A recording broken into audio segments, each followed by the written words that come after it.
We are live, and it is Saturday morning on the holiday weekend that me and David love. Not Christmas, Absolutely. not Easter, not 4th of July.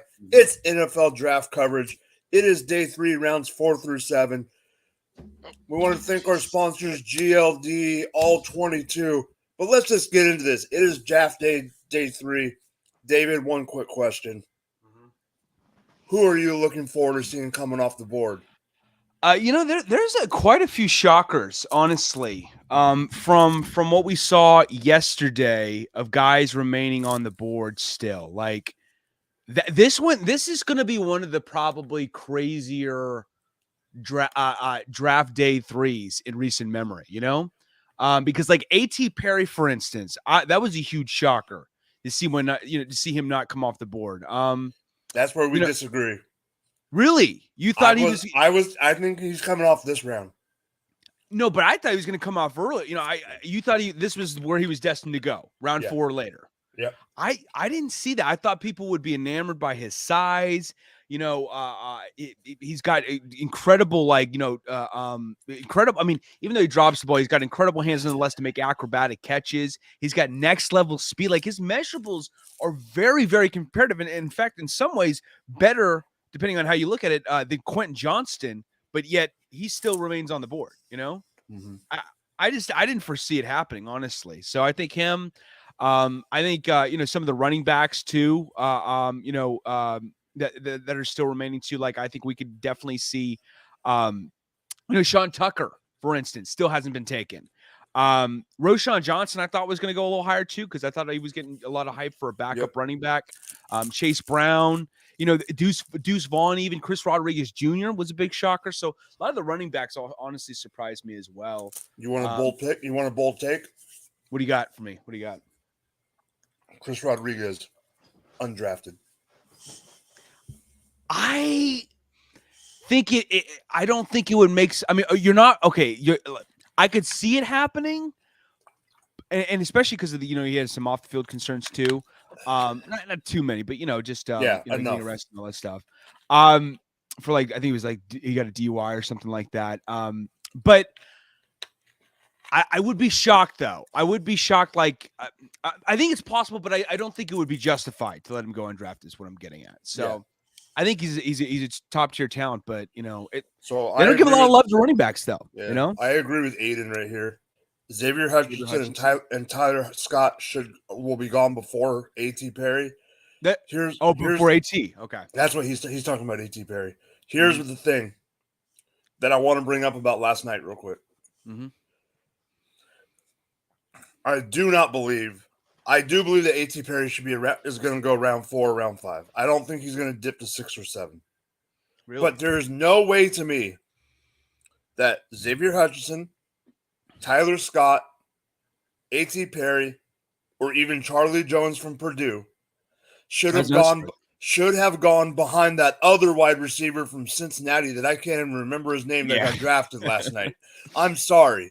That made no fucking sense to me because he's smaller in size too. On top of like the minimal production that he produced, with all due respect to the guy, I'm not saying I would never say someone doesn't deserve to be drafted unless they're just god awful. And he wasn't god awful or anything like that. He wasn't like, like Christian Hackenberg. Like I'm just being real. That dude fucking sucked in college. I had no understanding whatsoever why he was drafted. Not to pick on the guy, but.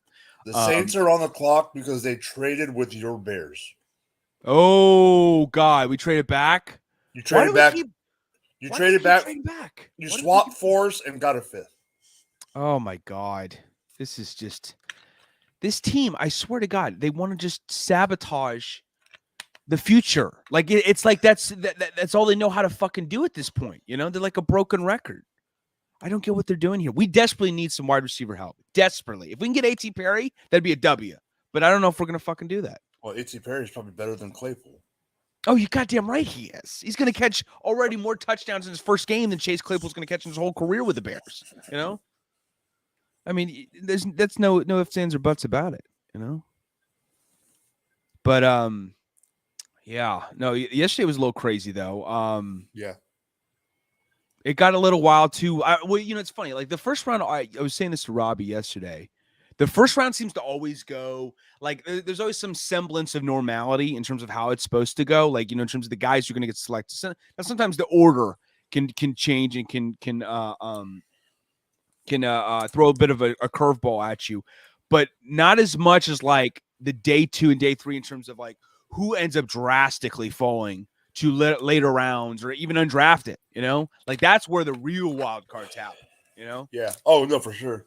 Mm-hmm. Aiden says DeJuan Jones is a steal. Dude, 6'8", left tackle, dropping due to him leaving the Senior Bowl. Yeah, he's good. Yeah, from Ohio State. He's going to be a little bit of a project, I think, compared to Paris Johnson Jr. Oh, he's definitely a project compared to Paris, but that's why he's in the 3rd round. Yeah, I'll take a project in the 3rd round with DeJuan Jones' talent every day of the week. Oh yeah. You should feel high about landing a guy like him. Honestly, you really should. Jumping on the other side of the ball, are you surprised? Or Ringo's still there? Yeah, I would have figured someone from this year. Okay, listen, his production is a little like it leaves a lot to be desired, to be real. Because he did some good things at Georgia. Don't get me wrong, but I mean, he could be a little sloppy at times. Allowing over 500 yards in coverage, over barely over 50% completion, which isn't too shabby. But like he can get beat on the deep ball frequently. He can get beat over the top. There's a little bit of it sounds disrespectful saying it, but like a little bit of a bad version of Trayvon Diggs in him. Even though I think Trayvon Diggs is a very good player. But, he has his capability to give up the deep ball. But I thought the sheer athleticism alone would salvage his stock to get picked a lot earlier than he is right now, Yeah. So the Saints pick is in. I'll announce it when I see it. Okay. I got to pull up the stream. So the next picks are Saints to kick off the draft, Vegas, Philly, Indy, Patriots, Seahawks, Houston, Indy. Alrighty, let's get it going, baby. Let's get it going. I am very upset about the Raiders draft. Really? I'm a Chiefs fan. I am very upset about the Raiders draft. I see. Gotcha. Yeah, of course, yeah. Okay, they're the ones that drafted that other wide receiver out of Cincinnati. I don't care about that. Michael Mayer. We can't guard tight ends with our life depending on it. And now you get Michael Mayer. It's crazy. What a fucking slam dunk. Oh, I was shocked he fell out of the first round. Shocked. I mean, absolutely shocked. He may have been the biggest shock out of anyone of dropping out of the first round. Like, I couldn't fucking fathom it, dude. He's so talented. I don't think he's going to be Gronk good. Some people are saying, oh, he's the next Gronk. No, Brock Bowers is the next Gronk. All right. No. Brock Bowers, in my opinion. You don't think so either? Dude, he's so special. You want to know why? Why is that? We're going to be comparing Gronk to Brock Bowers in 10 years, not the other way around. Oh, really? So he's going to one-up him? I think he's going to one-up Gronk. Woo-hoo. Hey, you know what? I don't shame you for that. I don't shame you at all for that. That may be a low-key spicy take, but I'll fucking take that, dude. I'll take that shit. He's built like he does. Yeah. All right, Saints, they got a little girl up there taking the pick. So it might take us a couple seconds. That's the only thing I get why they do it, but that's what I don't like about this round. They get a bunch of random people and then they don't. Okay, Saints take tackle Nick Saldiveri from Old Dominion. Oh wow, okay, going a little deep in this one. Alrighty, Saints. Yeah, they need some offensive line help. It's gone a little downhill since losing to Ron Armstead. They still have Ryan Ramczyk and Andrews Pete, but they need a bolster. And obviously they did get Trevor Penning from last year from gosh, I'm fucking on his score, Northern Iowa. So but there's a couple while you're talking. There's a couple comments I want to pull up. Yeah, who we got? So Aiden says, my Jags got 10 picks today. That's wild. Matt says there's 2 or 3 that have 9. Matt says, okay, real quick. I just have to make a quick comment about this. Matt, I am pissed that you took Tank Bigsby. Yeah, that was a sneaky good pickup. It's a good NFL pick. Mm-hmm. I highly have Travis Etienne rostered in leagues, I am not happy about this pick. I don't think it's going to. I love it. I don't think NFL, it's going to cut in. but I love it NFL. I'm not sure about fantasy. I don't think it's going to cut into his no? stock, honestly. Okay. So Aiden has a good point here. Not to interrupt you. No, it's all good, Dave. I hate this because I think he's right. Why do I feel that Ringo is going to the Eagles? Oh, it's very possible. That's such a Howie Roseman thing to do, is to go after him. Okay, and then my buddy Seard, who we all know from the chat. Seard, I don't care that you guys took a goddamn freaking rookie kicker in the third freaking round. Yeah. Jake Moody. That's all you get. Jake motherfucking Moody. All right, Raiders are on the clock. Actually, Raiders are on the stage. Let's see who the Raiders take. Are they going to Raider it, or are they going to actually have a good pick? Just take some cracked out fucking. They're going to take a punt. Watch. Cracked out fucking selection. Oh my god. Yeah. Oh, well, there's such a wild card. I mean, it's it's funny too. Like DB cornerback Jacorian Bennett from Maryland. Okay. That's a lot of guys. Hasn't there been a lot of DBs from freaking Maryland already? Yeah, there's been a couple. Yeah, there's been a few. Jacorian Bennett, cornerback. Next NFL Next Gen Stats has his athleticism at a 96. Because what Deontay Banks was traded up to get, right? Wasn't he traded up to get? I believe he was traded up one pick. Yeah, which is a little bit of a shocker. I mean, I'm not shitting on Deontay Banks' stock, but I didn't know they were that in love with him to trade up to get him, in the first round. But think about it. That's another DB ahead of Ringo. Yeah. And Philly's on the clock. Oh, man. Yeah. Could you imagine that defense with 5 Georgia Bulldogs? I know. This is what I'm saying. It's literally becoming the professional fucking Georgia Bulldogs right now, I swear to God. There's going to be a lot of red down in freaking Georgia. Yeah. I mean, green. There's going to be a lot of green down in Georgia. Seriously, though, man. They're just gonna absolutely funnel their draft into the state of Georgia from here on out. Did you see that there was a video of Nolan Smith's draft party? No. Nakobe Dean was there. Oh, he was? Oh, wow, yeah. So like as soon as it happened, they were Nakobe Dean was in the background. Uh-huh. Like he was in the second row of people. Yeah. And he was just flipping out, in a good way. Yeah, I think I remember reading that they're supposed to be pretty tight, I mean, it's not surprising. It's not a bad strategy. I mean, Georgia's fucking setting all these national records on what they're accomplishing defensively. They kind of one up themselves from 2021 from having that all-time great defense to an even better defense, maybe. Yeah. Going undefeated, absolutely demolishing TCU in the national championship. It's literally become the new NFL pipeline factory, at least defensively. Bare minimum, you go on the defensive side of the ball. Defensive, yeah. Maybe even overall, because even the running backs are getting a lot of love. A lot of the offensive linemen are getting love. I think Stetson's going to get picked up, and we've seen George Pickens. We've seen, who was a rookie last year, get selected. I mean, numerous guys. Jermaine Burton's going to be coming out soon.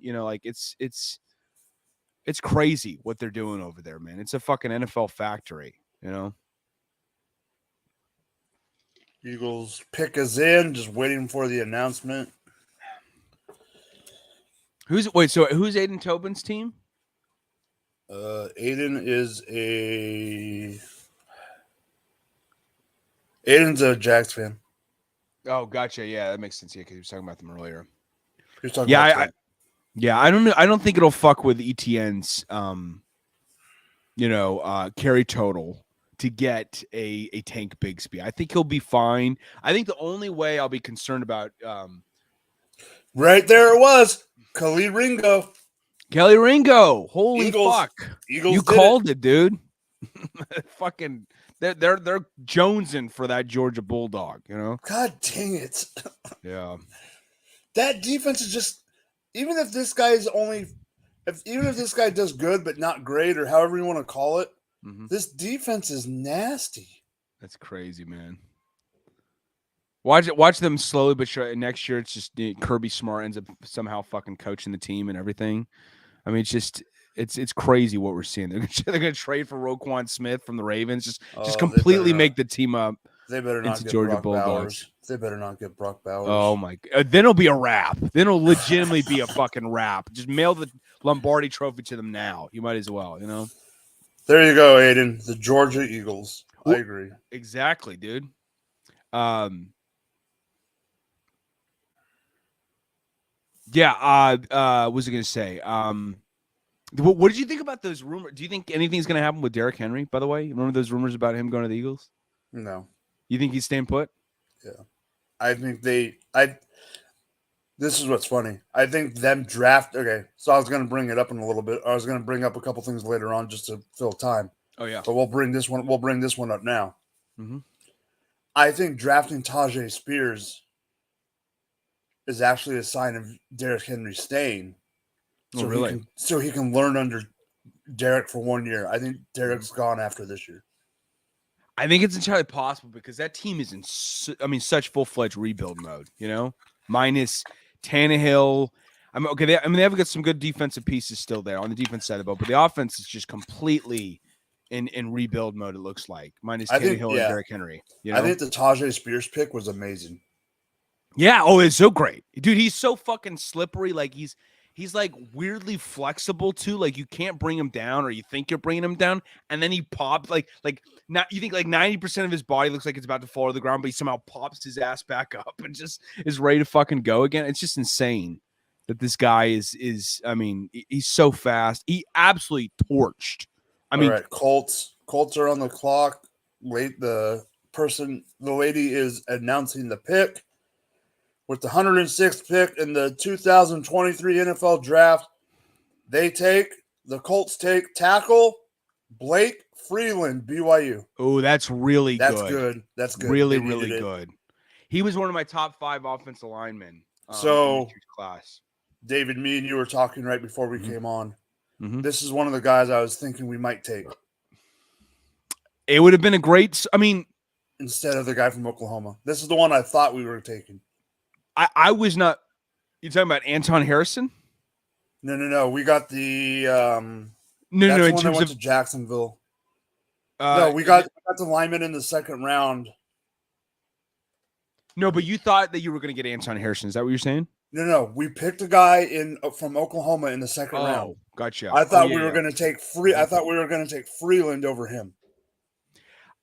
Yeah, you know, I was really surprised that that's another one who is a surpriser. We're talking about surprises. That fell drastically was Blake Freeland. I thought he was going to go a lot higher. I was super high on him out of BYU. We took Wanye Morris. I thought we were going to take Freeland instead of Wanye Morris. Interesting.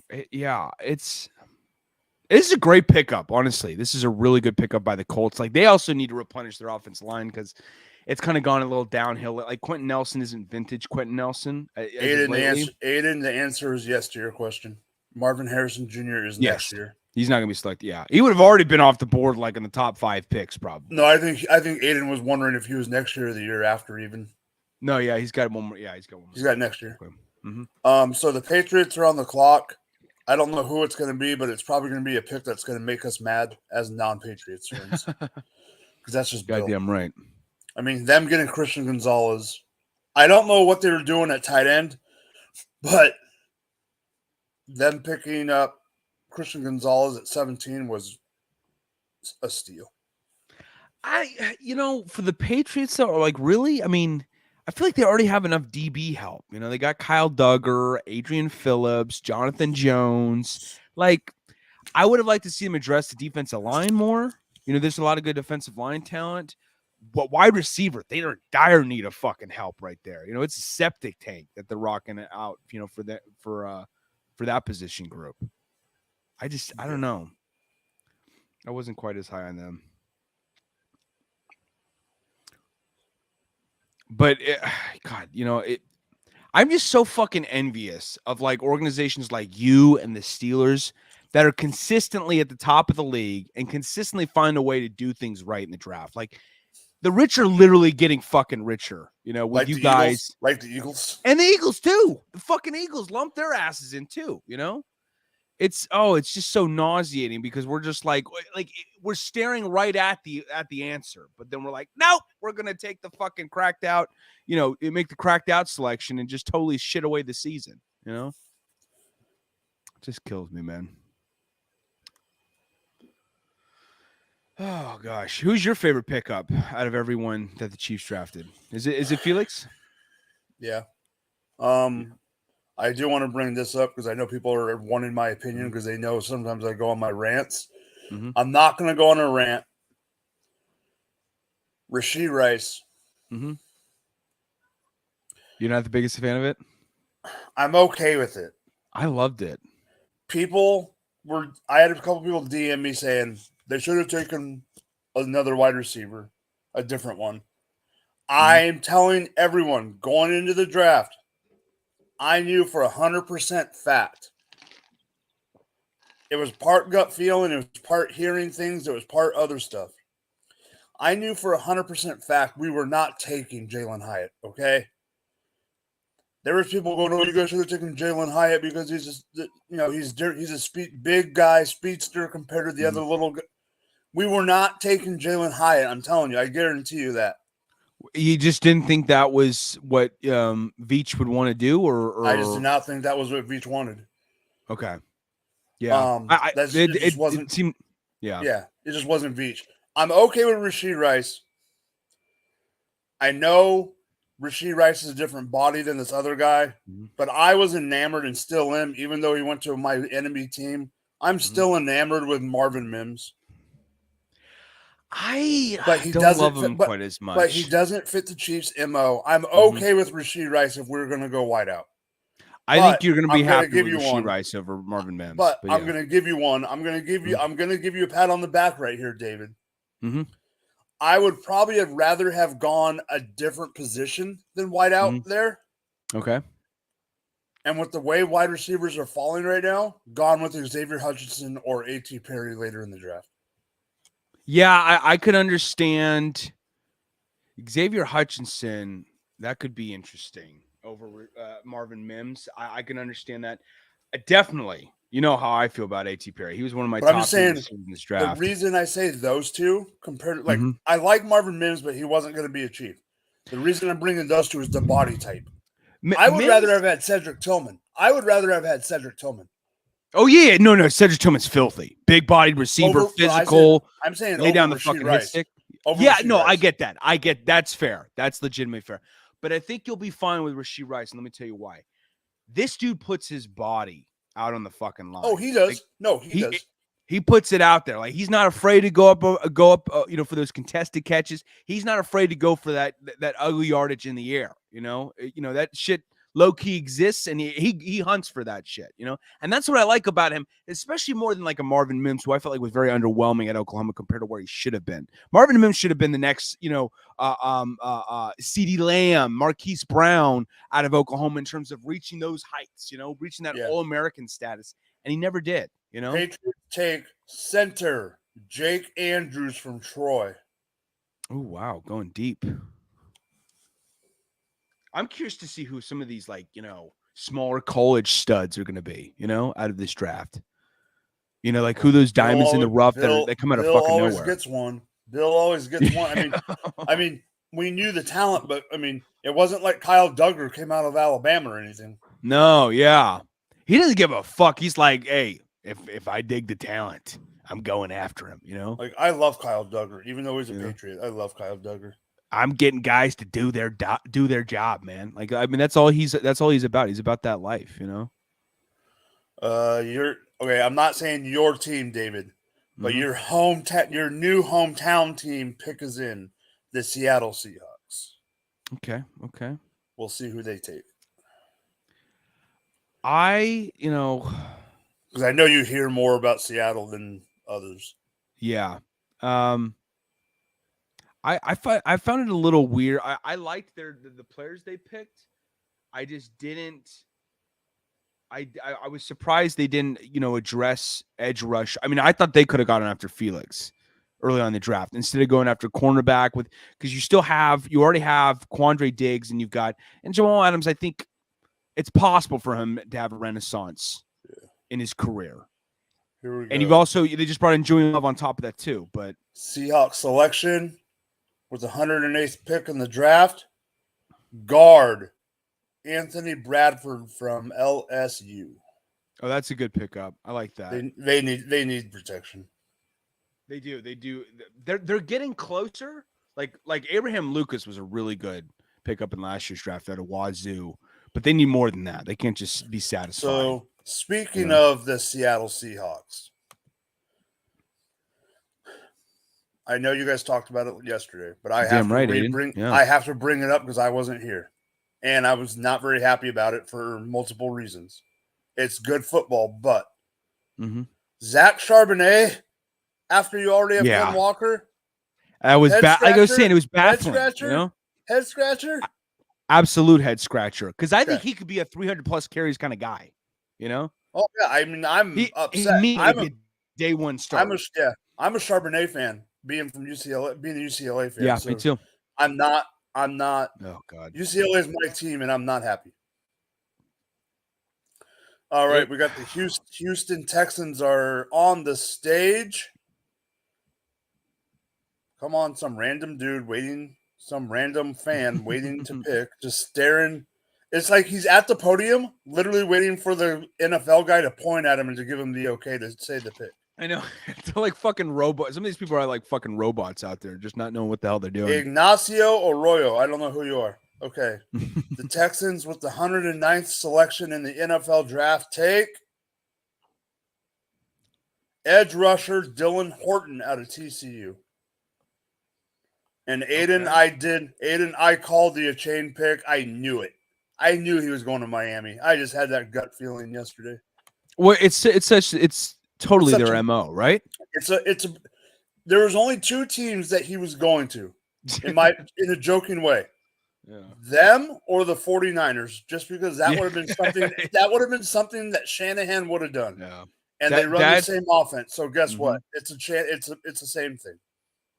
Those are the two teams that cream their speedsters, absolutely, and the Dolphins to go another speed. I mean, you're adding Tyreek Hill, Jalen Waddle, Raheem Mostert. So they got speed up the ass. So, and then now Devon Achane. I mean, it's insane, man. It's absolutely insane.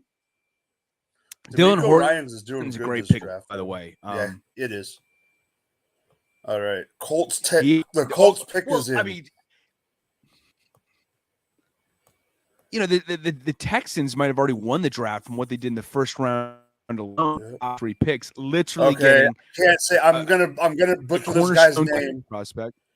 Indianapolis takes Adetomiwa Adebawore from Northwestern, defensive tackle. Let me see. I gotta remind myself. I know I butchered this name. I was like, "Are you stroking out there for a second?" It's all good. No, I would have probably. I think Adito me. Adebawore. I think it's Adebawore. But I cannot do that first name right now. It's too early in the morning for I don't even know if you nailed the last name. I think it's Adebawore, I would say. I'm done. I'm done. That is a fucking nightmare of a pronunciation. Like right off the bat, For people that don't know, me and David are over here on the West Coast. It's not even 9:35 yet, and I'm hurting already. Dude, I was about to say this is criminally early to be starting the fucking NFL draft. I never wake up at 9 a.m. unless I got to be there for work. This is so, and even then, I'm like running on fucking fumes. Or you do like you did last week and wake up an hour early. At 4 a.m. God damn, yeah. Oh, I know, it was so brutal, dude. I was like, are you fucking kidding me? It turns out we were supposed to show up then, but they just were like, oh, we'll just be half an hour casually late to when we told everyone else to fucking show up. Like, we were supposed to show up at that time, but they were like, well, we just wanted to show up half an hour later, though. I was like, what the fuck, asshole? Like, oh, God. It was brutal. Their game's on the road, right? Seattle? Well, they're going to the playoffs now. What is up, guys? Hey, stranger. What's going on? Stranger, you're the one who fucking didn't even show up at all last night after you're Yeah. like, here What do you mean? I didn't get home. What do you mean? I was doing the second half. I didn't get home till 6:45 my time, and my show was at 7. You're good. You're good. Yo, look at this shit. Drop the mic. More like drop the ball. Just empty. Yesterday. Just empty, dog. Fucking closet. No, I think Robbie was confused. I think Robbie thought I was doing the first half with GF2. I was doing the second half. I thought you're doing the first half with them and then the second. No, Robbie, you know, because of work. Yesterday, I did not leave the office till 6:05. I'd be on all day if I wasn't moving to the north side. No side of Philly. Mm-hmm. Robbie did just. It looks like he did just. You just wake up, Robbie? No, hell. You think we got all this shit done fucking just now waking up? I know, yeah. Hell no. I've been awake since like. Yeah. How's the new place, man? It looks. I'll be heading over to the new place in like a couple hours. I gotta wait for my homie to get off because he's bringing me the U-Haul. Gotcha, I see. Yep. So I was like, yeah, take your time at work. I have everything done. Like I have everything done. So like I literally just gotta load up a fucking U-Haul, unload it. It'll take me about 4 hours total, and I'm good. I'm so solid. Nice. I say 4 hours, but got a big country motherfucker helping me out. So Who, Dan? No. Dan's shorter than me, bro. Dan's smaller than me. Is he? I thought he was a little bit taller than you. No. Okay. Dan's tiny compared to me. I thought Dan was like my height. Nah, he's shorter. He's shorter than me. He's pretty like stocky. Like me and him, we wrestled once, and I would say like picking him up. I would say like maybe walks around at 154. Oh, okay. But like he says, he's bigger now. Like he's husky or like he's a little like thicker. He's short, but like yeah. No, I got my homie. We've seen him in the chat. My homie Catfish Billy. Catfish. I'm sorry, Catfish Willie. My homie Catfish Willie. Catfish Willie and freaking. Is he from the South? Yeah, he's from Tennessee. He's a Titans fan. I was about to say that is the most southern name if I've ever fucking heard one. So Robbie, I will do the announcing since you're running around and you can just react. I'm not refreshing the Twitter feed right now yet. I haven't smoked yet, so I'm about to smoke right now. The Browns selection with the 111th pick in the 2023 draft. The Browns select DeJuan Jones, Ohio State tackle. Woo, that's a good I like that. I like that. Really good pickup from the Browns. The tackles are going off the board. And Robbie, do you know anything that's happened this round? Nope. Ringo is an Eagle with all the other freaking Georgia Bulldogs. Falcons picked up Clark Phillips too. I think I had tuned in. I had tuned in when you guys had kind of like first started. And I believe I want to say that I did hear that. Oh my God, they're showing DeJuan Jones highlights of high school basketball. Oh my God. Yeah, he's nasty. Holy, he is like freaking he's like Big Baby running up and down the court. Oh my God. Bro, you almost said Kendrick right there. You almost said Kendrick Perkins. You almost said his real name. Dog, have you seen the TikTokers impersonating Kendrick? The Perkins impersonations are fucking hilarious. There's some people out there where it's like you should never try comedy ever again in your life. But the ones that are really good, it's like, oh fuck, like you sound exactly like Perk. That's crazy. All right. I'm gonna have a busy day right now because they're firing off the board. Here we go. With the 112th pick, the New England Patriots select. Come on, you random person. Damn, I should have fucking smoked earlier. Bro, would you believe I woke up and did not smoke weed? No, I can't. I know, right? It's so fucking early. Like I am, oh my God. Oh, I wake up right away. I wake up right away and I usually already have one. Yeah, I usually have one already. Patriots pull the Patriots. Ooh. They selected Maryland kicker Chad Ryland. I don't think that they have one on the roster though. I don't care. I think that they needed one. Yeah. Because it was the same thing with the 49ers last night. Everyone was like, well, why did they get Moody? I'm like, y'all realize they don't have a dude on the fucking roster? And you kind of need that? They got Nick Folk still. Patriots do? Yeah. Mm-hmm. Well, all I know is this. I think this is okay, Robbie. This is a ode to your home team or your Virginia-based team. One of your team, Maryland, being one of the colleges up in that area, DMV. Yeah. I think there's been more Maryland picks in the past frickin' in this draft in the first 4 rounds than I've ever seen. Well, look at like I'm not. A lot of them have been defensive guys, so there's that first. But also look at the fact of how Tua's been playing, or not the little Tag. Yeah, Tua's brother. Look at how Tag's been playing. Mm-hmm. Tag's been fucking dotting them boys up. Like when you're practicing against a guy that is that versatile, that I'm gonna beat you with my legs, but I can also beat you with my arm with some very improvised throws. Don't get me wrong.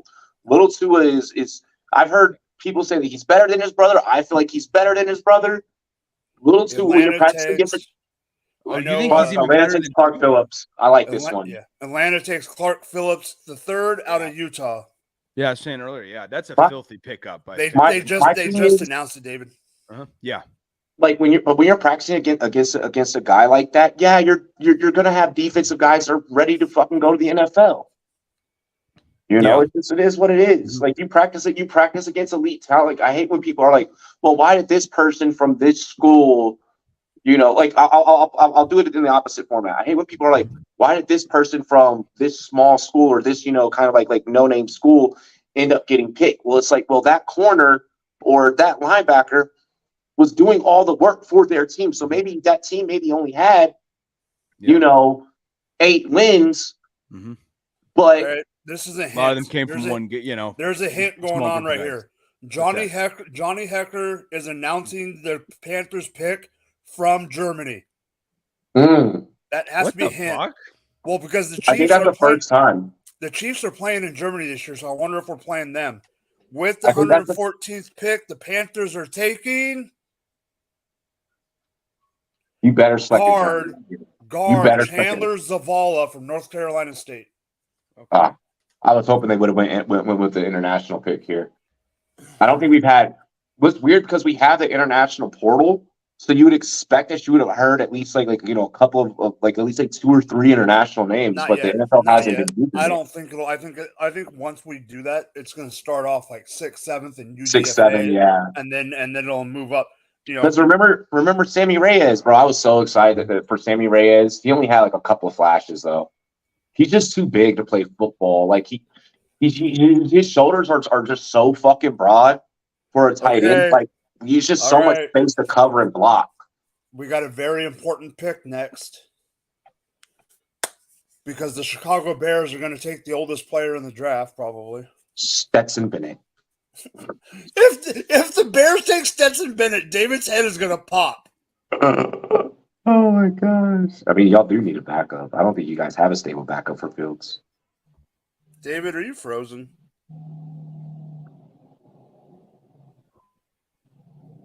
Oh, he's blink. No, I just saw him blink.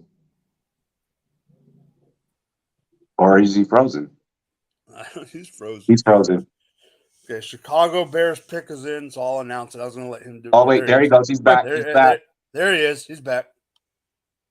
Oh, no, he's frozen again. It must be random. Oh, wait, he's in Tacoma. Am I back? Yeah, you are. You see me now? I can hear you, but you're still kind of frozen picture-wise. They're announcing the Bears pick from London. Yeah, so the international portal will probably start kicking in here in a little bit. Okay. But I never thought I would see the day that the NFL would finally like we got the international portal, we got XFL, USFL, FCF, college football. Obviously, I never thought I'd see the day that the NFL is actually embracing a farm system. Chicago Bears take Roschon Johnson. Perfect. Oh dear Jesus Christ! So what's wrong with this? What's up with the back of homie's head? There's nothing wrong with this pick. Why, David? David's upset. David's been What are upset we at every doing? single Bears pick.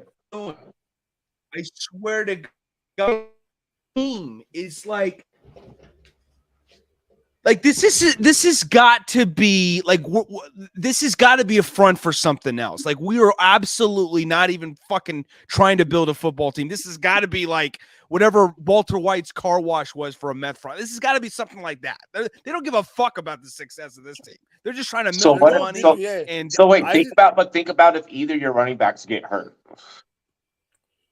You need this. You need. I think this is a great pick. I love this We pick. need receiver help. We've got one dude who's proven out there. Everyone else is just a bag of fucking, shit. Bag of dingleberries. I mean, it's just bad. It's bad. We don't have great receivers. Your receivers are bad. Your receivers are bad, but I think that you guys are also coming from the. I think you guys are coming like DJ Moore plus Chase Claypool. I will say this. So if I'm building a fucking Madden team, and not with like all like that new shit where it's like, oh, this player is this, but you can boost them up with this card and like none of that shit. If I'm just flat out building a fucking Madden team, I don't think I would ever pair those two together in real life. They're two completely different opposites. But you know how like in like the world of dating, well not you, David. You know how like in like the God damn, that's cold. You sneaky bastard. You thought that slide right by me. I'm sorry.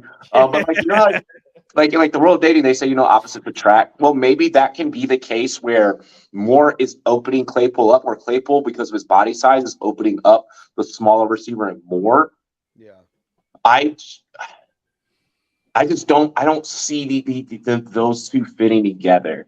Like the way that Curtis Samuel and DJ Moore fit in Carolina, like there's also the fact that was like a legitimate friendship and stuff like that. Like I don't see that transferring over. DJ hasn't exactly been making friends with the rest of the receivers ever since Samuel left.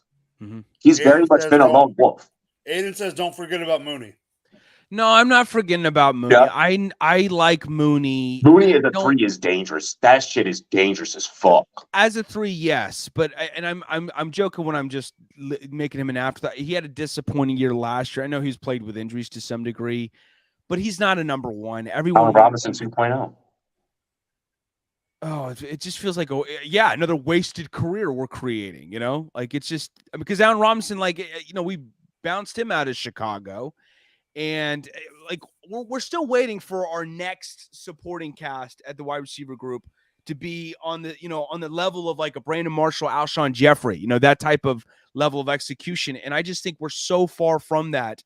If we're just, DJ Moore essentially has to be Brandon Marshall from 2012, where we're just throwing him a shit ton of targets, 160 next year. But okay, so going back to what I said night one of our broadcasts, you need to have a big 3. You guys have 3 solid, good guys. You have 3 solid guys that could go out there and win football games. You now with this Johnson pick here in the 4th round, you have a very stable backfield. Should anything happen to the 2 starters, you're saved. You are legitimately saved should anything happen. And we all know that running backs go down. But I mean, is it going to be the 3rd time's the charm that someone's going to finally fucking stay healthy? You need depth. You need it. This was so fucking heavily needed. But I don't think that you could you in your backfield. I don't think that you could have leaned on those 2 plus the rushing ability of Justin Fields. I think that you needed this in case one of the 2 went down. You now have the backup. As long as the receivers can stay healthy, you're good. Let Komet, continue, doing Komet things. I think that you guys have a very solid offense, a very, very solid offense on paper. Robbie. Yeah. Green Bay. The Vikings defense is still abysmal. Green Bay, 116th pick. The Green Bay Packers select. What is this chick on my screen doing? Defensive end Colby Wooden from Auburn. You're talking about the girl dancing, I know. Yeah. That was Colby the tastiest shit I've ever seen. So I know there's not much to say about this pick, Colby Wooden. I want to go back to your pick, David, real quick. The last thing I want to say is I know we're early into the 4th round, but so far that Roschon Johnson pick is my favorite. I just When A.T. Perry's left on the board, 6'4", 215 What did I tell you, David? A.T. Perry's not going to the possibly the fifth. Yeah, A.T. Perry will probably be the fifth. I wrapped my head around that last night when we got off the air. I mean, I fucking hope, man. I don't think any of our picks really make that much. There's no pick that I've been like, I love this selection. I absolutely All right, Fast and Furious, the Patriots selection with the 117th pick in the NFL draft. And by the way, you guys are next, Robbie. Two pretty cool shit. I know. I see the ticker at the bottom. Cool. I just didn't know where you were in the coverage. City I am Sal, 15 seconds behind you. guard, Eastern Michigan. You said City Sound? Yeah. Guard, Eastern Michigan. The Patriots draft so weird. It is the most unorthodox. Oh, it's totally unorthodox, but it works every freaking year. And it works. That's why. Well, bro, so the homie Nate, I think he follows us on Facebook and shit. And we see him a lot of my like my Facebook posts. He's popped in the chat. Nate Will? Nate Stern. Oh yeah. Yeah. He's out here in Denver. Shout out all of our Denver followers. And he was messaging me last night. I got off air last night. I had 101 fucking notifications.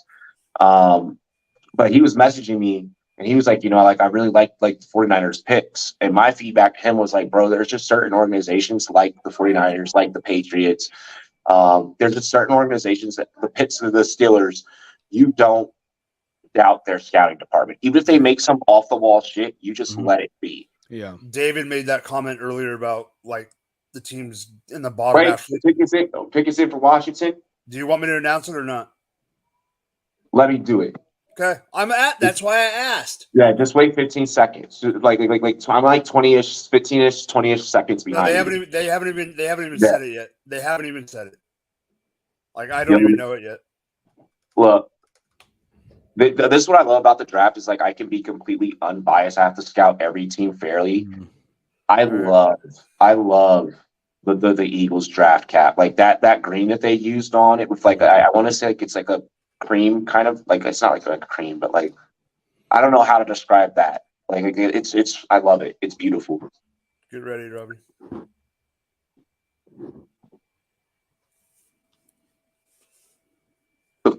The 2017 draft caps were the shit. Those are my favorite draft caps. What do you mean with your chest? Announce it with your chest. What do you mean draft caps? What does that mean? Hats. The ones that the players draft hats. Oh, gotcha. Oh, Braden Daniels out of Utah, guard, powerful fucking kid, great fucking hands. Oh my gosh, they compare him to Joe Thuney. I love this. I watched, obviously being here in the Rocky Mountains, I've seen a lot of fucking Utah football, and my gosh. That's pretty good pickup, yeah. Allowed 0 sacks last year, 14 pass hurries. It's not too shabby. And guess who's on the clock now? The Chiefs. Let's do this. What are the odds that all of our teams all pick back to back? Let's go, baby. We're never going to get that moment again in film history. All right, my turn. Oh, no. The Chiefs just traded the pick. Okay. Oh, they did? Oh, wow. Who they trade to? No, we traded up to get this pick. It wasn't supposed to be us. We traded up to get it. So we traded. I love that pick. Okay, so we traded with the Vikings for this pick. Okay, so we are after you, Robbie. We just traded to get it. Okay. Yeah. Take command, baby. Take fucking command. Hell. It's so dope. My team has 2 sayings. Oh, I love it. The question is, where do we go with this if we traded up? The Vikings received the 4th round and a 2024 5th round. So they received pick 134. Okay. I'm gonna guess. I'm just gonna guess position, and I'm gonna guess it's on the line. I'm gonna guess that it's on the line. Even though we just got that guy from Oklahoma. Fuck, that's right. Well, no, but you might be right. I'm thinking the same thing. I just wanted to make sure. What special team specialists are available? Like, because you guys could use some help in that. Well, no, you got Tony. I don't think you're gonna use Tony as a returner though. No, they'll probably as long as they don't use Sky Moore, I don't care who they use. I think they're going to use Tony. Why wouldn't they use Tony anymore? They can use Tony, just not Sky Moore, because Sky Moore has arms shorter than a yeah, freaking yardstick. yeah. Sky Moore's arms are not long enough to be fucking returning. He has freaking arms shorter than a freaking T-Rex. Worse than that. He has take my strong hand. He has take my strong hand on both fucking arms. Eric Stone Street is announcing the pick. Oh yeah, Chief super fan, that's for sure. Chiefaholic. I mean, size isn't too big of a deal for returning. You're just catching the passes. You're not like having to like when your hands like when you're not like extending and it's like falling right in front of you and all you had to do was reach, but because your reach ain't fucking far enough, like Tony does not drop returns. Sky Moore will drop. If Sky Moore has to return 3 kicks in a game, 1 to 2 are definitely getting dropped. Here we go. The Kansas City Chiefs select. Come on, Eric. Stop acting like a promoter. I just want the pick. Are those his kids? No, maybe. I don't think so. But the one with the glasses looks exactly like him. They keep Actually, the one on the left. Yeah, you're right. Yeah, the one on the left. Yeah. DB Chamari Connor from Virginia Tech. Oh God, y'all got a good one. Y'all got to go. You also love that Virginia Tech pipeline in the secondary, though. You guys. Juan Thornhill, baby.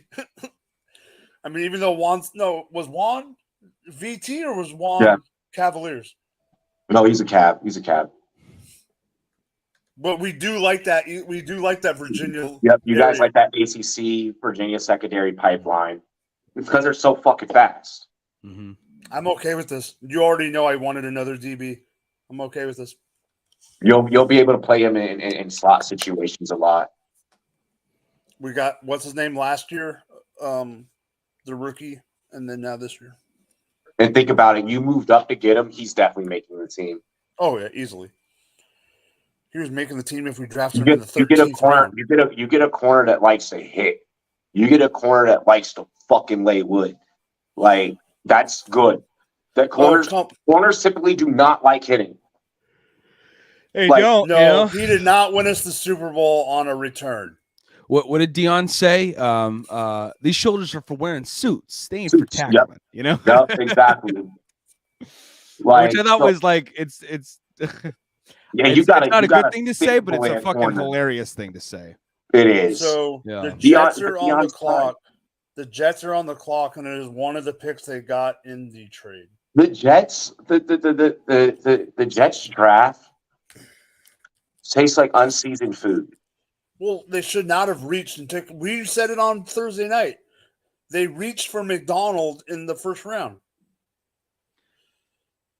I liked Will McDonald. No, I like him, but there was a lot of mocks that had him going to us or somewhere in that back end of the first, not number 16 overall. But no, yeah, but like it also at the same time, like, I mean, the Jets are pretty set on pass rush. Like I was surprised they didn't go after wide receiver, offensive line. I think that was a Salah pick. Mm-hmm. Yeah. Oh, that's definitely his MO is to go after defense. I love Salah. We don't badmouth him. I'm not bad-mouthing him. I'm just saying, just like D'Amico Ryans and him. I mean, D'Amico drafted Will Anderson and is still drafting defensive guys right now in the 4th round before you came on. Those kind of coaches that came from San Francisco are not going to just go, hey, we're okay. They're going to keep the cupboard freaking full. Yeah, exactly. There's no problem with that. I'm enjoying some of the teams that are getting the depth adds. I feel like that's super important. That's going to be able to really transform those teams and take them far. Because football, once you get in season, is really a game about attrition. Who can stay healthy the longest? Robbie, I have a question for you that I already asked David. I just want initial. You can give me your initial reaction. You can give me one word. You can give me a sentence. You can give me 5. How bad was the Charbonnet pick? It was bad for fantasy. Exactly. But I just don't get it. Wait, how is he going to fit in? Unless, Kenneth Walker gets injured, I think they spent so much capital on Walker last year. It was dumb to do this year. You're in a running back by committee. The Seahawks have problems with running backs anyways. Like, it makes sense. It makes sense. Like for real, it makes sense. And we have Carroll's football Sunday. Pete Carroll's always fiending for those bigger bodied physical running backs too. He loves that shit. He loves the ground game and he loves the bigger bodied, thick dudes, carrying the rock. I don't personally feel that at any point during that Super Bowl the Chiefs had it out of their control. I don't think at any point the Chiefs were about to lose. So the last 5 picks were Roschon Johnson, Colby Wooden, Sidney Sal, Braden Daniels, and Chamari Connor. I love the Daniels. I'll be honest, I like all 3 of our picks. Bro, for real, yeah. All 3 of are on the board. These are all like team changing picks. My God, our line is gonna be fucking nasty. Oh my gosh. Like that was a fuck you to Dallas. It's like, oh, you want to go and get Mozzie? We're gonna go and get a big boy that's gonna match up with him. Pancakes. Let's go. Fucking serving pancakes. Oh, and guess who else is on our line, boys? Guess who else is on our line? A good friend of ours, Andrew Wiley. Yeah, Wiley's dope. I can't. Those words can't come out of my mouth right now. Robbie knows in why. Shock. Robbie knows why. He's in denial. He's like, this couldn't have happened, man. Yo, we should hit him up and be like, yo. I knew we weren't re-signing him, but I'm okay him going there because of EB being there. But I have a personal connection to Andrew Wiley, and I just can't. We should hit him up and be like, yo, can we get 1 autograph Chiefs, 1 autograph Commanders? Jet select tackle Carter Warren from Pittsburgh University.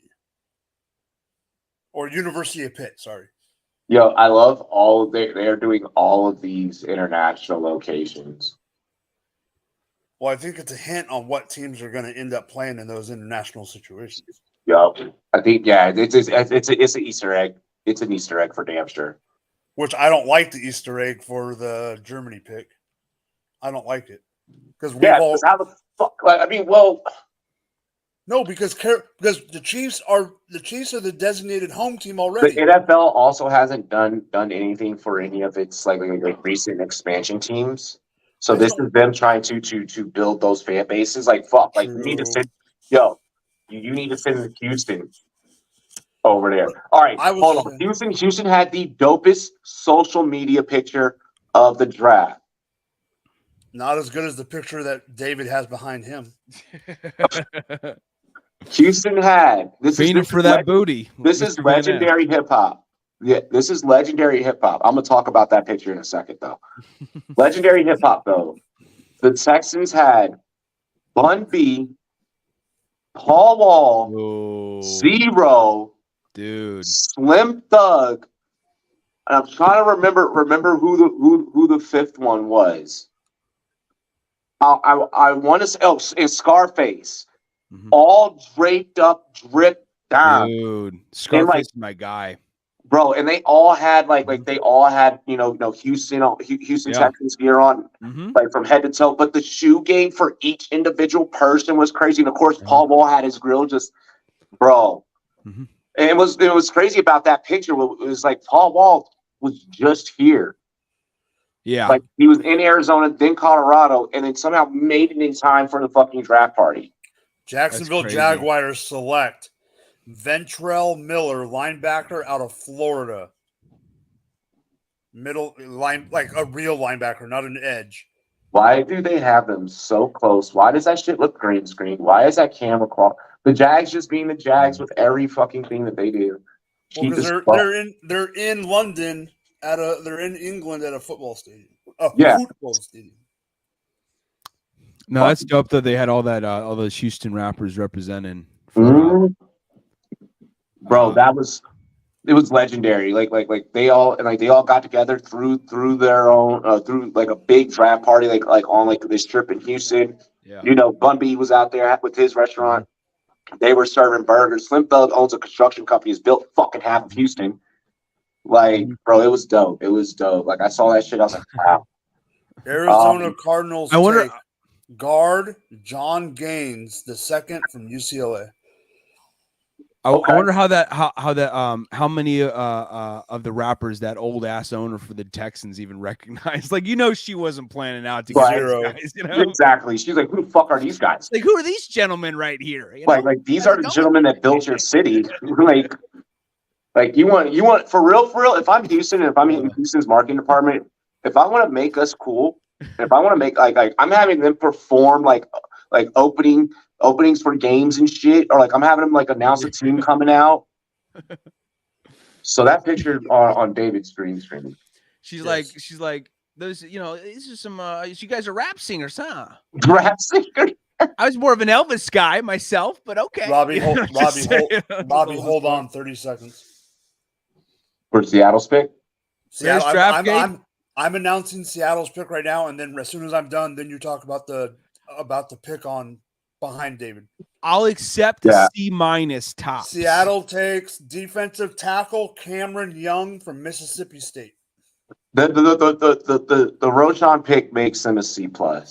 It's I think we have like two backs is enough. We got Deontay Foreman and Khalil Herbert. I think it's fine. Yo, they have to skid. They have to skid fucking announcing the Seahawks pick. And what a good pick for the Seahawks. Cameron Young was a fucking beast. All right, Robbie, I want to know what you think about the picture behind David, please. Yes. Hurry up. Before you guys notice the flag, by the way? You guys notice the flag right there? Flag on the fucking play. Yeah, damn, dog. Bro. So here's what I want to say. That is the typical, like, creeper type of shit. Like, why are you touching your son's girlfriend's ass? Like, they've definitely done something together. That was a little weird. Yeah, she was way too comfortable with it. She was like, You know what I thought? You want to know what went through my head? Uh-huh. I'm on YouTube. You've already dug yourself into No, say it PG. Say it PG. Just look at y'all two. Oh, he's saying because we're white, we can get away with it. Also, no, I'm not saying that. I'm just saying that's some shit that y'all do. Look, it wasn't us that created my sister's girlfriend porn category. That's definitely not some shit that we thought of. Like, I didn't know that was a category. I didn't know. I didn't even know a white stereotype was a father-son tag team. Now I didn't even know that was a white people thing. God. Hey, Dad, fuck my girlfriend. Yeah, it was all weird. Like that whole picture was just weird. I was like, what? Oh God, I know. I think Buddha Baker was like, that shit wouldn't fly with me, man. Like, he's like, he tweeted that out. He's like, this is some fucking weird shit right here. It's weird. Yeah, it's weird. From our standpoint, like, from my community standpoint, that's some weird shit. That's why we Buddha freaked out and yeah. All right. Oh my gosh, a Ravens pick. I love it. The Ravens have been punishing this draft. Like, Lamar is. Can we just talk about it really quick? You got as long as the pick goes, go. Look, the Ravens did everything to not only provide Lamar with assets and weapons, but they also fucking paid him. And when everyone said that it wouldn't fucking happen, when you guys, and I'm sitting here, I'm like, no, he could be his own agent. I wish Pat was here. I really wish Pat was here. You said he wasn't going to be a Raven either. I said he was going to get paid, and I was like, he needs to be paid. I said it was possible for him. But you did not think it was that team. In the last time that we had discussed it, I was like, at this point, the Ravens need to figure it the fuck out, especially when they had brought in Odell. I was like, you need to figure it out. Now they got Odell, Zay Flowers, Rashad Bateman. JK should be back healthy. This newest rumor yesterday bugs me. Which one? Antonio Brown. That's not. He was that's trolling not the fuck out of people. Movie. It's just a troll. I know. I know. With the white fucking backdrop, that looked more like he was posing in for one of those Walmart model photos with a Ravens jersey than him actually getting signed. Like there was just no fucking way. Like there's no amount of CTE nor any fucking drug out there that a GM could take that would convince them to sign Antonio Brown at this point. Yeah. Antonio Brown's a fucking bastard. Maybe Jerry Jones. I don't even think that his creepy cracked out ass would do that. You know, they say like the camera's supposed to add 10 pounds, but like whenever I see like the players that like I interviewed, I'm like, no, you look exactly the same. I'm like, you look like, you look like, like, maybe that was just me with my bad luck because I always used to look in the mirror. I'm like, yeah, you're not so fat, and then I look at the fucking picture and I'm like, God damn, you fucking Jabba the Hutt over here. God damn it, David. Yeah, I'm excited. Loser contestant, I'm excited for fucking August. So like, all right, so check it out. I don't have to use PTO. I might have to use a couple of hours of PTO just to make sure I make my fucking flight out of Denver. Don't fly out of big cities. Little hint. Pay more to fly out of a smaller city if you can. But no, so I won't have to like use like much PTO just like to fly out for Canton. So Baltimore takes Tavius Robinson, edge rusher from Ole Miss. Smooth pick. I'll be able to fly out for Canton. I get the Canton weekend. That's like middle of August. Yep, I'll come back to Colorado for a week, a couple of weeks, and then Houston. Yep, and then I get to go to Houston. Like, look, I don't really listen to her music. I mean, she got some bangers, but like, my girl want to go and see fucking Beyonce in her hometown in Houston. All right, time out. I think that's going to be lit. Time out. David's going to be mad because a wide receiver just went off the board and it's not. It's not AT. Chargers take wide receiver Darius Davis from TCU. Okay, no, that's good. No, that's fine. I mean, really? There's still hope we can land AT Perry. No, but I'm just saying. There's like 4 or 5 wide receivers that I would have taken over this dude as my point. I know, right? What? Oh, but think about it. What are they Johnston doing with this and wide Darius receiver? Davis are on the same team in college and now in the pros. That's crazy. What are they doing with this wide receiver room? Well, I mean, now you got your slot. Like because obviously this is a hey, we know that we fucked up by not getting Zay Flowers. No, let's go ahead and compensate. But Robbie, you know what they're doing. I honestly think, I told you this day one. I honestly think that Mike Williams is gone soon in a year because they drafted. Well, Allen has to be gone too. Well, then maybe you bring someone into next year. Maybe, whatever. But I'm just saying, I think they replaced Quentin Johnson to replace Mike Will. I'm going to fucking fight you. What's wrong with that? Dinwiddie's good. Dinwiddie's good, but no, he looks like me. I was about to say, no, Robbie, I was about to say there's a little bit of Spencer Dinwiddie and there's a little bit of Martin Lawrence. I see it. Like they had a baby. God. Don't give him that confidence. David, don't give him that confidence. For the longest time, when like Ludacris first cut his hair, everyone's Brown Luda, Isaiah McGuire. I'm all light skins don't look the same, motherfucker. Oh my Robbie, God. Edge rusher Isaiah McGuire from Missouri to the Cleveland Brownies.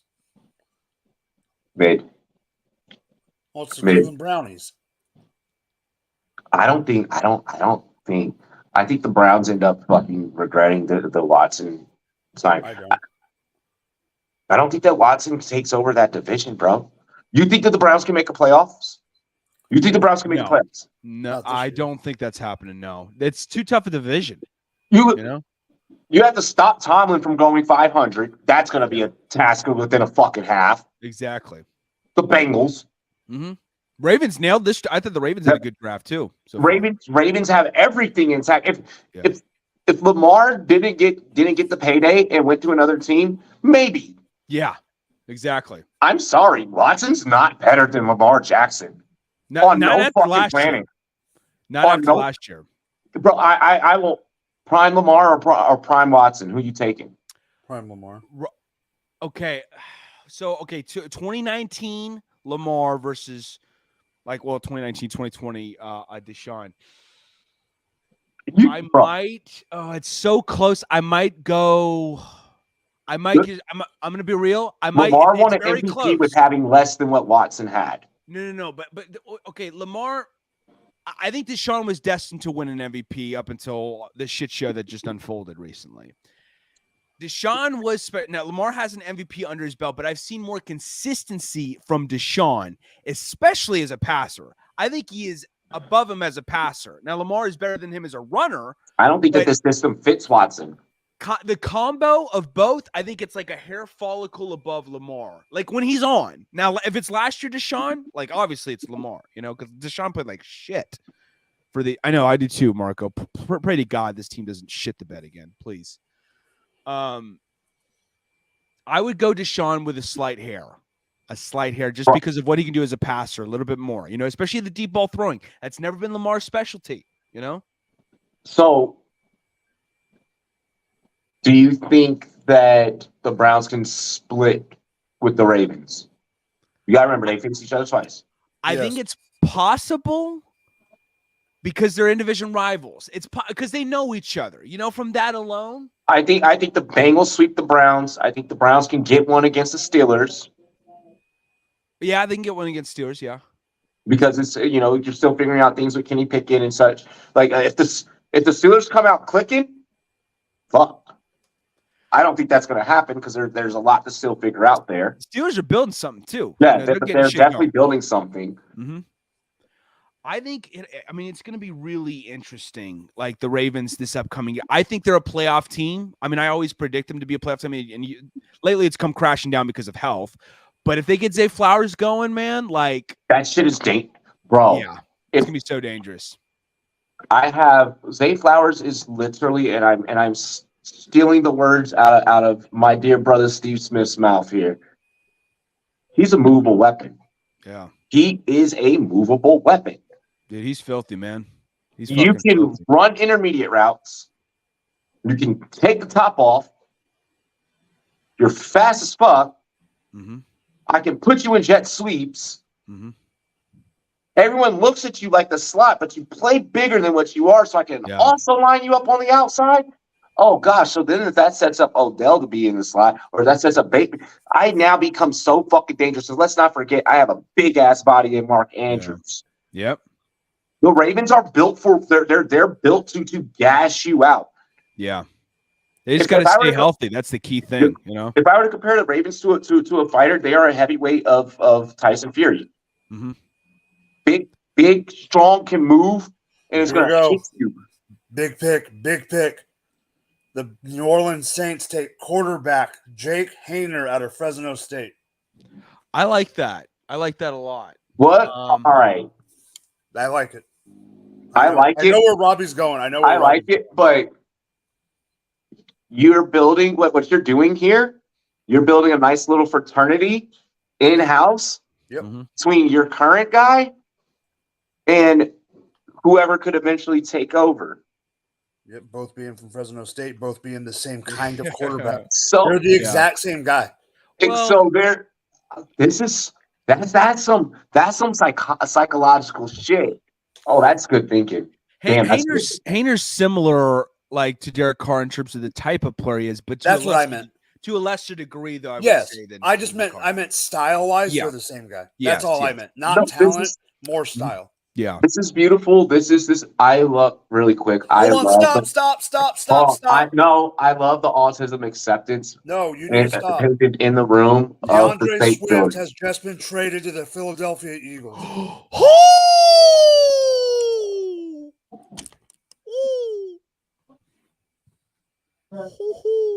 Oh my God, that is Ian fucking Rappaport insane. is talking about it right now, Robbie. Wow.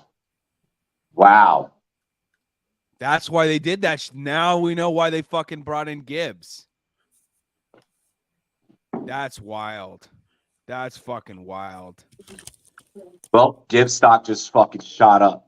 Yeah. I almost traded DeAndre Swift 10 minutes ago in the multiverse league, and I didn't.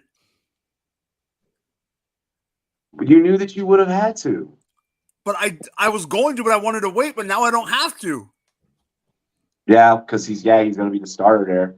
So yeah, Swift still. So here's the situation. Swift still maintains his value. Gibbs' value shoots up. Up. Montgomery goes up too, in my opinion. Yeah, and Montgomery goes up. So this is beautiful. This is beautiful. Everyone that worried and everyone that was ready to give the Lions a shitty draft grade. Oh no, Aiden's saying it perfectly. I mean, I didn't. Aiden just said it perfectly. I'm putting it up right now. Look where Swift went to college. Yeah, holy The Philadelphia Dogs. The Philadelphia Dogs. Literally. I mean, they're moving to Georgia at this point. You know, they're just gonna fucking live there from now on. They're camping out from here on out. That is wild. How many fucking Georgia Bulldogs they have on their team now? I just saw the Bolts added both a QB and Darius. Or out of that. It's usually. I need glasses so bad. Darius. Another Davis, announcement. Big fans at CCU wide receiver corps. It seems. You said he was going to be drafted. Stetson Bennett was just drafted by the LA Rams.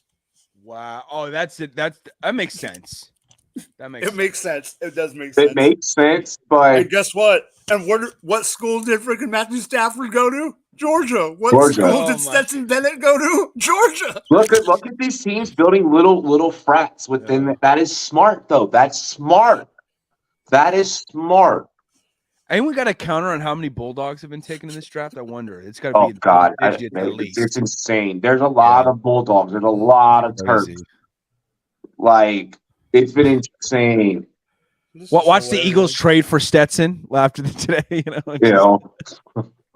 Making their fucking backup. Aiden just put. They stole exactly from the Eagles.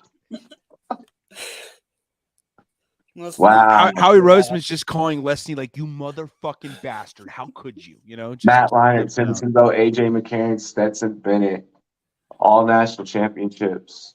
It's the teams that won national championship have been drafted the same year. Yeah. Wow. Man, Liner. I remember being a kid and being like, well, not a kid, I was like a teenager. I was like, he ain't gonna work out in the NFL. Hey, really? Give it 2 more years, and his son's going to be in college. Mm-hmm. Oh, Matt Liner's got a stud of a son, huh?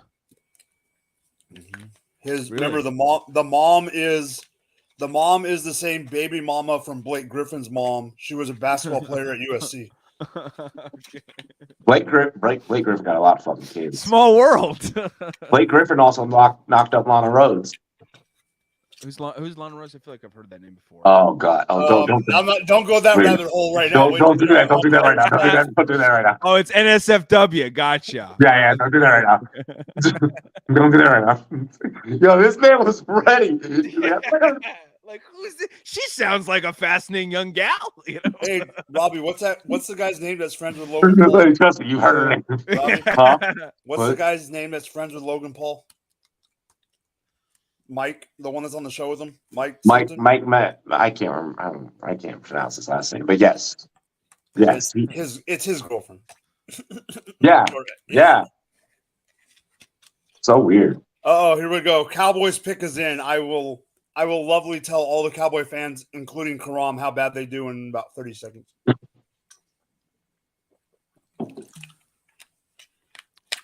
Cowboys had a good pickup for who was the passer? Oh, they got Mozzie? No, it was who was the other person I was thinking of? Yeah. But Robbie, quick question. Hmm. Who does this hurt? Who does the trade hurt worse? Kenneth Gainwell or Rashad Penny, who just got signed thinking he was going to be the number 1 back?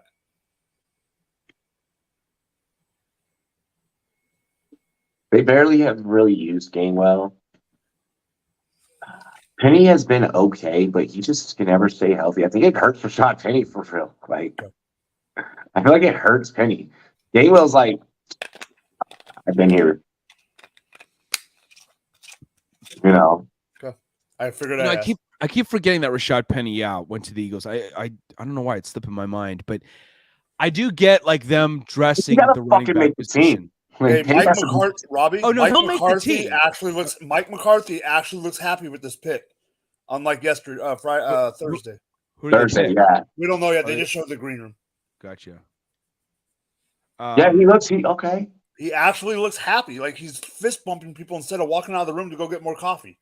Oh, yeah, he fucking stormed out during that Mozzie pick. Yeah, because he wanted Nolan Smith. Yep. Cowboys select being announced by a former soccer player for the nation, the country of Mexico, with the 129th pick in the 4th round. The Cowboys select. Come on, buddy. Dallas has to be shitting Edge fucking rusher Viliami Fehoko from San Jose State. Yeah, Dove Kleiman's getting it out quickly. I know that. Yeah. I'm just trying not to look at Dove today. Gotcha. My eyes were hurting me so bad on Thursday from looking at Dove every 30 seconds. Yeah. No, I feel you, dude. God, this dude's a monster, dude. He played 5 years. Last 3 years, each of the last 3 years, 12 and a half tackles for loss or more. He had 19 tackles for loss last year with 69 tackles as a defensive lineman. That's fucking filthy from San Jose State. But it's also San Jose State. Yeah, so there's a kid, not exactly a first class. There's a guy at San Jose State that's a guard or tackle for San Jose State. Mm-hmm. I played basketball against him his senior year in high school. Oh, yeah? Let's just say, oh, my God, he can move up and down the court for a big boy. Mm-hmm. There's a reason he's an offensive lineman. Yeah, fuck. Jack, I know that's the thing.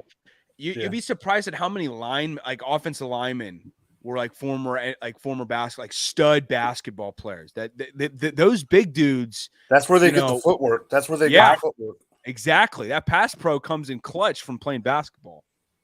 That really piques my curiosity there with that pick from San Jose State. What? As smaller school guys tend to try and work harder, or one of two things can happen. Either he's going to outwork, he's Samoan, he's a big oos, so he's going to go out there and he's going to go and get it. But then there's also that mind game of you're here now. It's the big lights. You got to earn your fucking spot. How many 4th round picks do we know? Going back to history, where it's you say that, hey, oh yeah, that guy's gonna make the team, but Max Crosby was a 4th rounder. But look at how fucking nasty. I agree. No, I know. I'm just saying they brought that up today. Oh, Swift will be a great fit for the Eagles, Aiden. It'll be a phenomenal fit. Oh yeah, he fits perfect. Yeah. The key thing though with him, the only thing I'm nervous about with the Eagles in that regard is both those backs are incredibly injury prone with DeAndre Swift and Rashad Penny. I love both those guys from what I've seen from them lately. Rashad Penny, when he was healthy, he was leading the league in yards per carry. Was it in 2021? Yeah, 2021 he led it with 6.3. He had 6.1 last year, but again, he's got to stay healthy. He hasn't played 16 games in his entire career. At all. Never. So Eagles, now that we're talking about it real quick before the commercial comes back, Eagles are acquiring DeAndre Swift from the Lions for a 23 7th round pick and a 25 4th rounder. Okay. They already know what they're going to do with that pick. That makes sense. That makes sense. I don't think that's too. I think that's a decent trade. I don't think that's too costly. No. Maybe the 4th is a little higher than a lot of people would expect because he's injury prone, but I don't know. I'm fine. It's 2025. I'm okay with that. Yeah, I'm fine biting the bullet on that. I haven't previous drafts. You kind of tell where teams kind of maybe burn a pick or two. I feel like everyone's been very on, trying to be very on point with their picks for the most part. Mm-hmm. Some teams you can tell it's what the fuck are you doing? Oh yeah, some shit's just super baffling, The Jalen Hurts offense: Jalen Hurts, Eagles. Jalen Hurts, DeAndre Swift, AJ Brown, Devonta Smith, Dallas Goedert, Rashad Penny, Kenny Gainwell. It's fucking dude. It's just overkill. It's just, I mean, it's insane. Like the Eagles, I think especially based on the draft, like we could easily see a rematch. Or I mean, I know it's early on season. We all, early on in the offseason, all that shit. We're still not even done with day 3 yet. But the Eagles and Chiefs Super Bowl rematch, we could easily see that next year, I think. Jaguars select defensive end Tyler Lacey from Oklahoma State. Question for you, Robbie. Is this a defensive end? 6'4", 279. Is this trying to replace Key, or is this just a defensive lineman? Key was more of a linebacker lineman, wasn't he? Exactly. Yeah. Okay. I don't think it is. Yeah, I don't think it's replacing Key. Like it's that Key is a super tough talent to fucking replace. Yeah. I just meant more like positional wise, not actual full talent of Key. Oh, we're going Fast and Furious. Oh, this guy is dressed up. Oh my God, Robbie, I want you to dress like this in Canton, please. Yeah, the guy for Cincinnati.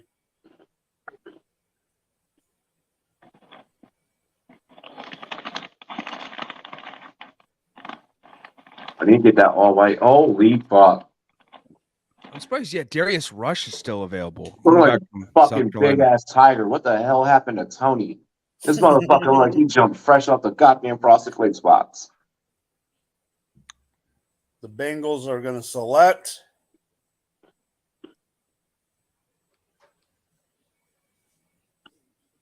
Wait, Where's that on the golf course? I just read his lips. Wide receiver Charlie Jones from Purdue. For real?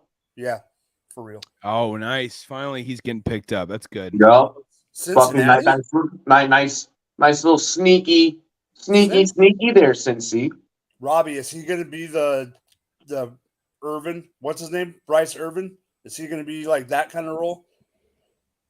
Mm-hmm.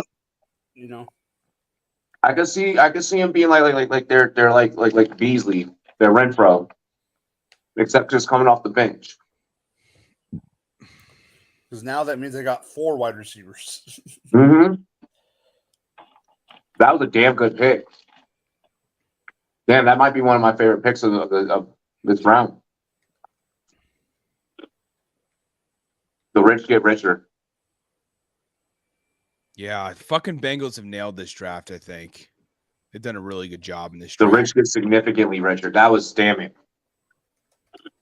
Because they got who was the corner they picked up too? They got Murphy, DJ Turner. They picked up a safety in Battle, and then now Jones. Fucking shit, dude. They've got to be the favorites to win the division for the AFC North, I think. I mean, as much as I love the Ravens, and their trajectory, like especially getting Lamar back, they got it in the bag with what they've done defensively to supply. I mean, the only thing they're missing, though, they got to get that offensive line figured out. No, I'm okay with it. I think Haener, maybe Stetson, but I think Haener is better. I had Haener better than McKee. Tanner McKee, I think, is just so overrated in terms of like. I remember he was getting some hype. I'm not big on Tanner McKee. Tanner McKee was like an afterthought for my draft board when it comes to QBs. So we got Pittsburgh that's on the clock. Pittsburgh's pick is in, and then after Pittsburgh, we got the good old Chicago Bears. Pittsburgh. We'll have David on. I'll put David on full screen so I can see his reaction. God. Oh God. David's having a meltdown every fucking Bears pick. I'm aware. That's why I want to put him on full screen.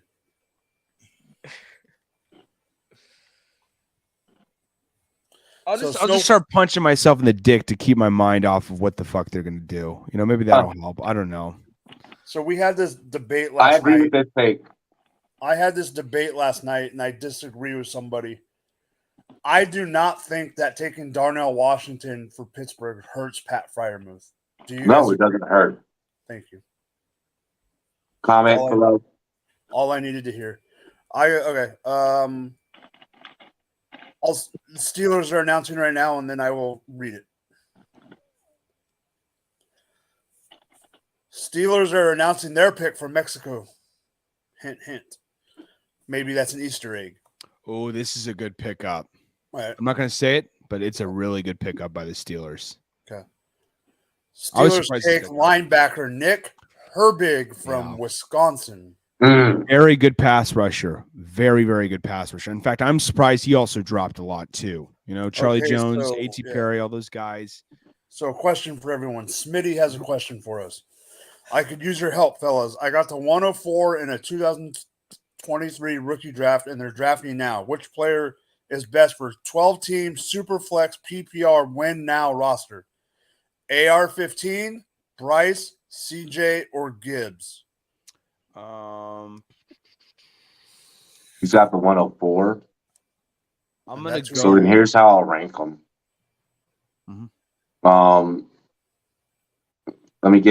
Let me rank it.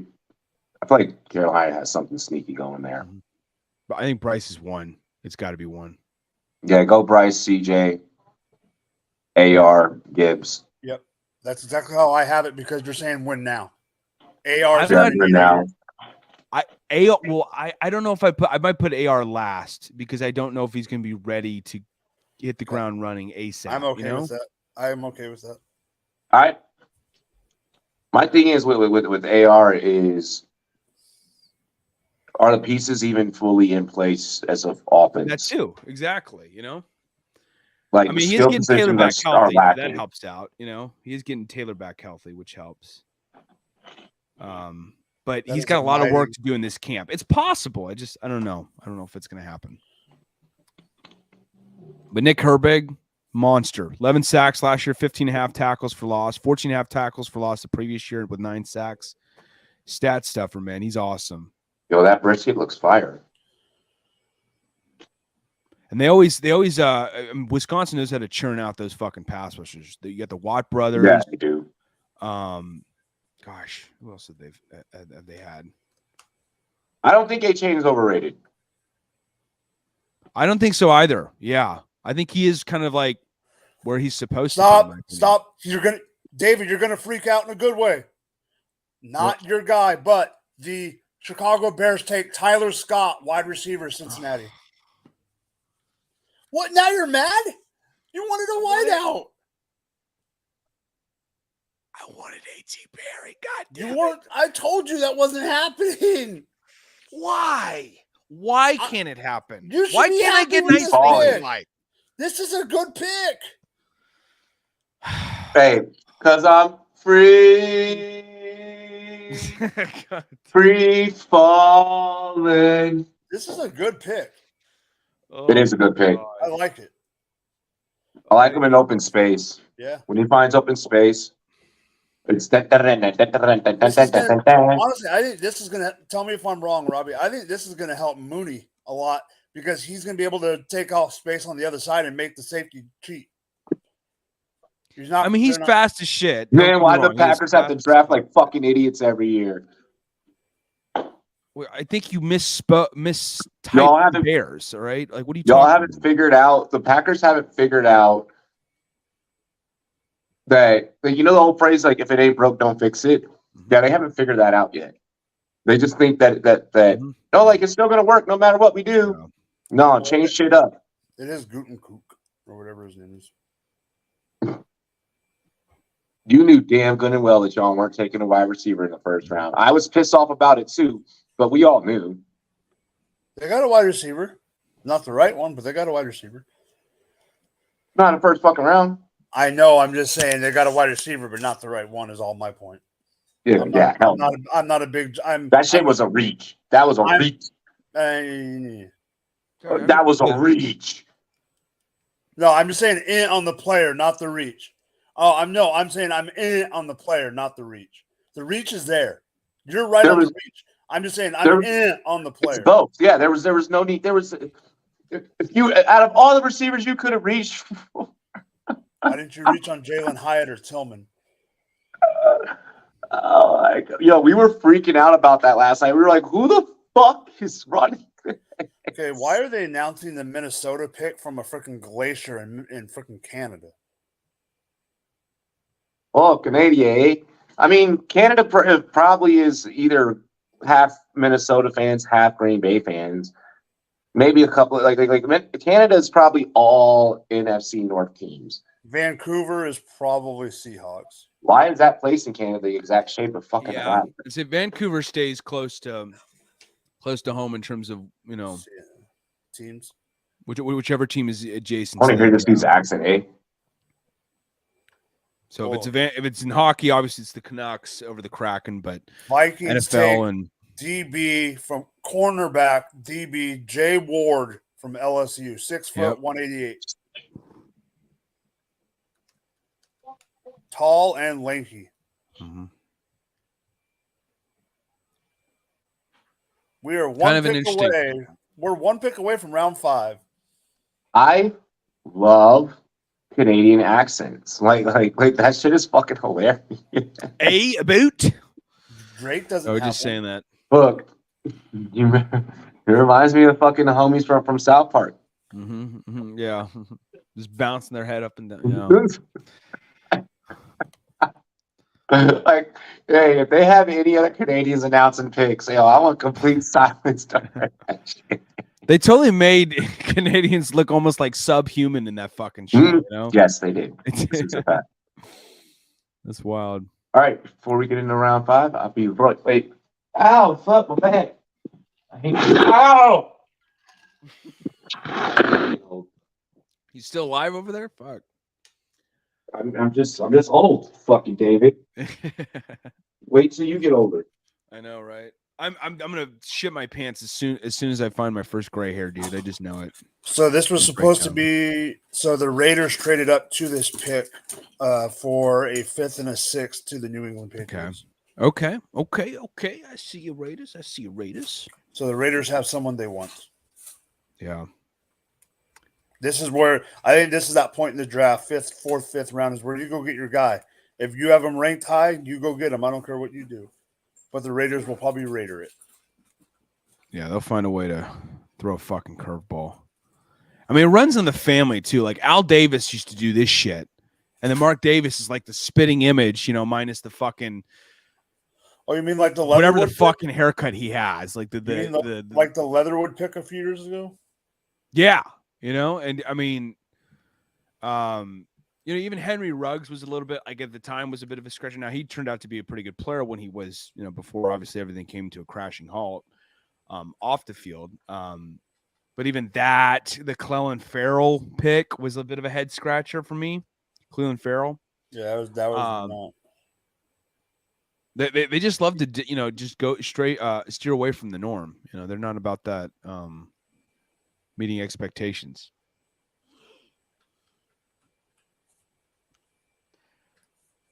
I'm not gonna lie, I fucking love the Pittsburgh Steelers draft already. Like they hit a fucking bullseye. I cannot believe they got Joey Porter where they got Joey Porter. Keeping it in the fucking family. And can you believe it? Yeah, it's wild. You got Broderick Jones. Okay. I would have been okay if the Chiefs took if the Chiefs had taken Joey Porter Jr. I would have been okay. Oh, that would have been filthy. That would have been a great selection by you guys. I would have been okay. But I like that you got Felix Anudike. No, I am too. That's why I'm okay with it. Mm-hmm. I thought that was really good. Even though you guys were up, you guys were, near the lead, the top of the leaderboards with sacks last year. Anudike, I think, can do a lot more even too than just like he plays like if cocaine were a person. Like he plays so fucking fast. But we lost Kalen Saunders on the interior, and we also lost Frank Clark. So we need someone on that other side. Yeah, losing Frank Clark hurt. Yeah, that's for sure. And we also, the other reason we needed to do something on that defensive line is to prove to Chris Jones that we're doing something, because Chris Jones is due this year for a contract. I hope you guys keep him for your sake, at least. Yeah, after this year, we have to re-sign him. So I'm hoping. Definitely consider coming to Chicago if you want, Chris, if you're listening, which we know you are. That's blasphemy, and you will get kicked off the air for that. Not the Chris Jones listening, the Chris Jones of the Bears. Yeah. I don't think. Yeah, I think Mike wouldn't speak to me again. He couldn't look me in the fucking face after that. All right, Like, with the 135th pick in the NFL draft, the last pick of the 2023 fourth round, the Raiders select. Come on, lady. The Raiders are going to select quarterback Aiden O'Connell from Purdue. Oh wow, ooh, that's a bit of a surpriser. it's the Raiders. Yeah, that is kind of. I mean, I think it fits. It fits the non-mobile Josh McDaniels quarterback. yeah, yeah. I know. Aiden O'Connell is like he's very. He moves very Gingerly. very geriatric out there. You know, like it. No, You he's actually not, brought up geriatric, not talking about geriatric Patrick Jones. Jones. I'm proud of you. wide receiver one, baby. Wide receiver one. Y'all still have that fucker? Yes. Yeah, we do. Punt the guy returner. who had more fumbles lost last year than touchdowns scored. That's always a good stat. Punt returns and hey, Okay. they're trying to turn. They're going to try to turn Velus Jones into the next freaking McCole Hardman like trickery dude. Oh my god. I mean, He'll be a poor man's McCole Hardman, which is saying a ton, you know, saying an absolute fucking ton. the Colts I want- Jet. I want some brisket now. Oh, that sounds good. And you're, gosh, They keep showing it. They keep showing it. It's pissing me off. Aiden O'Connell backing up freaking. Oh my god, that's interesting. That's not who I was expecting when they freaking traded up. But maybe they thought with Bennett gone and Hainer gone that they needed to get one. I get that it's Kansas City, but fuck, my guy. Stop making us all hungry. Exactly. Especially since it's breakfast time for me and David still. I know. Weirdos. Oh It's my 10:43. This is a perfect It's time too for breakfast. fucking early.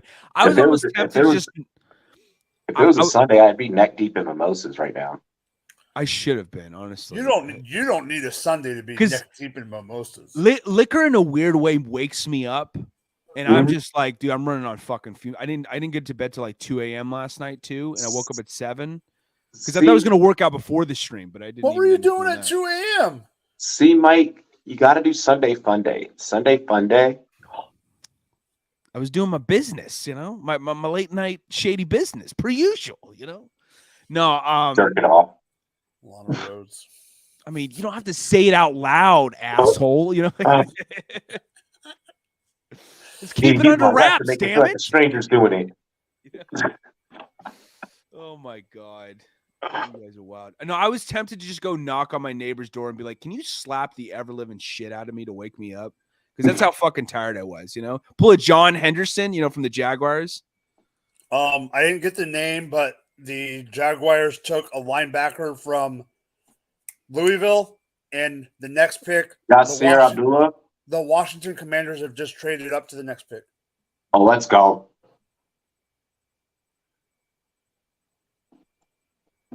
Look at us actually doing things. Okay, Josh Aiden- McDaniels must be outside of his fucking mind right now. Aiden is only 10:44 where me and Damn, see, that's what makes me happy about living in the Rocky Mountains. Like that. That's why like mountain time is the perfect fucking time zone. For Yeah. sports, I still think that the West Coast is the perfect. It's some should be too early. Some It should just be depends. Because again, even it's 10:44 and it's still too fucking early for me. Yeah, you that's what know? I'm saying. Like that shit is too It's not early. too early. No, this isn't. Too I early don't for want to me, wake up starting like with. okay, if y'all did have legal betting where you live, I don't want to wake up at 8 a.m. I mean, I do it anyways, but I don't want to wake up at fucking 8 a.m. to place a bet. It all depends on like what time you got to go to work the next day. So if you got an early shift, you want to be on the West Coast, you know, because the games will be done by 8 p.m., 8:30. You know, for like Sunday Night Football and shit. Mhm. And so, like that's a good time if you got to get up at 5 a.m. in the morning. You get your 8 hours. I'm up at 5:45, 6 o'clock. So Like- that's good for you, you know. Like, I mean, like, it's like even like my regular 9 to 5. Like, okay, so cool. Like, I would go in at like 6:30, be off at like 2:30. Yeah. You know, Yeah, that's not too bad. That's not too that bad. ain't too bad. You know, because then I can still go hit the beach and shit. You know, go fuck on some white bitches. Like, it's cool. You know, like Shout out to the white bitches. Yeah. No, I love my Oh my Latinos God. for real. I love my girl. I'm kidding. If I were living in LA, that'd be what I would be doing though. I'm not even going to comment on that one. Like if I were living, I know where you Oh would be my right God. now. And I'm not even going to comment. the Sean Watson's massage parlor. Just look. Robbie's just looking to his left, and there's Robert Kraft right there next door to him. What up, Rob? $1 billion conversations, baby. All for a $2 hand job. Right there on the screen, it says Washington Oh has my not won a God. playoff game since 2005. I know. Fuck you. They keep showing. Hey, I'm the one that they showed it, not me. But we have been to the playoffs, though. Hey, but Yes. at least you guys, I don't know if you guys know this stat. I may have brought this up to you guys, but at least you guys have had a 4,000-yard passer in franchise. We've never fucking had that. We've existed for over 100 years. Never had that. We've not even had a 30-touchdown passer in franchise history. That's how sad it is. It's not your MO. Yo, And I hate it. random thing just popped in my head. Random thing just popped in my head because I said it last night. What? You know how we're being harsh on Atlanta? For Bijan? Yeah. What if Oh, Lord. whole time? Because we're picturing it with Ritter being the starter. No, it's Tannehill. Huh? I still think Tannehill could be that starter this year. Yeah, he'll start. He'll definitely start this year. No, I'm saying now that Tennessee got Because what's that quarterback room? Oh, for the Commanders you're talking about. Oh, you're talking No. Commanders? No. Oh, no, I'm sorry. we're No, talking I think you're talking Atlanta. about a trade. Okay, no, you're just talking about What's that quarterback room like in Atlanta? You got Ritter and Heineke's there. Of course. Heineke. I'm thinking they Robbie, run the look, stick to Robbie, look, Heineke. I missed a pick. Robbie, look, I missed a pick. KJ Henry, Clemson, Edge. Okay, we get some depth. They're just announcing them on the bottom now. They're not going on stage. Yeah, they're not going on stage. So I got to be more patient. It became a parade in Kansas City. It's a party in my city. Hey, it's a party. It's a parade. I fucked that up. It's a parade in my city. Yeah. Here we go. Oh, hey, can I do the what do you call it? You ready? The gritty. Let's do it. Oh, hold on. Oh, God. Oh, dear Jesus. It's about to get real white up in here, folks. Get ready. Let's go, Mike. Ready, set, go. It's a parade inside my city. Yeah.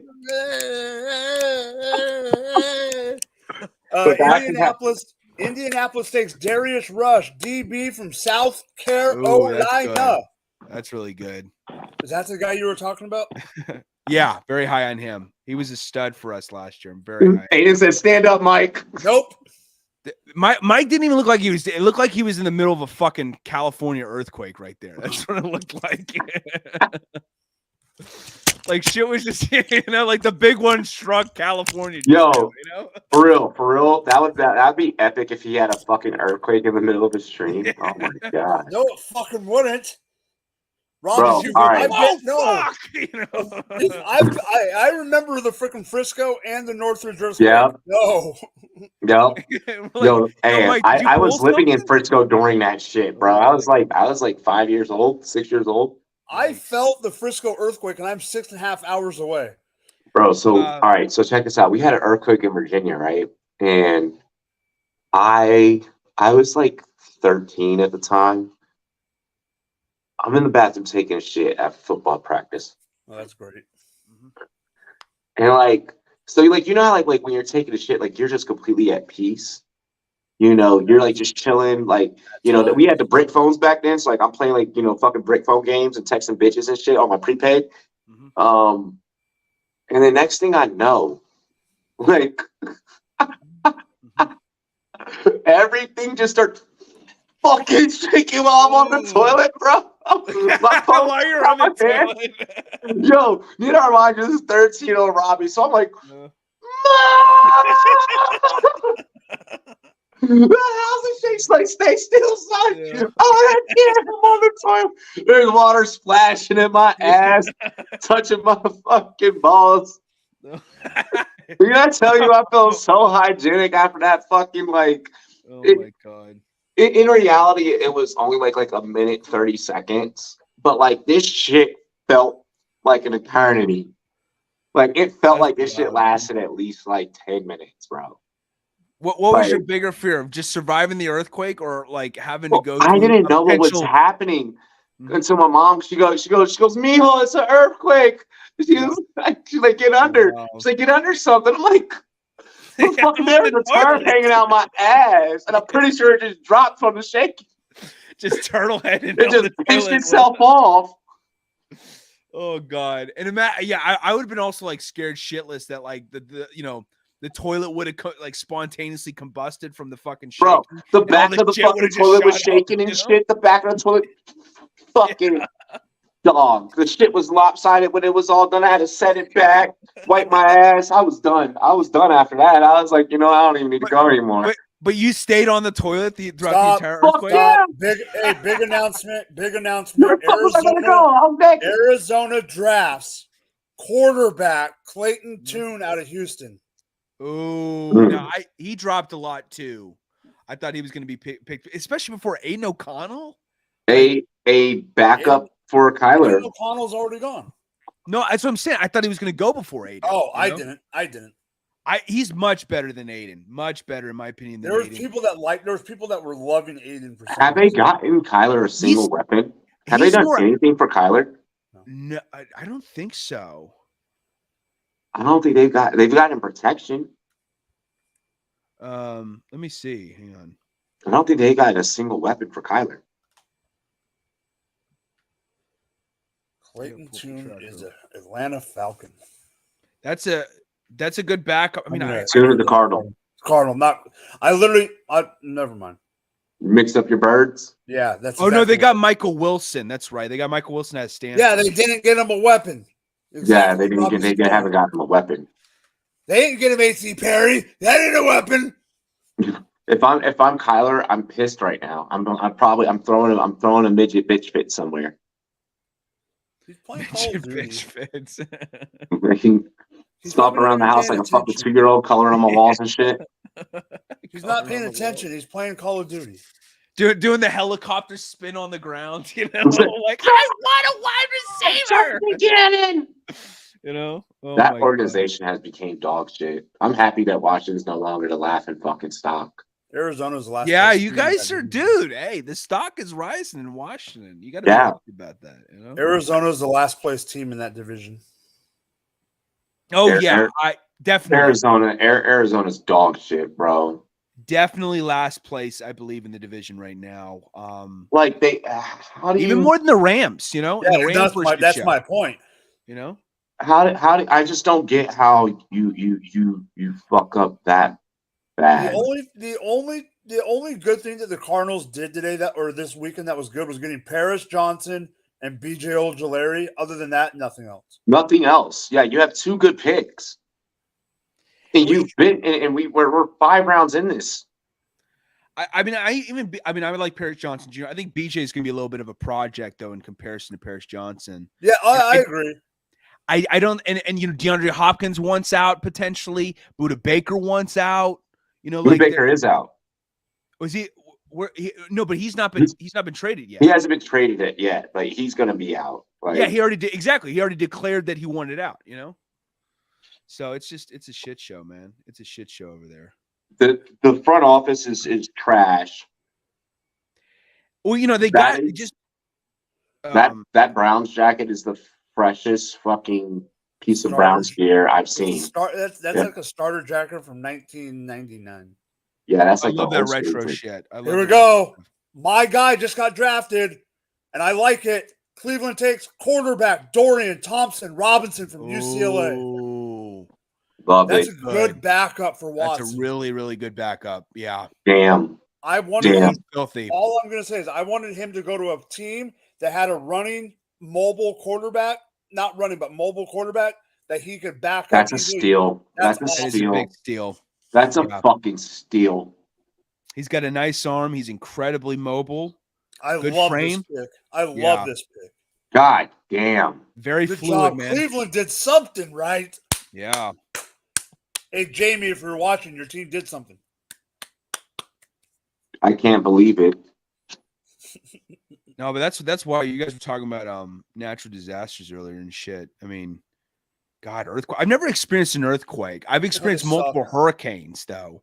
I was in one hurricane in South Carolina. We had to evacuate, and then I was in Hurricane Katrina in Mississippi, and I ended up missing 2 weeks of school. And I feel like such a piece of shit because I was in 5th grade. I was in 6th grade at the time, and I remember them announcing on the news that Hurricane Katrina was coming to hit the state of Mississippi.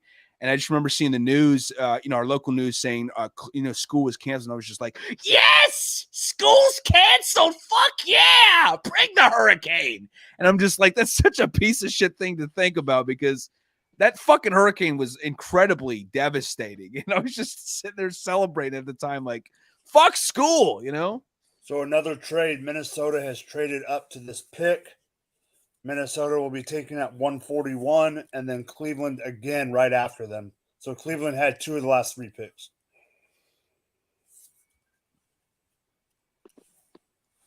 I'm not saying I would rather have a hurricane. That's not what I'm saying. Oh yeah. But part of me would rather have a natural disaster that I know is coming than an earthquake where I'm literally sitting here or standing somewhere and my shit just chilling. Shaking. It's got to be terrifying. Even though it lasts less, it can do more potential damage. Because it affects more. I feel like it's more pervasive. Yeah. And the shock value is just, oh fuck. Exactly. Minnesota has to go defense right here. They should. They should go. No, did they go quarterback? Now that they're run, is there anybody left? McKee? Do they go McKee? Oh, that'd be fucking wild. I'd hate We have that. 30 seconds. It's in. I mean, it would be the Vikings to fuck that up again. But yeah, we ended up missing 2 weeks of school, and we had our friends stay with us because they lost their power for like a week. I think someone even died in our neighborhood from getting hit by a tree or some shit. But we were in the tropical storm area compared to like the eye of the hurricane, like where New Orleans was and the Gulf of Mississippi. So it wasn't quite as bad as like certain other areas, But my parent, my mom's sister lives over in San Francisco, and they were in because you guys had multiple like earthquakes over there, right? That were huge ones in like the late 80s, early 90s, right? Late 80s was San Francisco. Early 90s was Northridge. Okay, gotcha. Yeah. So it was the one during the Athletics Dodgers series. That was Athletics Giants. That was 89. I'm sorry, Athletics and Giants. Excuse me. Yeah, excuse me. I meant to say Giants because Athletics and Dodgers was the previous year in 88. 89. Yeah. My there was a bridge that collapsed from that, right? A big bridge. The Golden Gate.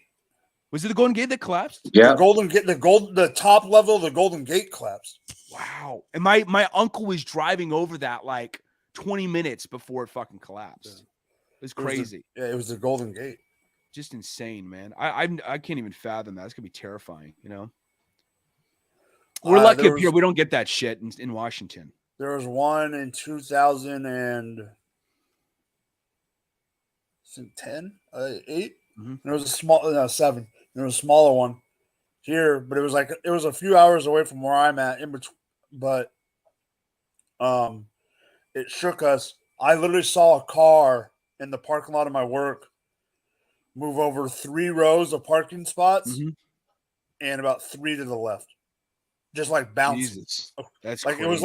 it was like a wave, and this car looked like it was on a roller coaster. That's terrifying, man. That's fucking terrifying. God. Minnesota takes defensive tackle Jacqueline Roy from LSU. Bro, they took forever to announce that. Jacqueline Roy. That was insanely Jacqueline. I don't want to say Jacqueline, but I don't know how. Yeah, I know. I'm just. I love the accent that you put on there. Jacqueline. Jacqueline Roy. Jacqueline. I was trying to think. LSU it's Creole. Yeah, Jacqueline. I was trying to think Creole is what I was trying to do. Yeah. Yeah. The Cleveland Browns' next pick is in. And sorry, Jamie, it cannot be Roshan Johnson. You want to trade? You want to trade for us? We'll get a fucking quality wide receiver. I'll fucking do it, man. I honestly didn't think Stetson Bennett was going to go that high. early. Yeah. I thought there was a possibility he could creep into the fourth. I mean, because he was selected in the 4th round, right? Yeah. Give me Max Dugan. I thought there was a I knew possibility. you were going to go there. I said 5th or 6th round he's going to be drafted, but he could creep up into the 4th round because you know what? Bennett's got some low-key arm strength to him and some mobility. I'm just saying. Dugan didn't declare, did he? Who? Yeah, he declared. Yeah. Okay. Yeah. Dugan? Yeah. He's a senior. Fucking. Here's my thing with Dugan is like, you watch him in OT, that dude will put it all on the line for you. Yeah. And I like that. Oh, he's a good. He's a gamer. He's a gamer. He lives for the big moments, you know. Yo, I'm like, you know what? I Los don't. Angeles, you need a backup. Chargers, you need. Why not? Why not? You know, learn a few years, maybe The go TPU Chargers, baby. You know, he would. I think he would really cash in well from an opportunity like that. Like, hey, he's a fucking local gamer. Chiefs don't need a backup anymore. We just signed our backup. Yeah. Blaine freaking Gabbert, baby. Oh, weird as fuck. Jesus, he's still in the league. I'm okay with it. Because what's his name? Freaking Andy Reid thinks that Shane Boucle from SMU. Yeah, we have him on our practice squad, and Andy Reid thinks he's like this darling, like he can form him into something. He could be interesting in the end. Andy Reid feels like he can fucking improve any player. I mean, Cleveland Browns when you're an NFL dinosaur, not much really phases you. Cleveland Browns take Cameron Mitchell, defensive back from Northwestern University. Interesting. Okay. There has not been a running back off the board since Roshan, right? I don't even want to hear his name right now. Okay. I really didn't say that to troll you. I really meant it. No, I know. I'm just David, that was probably your best fucking pick. Knock it off. Jets pick. I don't mind the Darnell backup Wright running back is our best pick. Think about it. Come on. I don't mind the Darnell Wright pick. I got you. I knew it. I fucking got you, Robbie. Now you know my team is killing it. We truly my team is killing it, bro. Killing it, dude. And I'm envious as shit. I do think I know why you guys did it, but I do think you guys reached on Forbes. No, Forbes is. But here's the thing. Here's the thing, though. Matthew Mayhew's so fucking like. It took him a minute to build that 49ers organization to what it is now, and like he left when he knew that like it was going to be in good hands. Like, bro, you bring that to us. Like, that's why I keep saying I'm like, no, it's going to be like 5 years because the groundwork has already been in place. You know, Magic and Josh Harris aren't firing these guys. The only person, if anyone, that'll get fired will be next year, and it'll be Rivera, and then everyone else will stay. EB will promote. It's just going to be a fucking just carousel, and it'll be fine. Like this is clearly not having Dan Snyder in anyone's ear going, nah, nah, nah, nah, nah, nah, nah. And I'm loving it. Yeah, I know this draft would probably be a whole lot more, retarded if it was Dan Snyder drafted, Dude, right? Holy shit. The Jets just took Israel Abinaconda from Pittsburgh. Oh, now that was someone who dropped a lot. Yes, but they got Breece Hall and Michael Carter, and now they just draft him? Izzy Abanikanda, They won't. What? They're trying to build deep though. They're trying to go deep, just like the Niners. I know, but this doesn't. I don't like these running back spots for my fantasy rosters. It'll be okay. It'll be okay. Not my Michael Carter shares. Why do you have Michael Carter shares? Because I had him before Breece Hall, and I just left him deep as depth for Breece. Now the depth is gone because Izzy's going to take the depth. Yeah. That's what I'm saying. I used him last year when freaking Breece went down. Before I had to use that guy named Zonovan Knight. Bro. I love when I snagged Jonathan Knight in redrafts, and I just started I was like, oh shit. I like his potential. I really do from a running standpoint. He needs to improve as a pass catcher, but he could be interesting. In a system where he gets that opportunity. I'm just looking at New England overall. I'm just like, Patriot. Yeah, let's see. What are the reason I brought it up, the running back thing, David, was I really thought, I was like, you know what's going to happen? Izzy is going to go to the Patriots, and it's going to be pissing me off because of Ramondre. But now let's see what happens, because the Jets took him before. Well, I don't think the Pats are going to go after him. I mean, because they don't have Damian Harris anymore, but they've got obviously Stevenson. They got Pierre Strong. They've got Kevin Harris from my South Carolina Gamecocks. And James Robinson. That's right. And they picked up James. I totally forgot about that. Yeah, I think the Patriots are going to take A.T. Perry. Oh, please, for the love of God, don't do that, Bill. Don't do that. No, don't do that. Don't you? I do. That would be a Patriots thing, but I don't think that they're gonna be anywhere.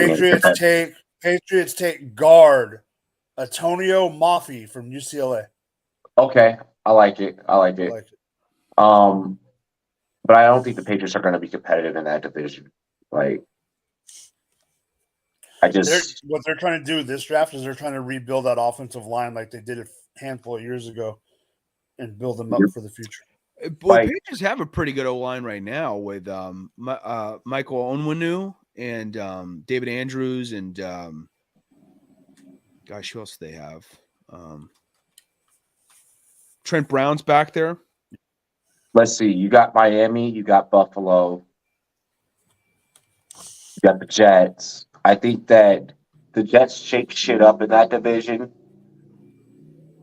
for damn sure. Obviously, Buffalo is just Buffalo.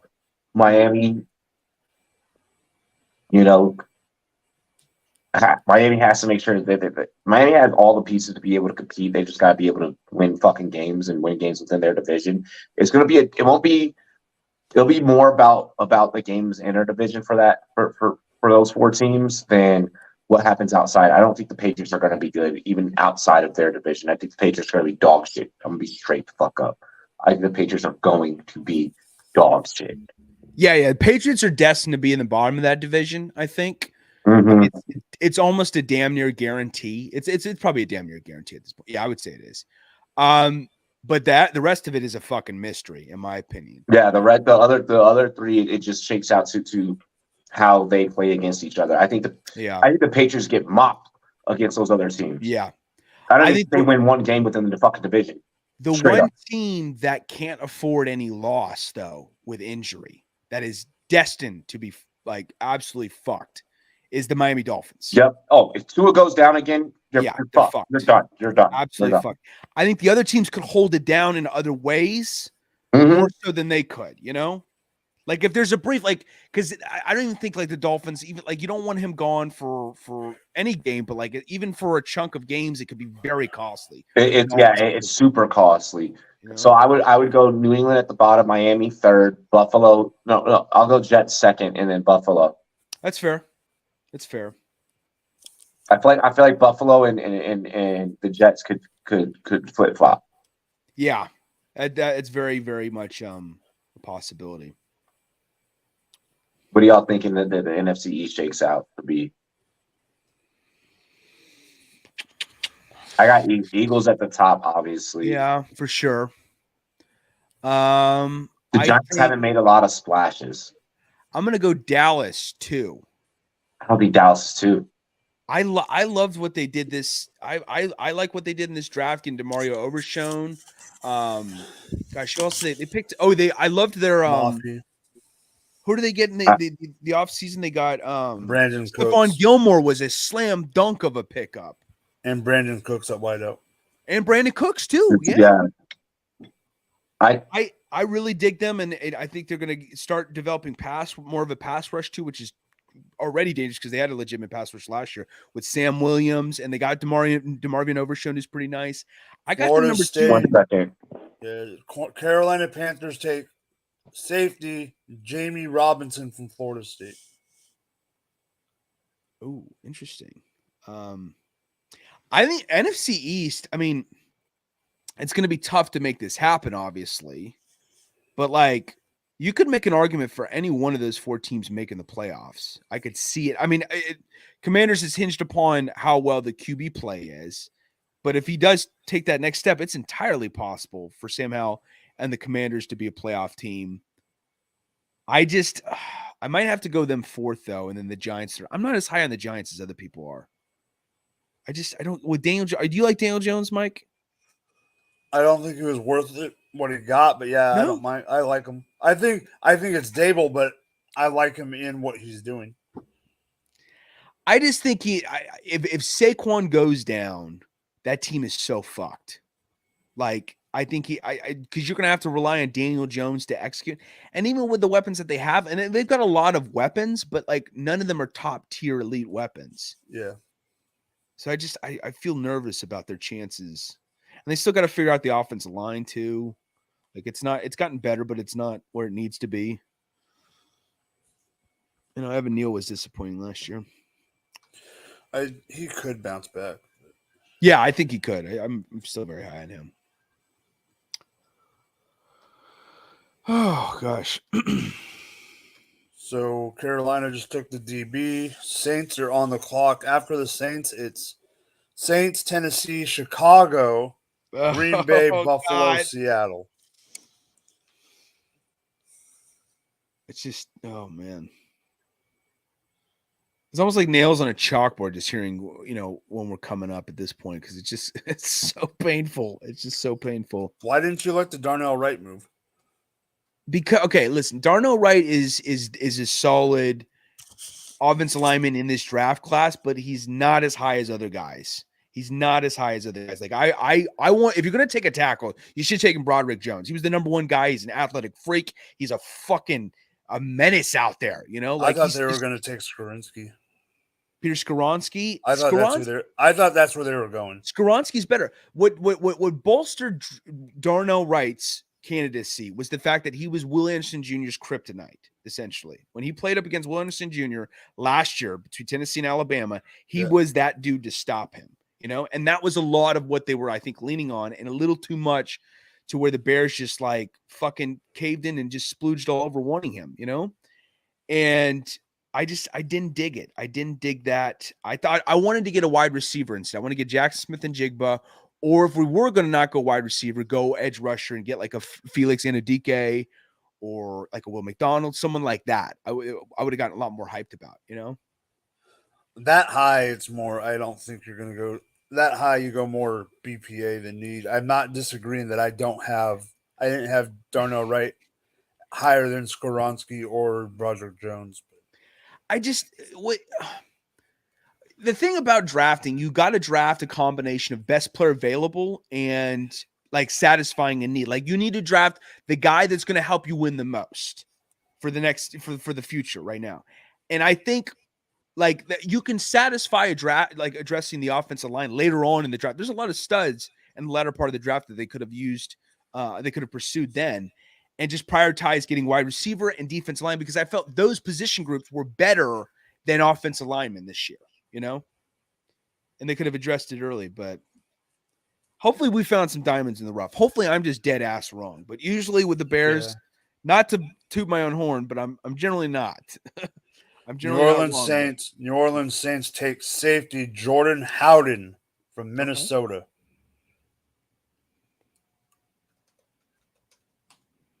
Interesting. He's a pretty good player. Tennessee is on the clock. Those Chicago Bears are on deck. The last 5 picks: Cameron Mitchell, Israel, Antonio Mafi, Jamie Robinson, and then the guy we just said. Interesting. Tennessee's pick is in, just waiting for it to come up. Then we got Chicago, Green Bay, Buffalo, Seattle, Detroit, Tampa, and then Seattle again. 147th pick overall.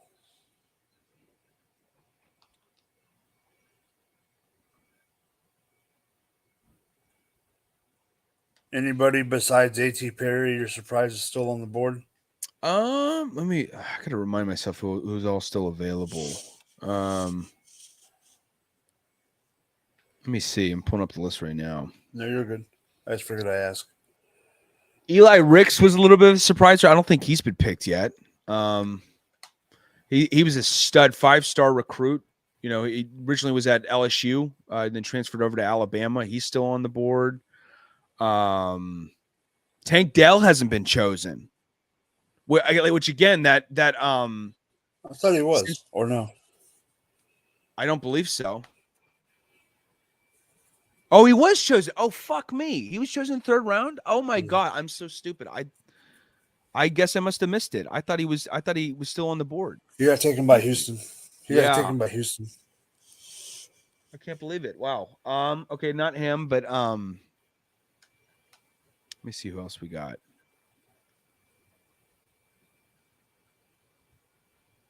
I don't think Andrew Voorhees was selected yet. I don't think so. Yeah, he hasn't been selected yet. At USC, pretty solid guard and tackle for mostly played tackle, I should say, for my Trojans. Keishon Butte hasn't been selected, has he? To me, that's not a surprise. You don't think so, really? I thought a lot of people were going to hype up his athleticism because he was great as an athlete, showcasing what he could potentially do in 2021, but he dropped off mightily this past year. And it was in part because, health reasons and, it was, you have Brian Kelly, of course, coming in. But I thought someone would have taken a chance on him, honestly. Let's see who else we got here.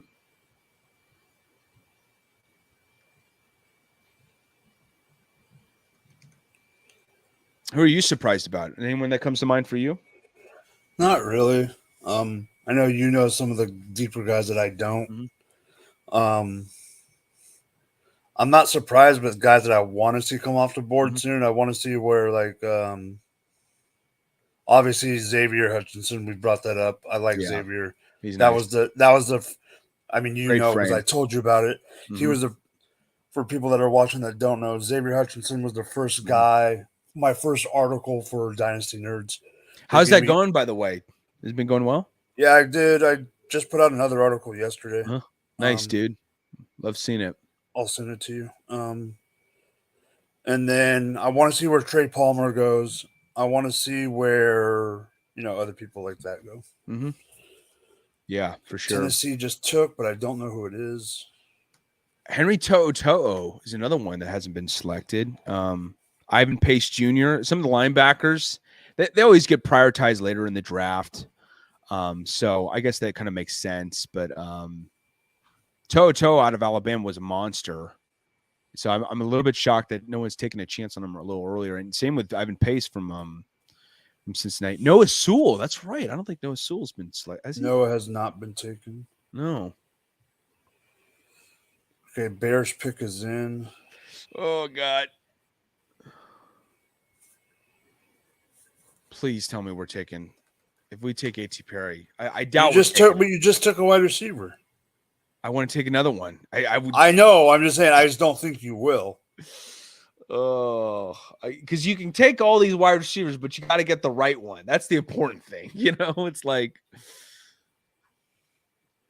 the Tennessee Titans took tight end Josh Weil out of Cincinnati. Oh, that's a good pickup. That's who they took right before Chicago. I didn't see the pick, so I wanted to go back and make sure that I got it right. Mm-hmm. That's a pretty good pickup. 15 touchdowns in his career at Cincinnati. That's nice. That's real nice. Excuse me. ESPN says best available is the linebacker from Alabama that you said, Tua. Mm-hmm. Yeah, but it says the best fit is outside linebacker Ramirez from Eastern Michigan. Oh my gosh. The Bears pick is in, and you just brought him up. Inside linebacker Noah Sewell. Oh, okay. I'm not saying you predicted it, but you literally just brought his name up. I like that. I mean, he had a down year this last year. I like it. I like it, David. I hate Oregon. Being a Pac-12 guy, I hate Oregon. But Noah's decent. I like it. Noah is decent. He had a great year in 2021. And this is a great depth. He'll at least be a depth guy. Because I don't see. I mean, he's an interior linebacker, so he's not going to be, starting over Tremaine Edmonds or moving him outside to start over T.J. Edwards, who of course we picked up from the Eagles. It's probably more of a depth piece. I like this selection. I don't know. I really want to help Justin Fields out there, and I feel like they're just not maximizing the execution to do so. Marco says that you guys should have taken Toto. Yeah, Toto probably would have been a better selection. But Noah Sewell, if he can get back, listen, I think, how do I say this? Toto's more consistent, but if Sewell gets back to 2021 Sewell, I think he has the higher ceiling, Yeah. So back on another thing we were talking about. Remember we were talking about there's no quarterbacks left really now that those guys have gone? Yeah.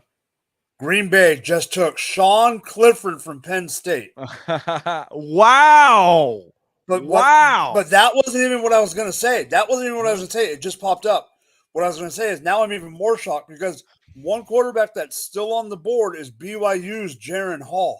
Yeah, he actually is another surpriser. Why Sean Clifford? Green Bay, what are you doing? Jaron Hall was a sleeper for me that people shouldn't be sleeping on, honestly. I didn't even see Sean Clifford on anyone's draft boards. I'd rather have Max Duggan. Max Duggan, yeah. Yeah, Clifford is an afterthought in comparison to those other guys. Like, I'm not saying he shouldn't be drafted, but like if he was Mr. Irrelevant, I would not be bummed. Yeah, but not 5th round. Yeah, not 5th. Exactly. After losing Aaron Rodgers. Exactly. Oh God, that's fucking wild. Sorry, Pat. Now on the board is the Buffalo Bills. Yeah, I'm curious what they're going to take.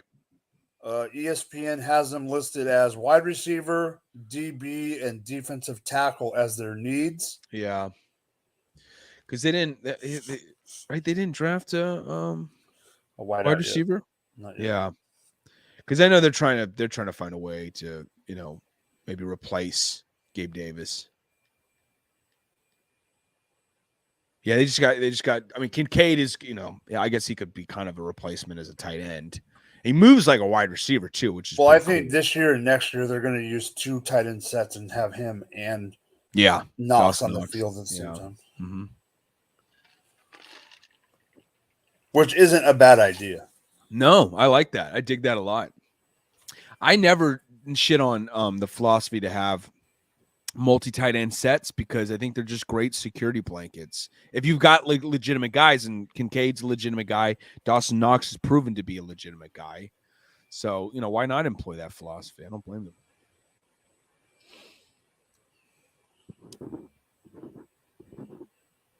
But they just showed Michael LaFleur from Green Bay, him and the GM, and they look way too happy for drafting Sean Clifford. Yeah. We believe this guy's going to be the next franchise quarterback. He's the next depth piece we need behind Jordan Love. Yeah.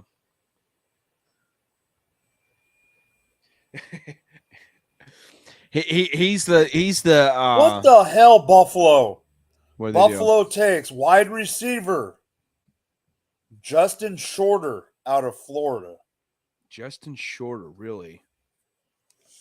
God damn. Trey Palmer's still there. Boute's still there. David's boyfriend, A.T. Perry, is still there. Xavier Hutchinson. I love you, A.T. Parker Washington is still there.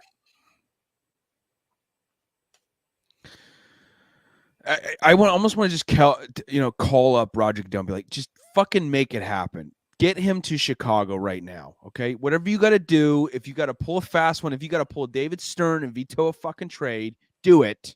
Just get A.T. Perry into Chicago. That just makes no sense to me. It really doesn't. the Justin Shorter pick at all.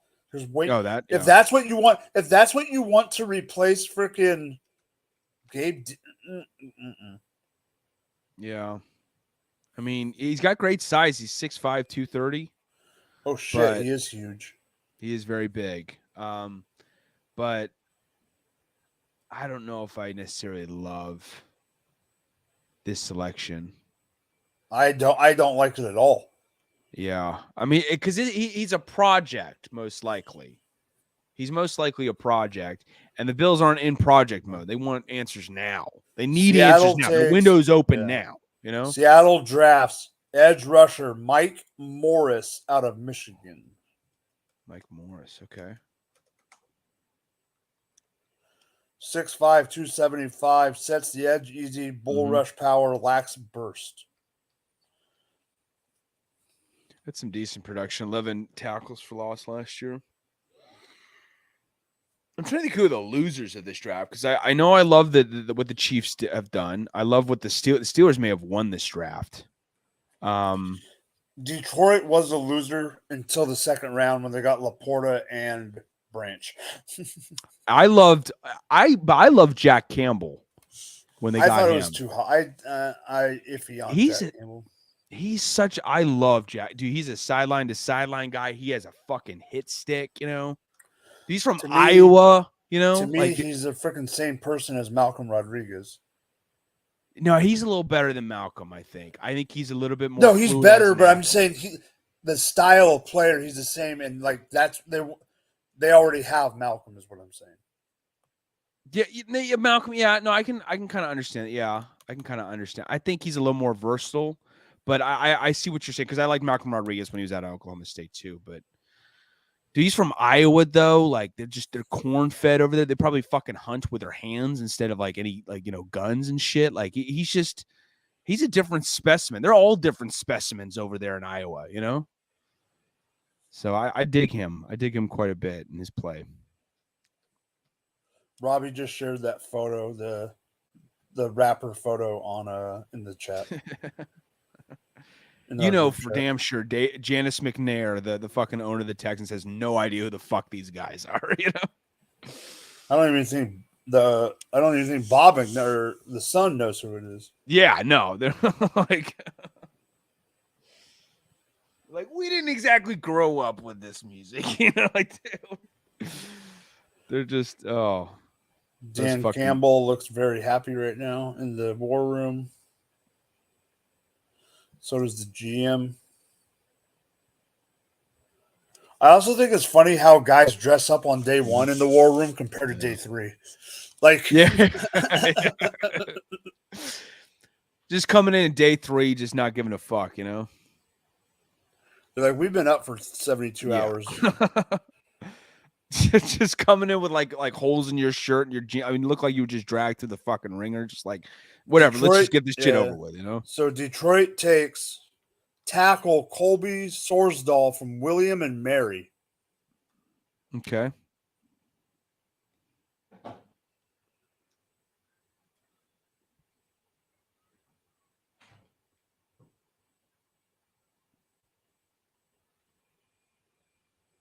Tampa Bay is on the clock. And then after that, Seattle is back on the clock for another pick. Okay. I'm trying to figure out how to get a faster stream. My streams are like, I swear I'm like 5 picks behind you guys. Oh, man.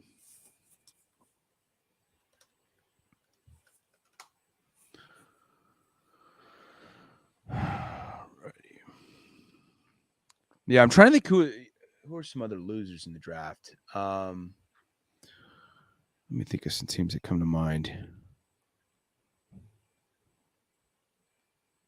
You know who I also dug? Actually, when we're talking about winners, I dug the fucking Broncos.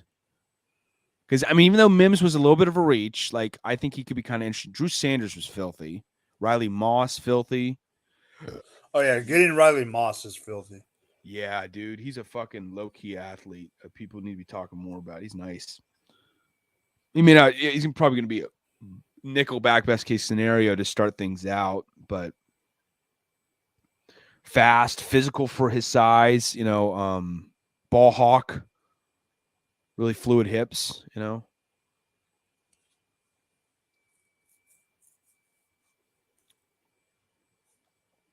Obviously, my Bears were. I think they definitely were losers in this fucking thing. That's for one thing. What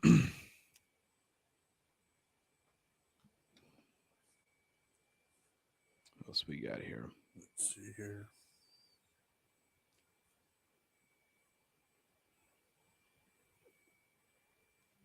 All right, so they're announcing the pick right now on TV from Germany. Buccaneers or flag football players from Germany are making the pick. The Buccaneers select with the 153rd pick linebacker Servokia. Servassier. Servassier Dennis. Yeah, there you go. Mm-hmm. That's nice. That's really good pickup. Because didn't what's his name request a trade from Tampa Bay linebacker? Levante David? Not Levante. Or no, Devin White. Devin White did, yeah. Did he request a trade? I think so. Yeah, he did. Yeah, you're right. I forgot about that. That's right. He did. Yeah, I mean that could be interesting. Servassier Dennis is an absolute fucking athlete too. He was nice out of Pittsburgh. 94 tackles last year, 12 tackles for loss. He's had double-digit tackles for loss in each of his last 3 years. 4 more sacks, including 7 for each of his last 3 years, including 7 this past year. Really nice. Just a spectacular athlete. This is a really good sneaky pick. All right, David, you're in charge for about 2 minutes. Okay, no worries.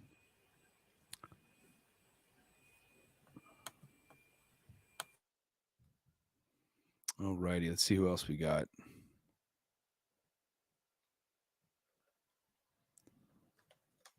NFL draft tracker. Oh, man.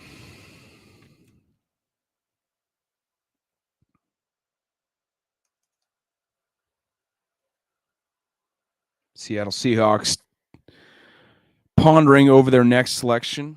Curious who they're going to take. They can get some linebacker help. That would be nice to see. I mean, they do have, because they got to fill in the void with Cody Barton out. Him no longer there. Oh, okay. They took Olusegun Oluwatimi from Michigan, center from Michigan. Okay. Interesting. They need to address center too. I mean, they're Seahawks O-line. It's gotten better. Like it's not like in the fucking shambles it used to be. And they're building a foundation with, like I said, Abraham Lucas is filthy. Charles Cross really nice too. I in terms of his ceiling, it didn't break out onto the scene last year compared to what people expected. But he's got a high ceiling. He could reach all pro caliber status when it's all said and done.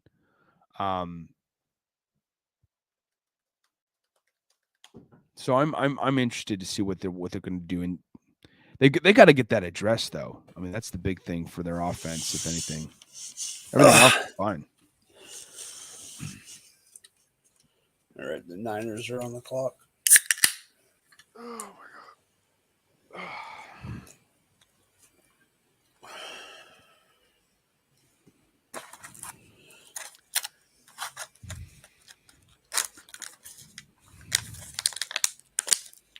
So are you going to Canton this year, Mike?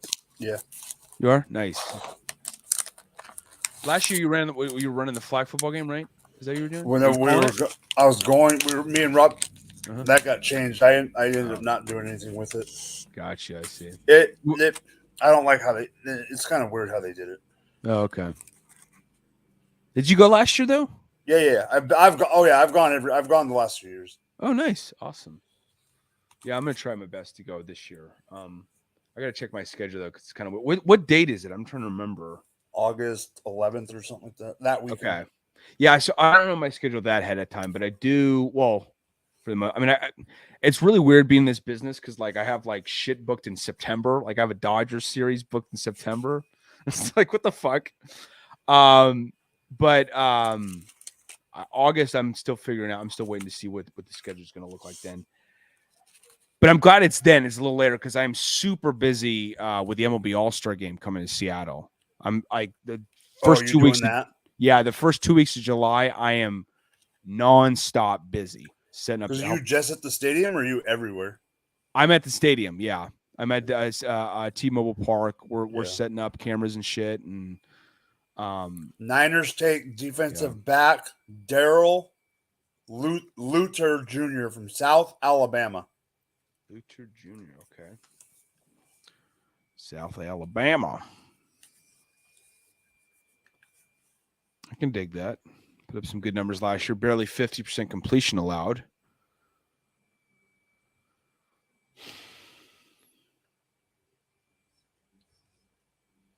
Former alma mater of Mr. Craig Schmucker himself, my co-host on TBQ Sports. TBQ Football. South Alabama? He did, yeah. He played football there briefly. He also played a little semi-pro football as well. Chargers pick us in. I'm afraid of who they're going to say. They got to go heavy on the defense more, in my opinion. Like that's really which is surprising that it wasn't much of a priority for Brandon Staley. It felt like at least, and that's his specialty. But I don't know. What the fuck do I know?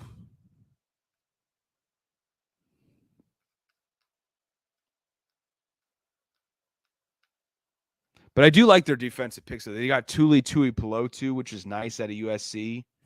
Really nice. And then Dion Henley, too, who's a sneaky gem. Another sideline-to-sideline linebacker. Chargers took tackle Jordan McFadden from Clemson. Oh, that's good. That's a good pickup. If you can't protect Herbert, you're in trouble. Yeah, and that was a liability last year. Their O-line really fell off, and it was in part because of injuries, because they lost Rashawn Slater for the year. But Matt Filer took a step back. Corey Linsley was pretty consistent, but Matt Filer was not what he was in 2021. So they need to, supply him with legit protection.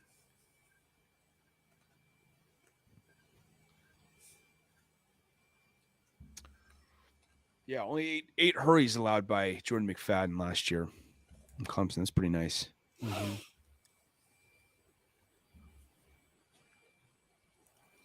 So we know Baltimore's on the clock, which means they're going to make a pick that's going to be better than that. They're going to get a guy that's fallen or someone. They're going to get value to watch.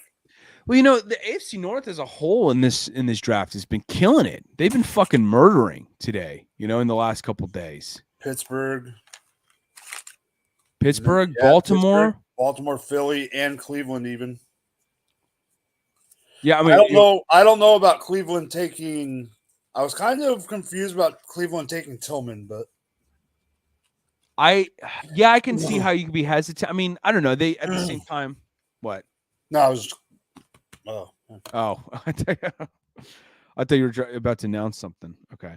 No, because they did get Elijah Moore, this offseason that the Browns did. So and they I remember they drafted David Bell. That's right, last year. And they got Donovan Peoples-Jones still. Tillman.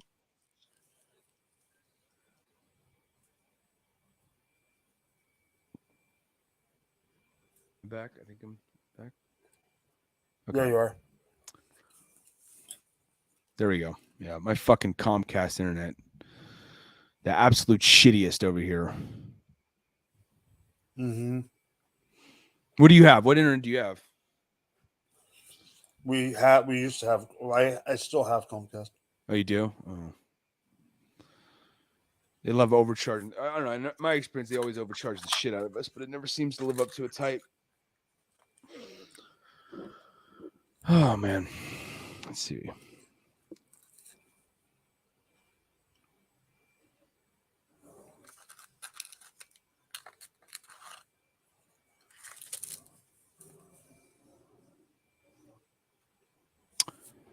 What are the Ravens up to? I know. I'm curious. I'm really curious.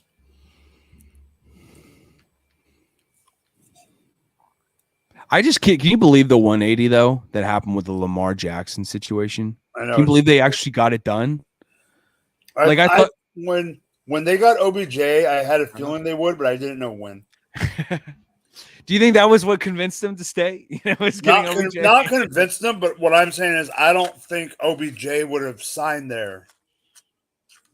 Yeah, some inclination. Yeah, I don't think he was like, "Hey, Tyler Huntley, let's get this shit going, baby." That's my point. I'm not saying it was like that's why he did it. I think it was the opposite. I think Baltimore takes DB Caillou Blue Kelly from Stanford. Okay.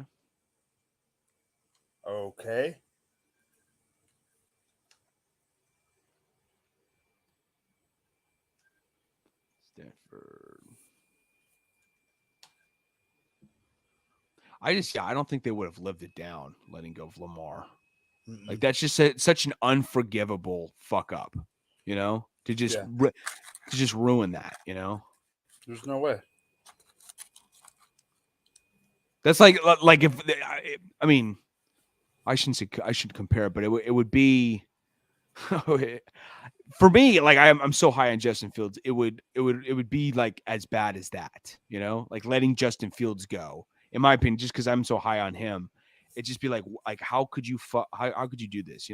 How could you just be no comprehension whatsoever.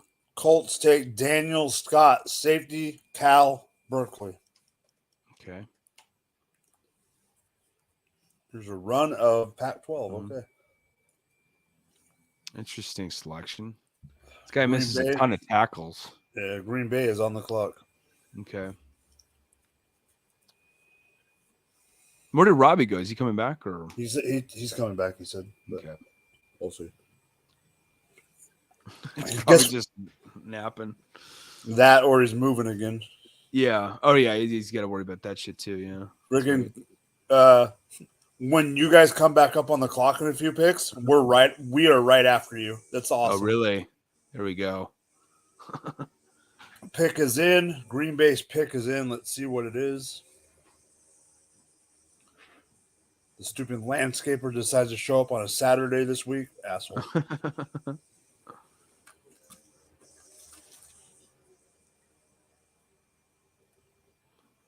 Oh, God. I just know I'm going to be a basket case when they choose.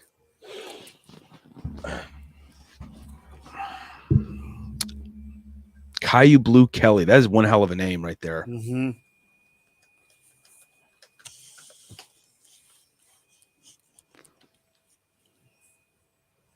But nothing tops, of course. Speaking of interesting names, yeah.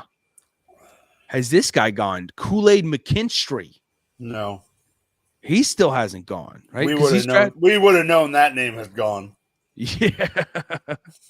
He's from Alabama. Mm-hmm. I believe he was declared for the. I want to say he did, right? I think so. I'm not sure. Yeah, me neither. Yeah. They have him on NFL Draft Buzz, so it sounds like he is. Yeah, he's a prospect. Figured he would have been selected though.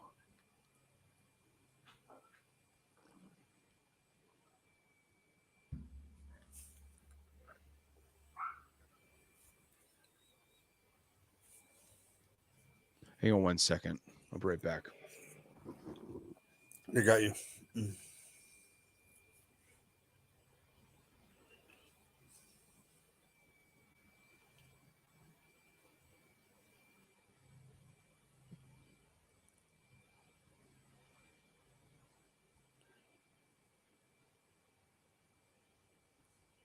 So Green Bay is on the clock, waiting for the pick. Green Bay takes wide receiver Dontavian Wicks from Virginia. I don't mind the pick. 6'1", 206. I don't mind it. Back to back. So they got not back to back, but they got two wideouts now.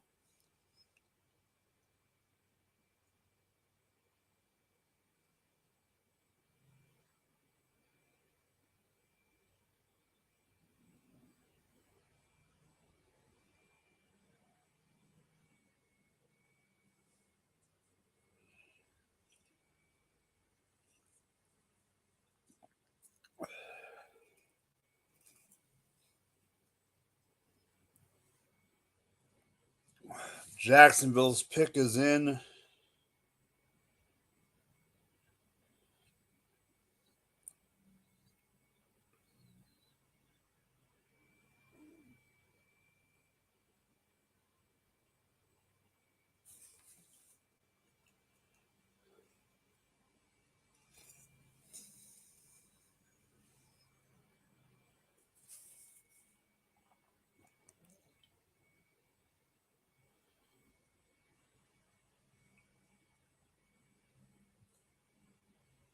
Okay, so Dontavian Wicks from Green Bay. Wide receivers are still available. You got Trey Palmer, you got Butte, Hutchinson, and David's buddy A.T. Perry. And there's still running backs left too.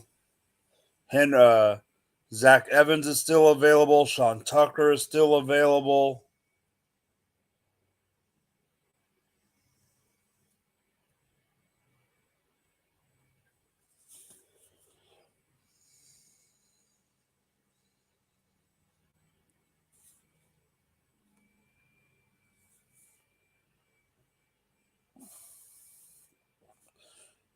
Jacksonville Jaguars take safety Antonio Johnson, Texas A&M. The Rams are now on the clock.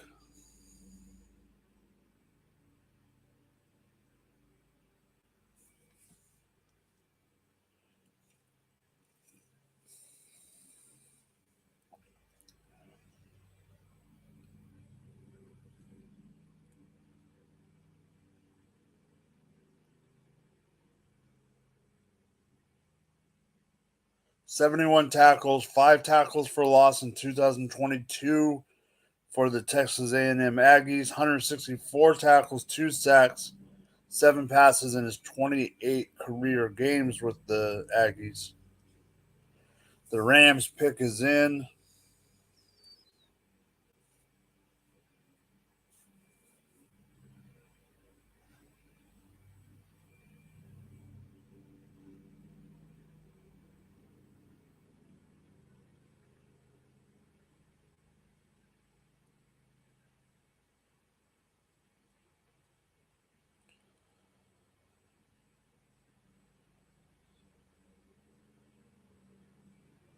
Let's see who the Rams are taking here.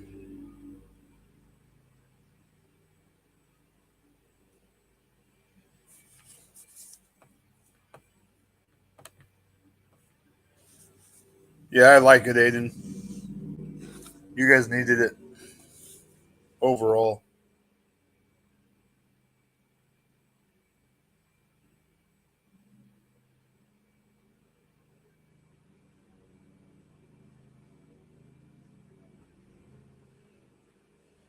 The Rams take outside linebacker Nick Hampton from Appalachian State University.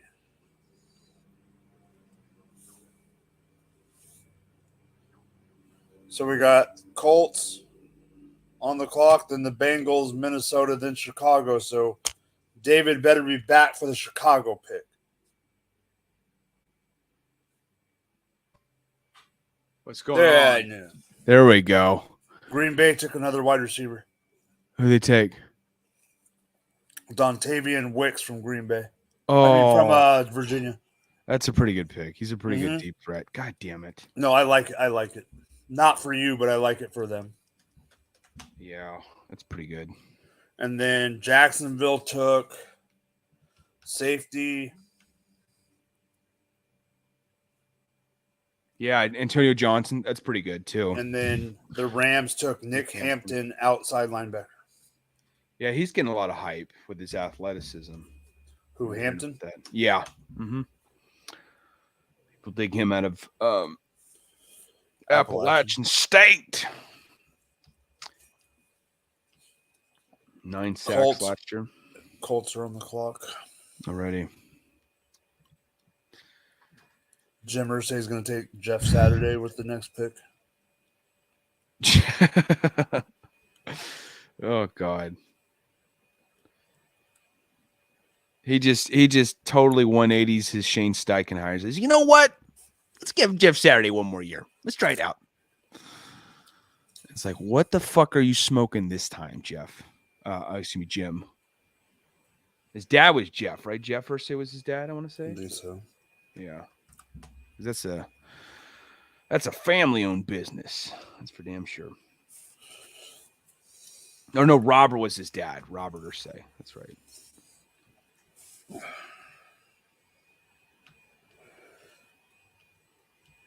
Colts take tight end Will Mallory. Okay. That's interesting. They're going heavy on tight end a little bit because they drafted Jelani Woods. Jelani Woods. They drafted someone this year in the draft too, right? Didn't they? Already?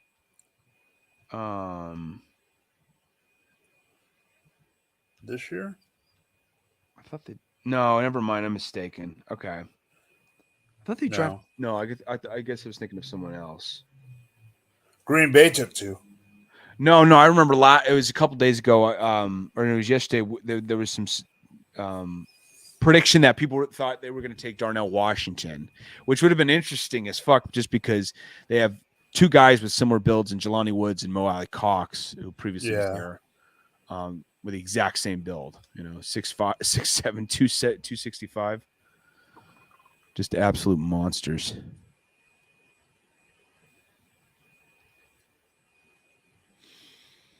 Bengals are on the clock. Alrighty. Bengals pick us in. It is a good position, but not the guy I would have taken. Mm-hmm. Running back, Chase Brown from Illinois. Oh, that's nice. I like that a lot. He was a stud the last 2 years at Illinois. That's really good. I'm so shocked Sean Tucker hasn't been taken. But remember, there were some rumors that he had a heart issue the last week. Sean Tucker? So I'm wondering if that he has a heart issue. Really? Look it up. There was an article that popped up right before the draft. Oh, I see. I didn't realize that. Wow. I thought it was because of the lower body injury that he had suffered last year. It's a combo. Interesting. I didn't realize. Wow. Because he posted his own little. I love, that's the beauty of like social media nowadays, is you can kind of tell your own story if you want to. Yeah. And he posts his own combine video, like essentially, like, this is how fast I am, this is how strong, this is my vertical leap and all that shit. He was just like, I don't want to deal with all these fucking scouts picking and prodding and trying to get in my fucking head with all these stupid questions. And like, like when they ask those dumb questions, like at the combine, like, what do you think about, what do you think about having a gay teammate or some shit like that? You came back right when your closet team took a running back. I saw. It's the wrong running back, but they took a running back. They'll be fine. I know.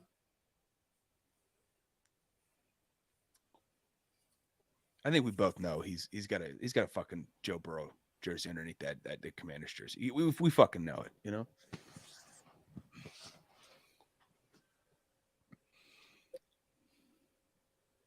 Minnesota's on the clock. They could take Jaron Hall from BYU. I think that would be a really good pickup. That's the only one left now, that besides Dugan. I mean, Sean Clifford's even gone in the draft. I mean, come on. Mm-hmm. I know. Clifford before Jaron Hall is just so wild to me. It makes zero sense to me whatsoever. I called it. They got him. Wow. Jaron Hall to the Minnesota Vikings. I thought he could have gone second round even. Like, I would not have been upset if Jaron Hall would have went second round. Because in some ways he did some like pretty comparable things to Zach Wilson at BYU. They're both dual threat guys. They don't turn Jaron Hall is a Viking, which means the Chicago Bears are on the clock. Oh, fuck me. I didn't mean it in a bad way.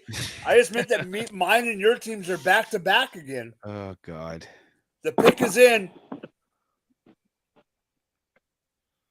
Oh, God. Bro, I just had to fucking yell at U-Haul. Uh-huh. So my best friend fucking ended up canceling on me because I guess he woke up late All right, whatever. Bullshit excuse. It's the NFL draft. You're a Cowboys fan. You don't have much to look forward to. Uh, so that happened. So then that messed up the time that I had the U-Haul reserved for. So now I'm about to have to try and grab the U-Haul, load everything up, get it all to my new place, and try and get the U-Haul back to its location at like 4:30. So I'm gonna have like, yeah. Yeah, it's gonna be a fucking time crunch for you. I mean, I don't have a whole lot, so I'll be able to do it. It's just the fact that I have to do it in like the fucking first place. Yeah. It's like, ugh. Mm-hmm. So like I went ahead just for in case shit purposes, moved the pickup to tomorrow morning, and see if I can get a couple more hands on deck to like just like knock it all out really quick. Okay, so But my David, homie's on the way now, so I'm gonna see if I can just knock it all out today by some fucking miracle. What position do you want, David? I mean, I'm not gonna lie. I still want A.T. Perry, but I know You're not drafting A.T. It's Terrell Perry. Smith. It's Terrell Smith. Just give it to me, Mike. Give it to me. It's Terrell Smith. Terrell Smith. That's who we drafted. Yeah. Yep, Out of Minnesota corner. Yeah, it is. It just popped up. He's got good size. All right, KC is on the board. Those are pretty good numbers, I will say. 341 yards allowed, two INTs, one touchdown allowed last year. Fucking lies, Chipotle. 80 grade by PFF. That's not too shabby. I just Straight up lies. Like, we roast our peppers. No, you don't. Like, why are you lying, ho?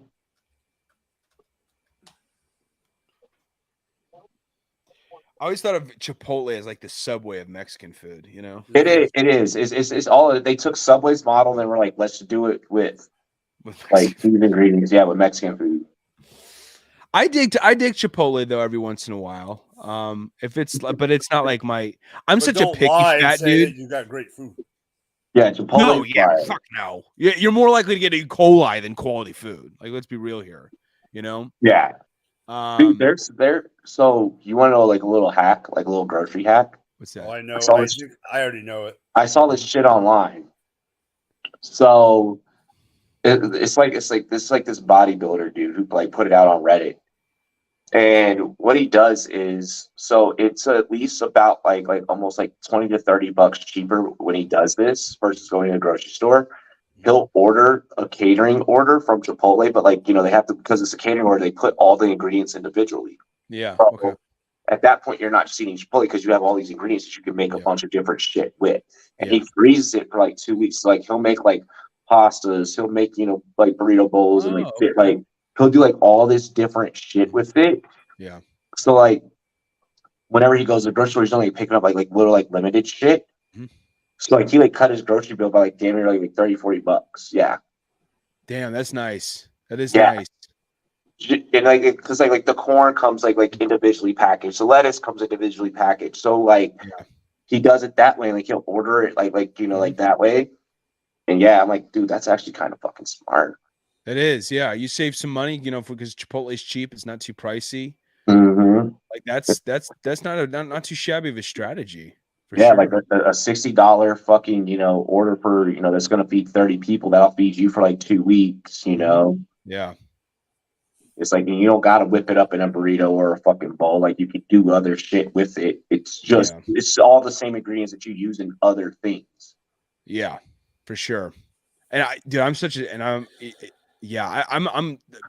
that's the thing too. Like I said, I'm a picky fat dude. So like I like to go gourmet with it. I like to just fuck around and do that. Like that's right up my alley is to do shit like that. When I saw him do that, I was like, you smart son. Yeah. Like the amount of math though that you would have had to do to figure that out. Yeah, I know that sounds exhausting.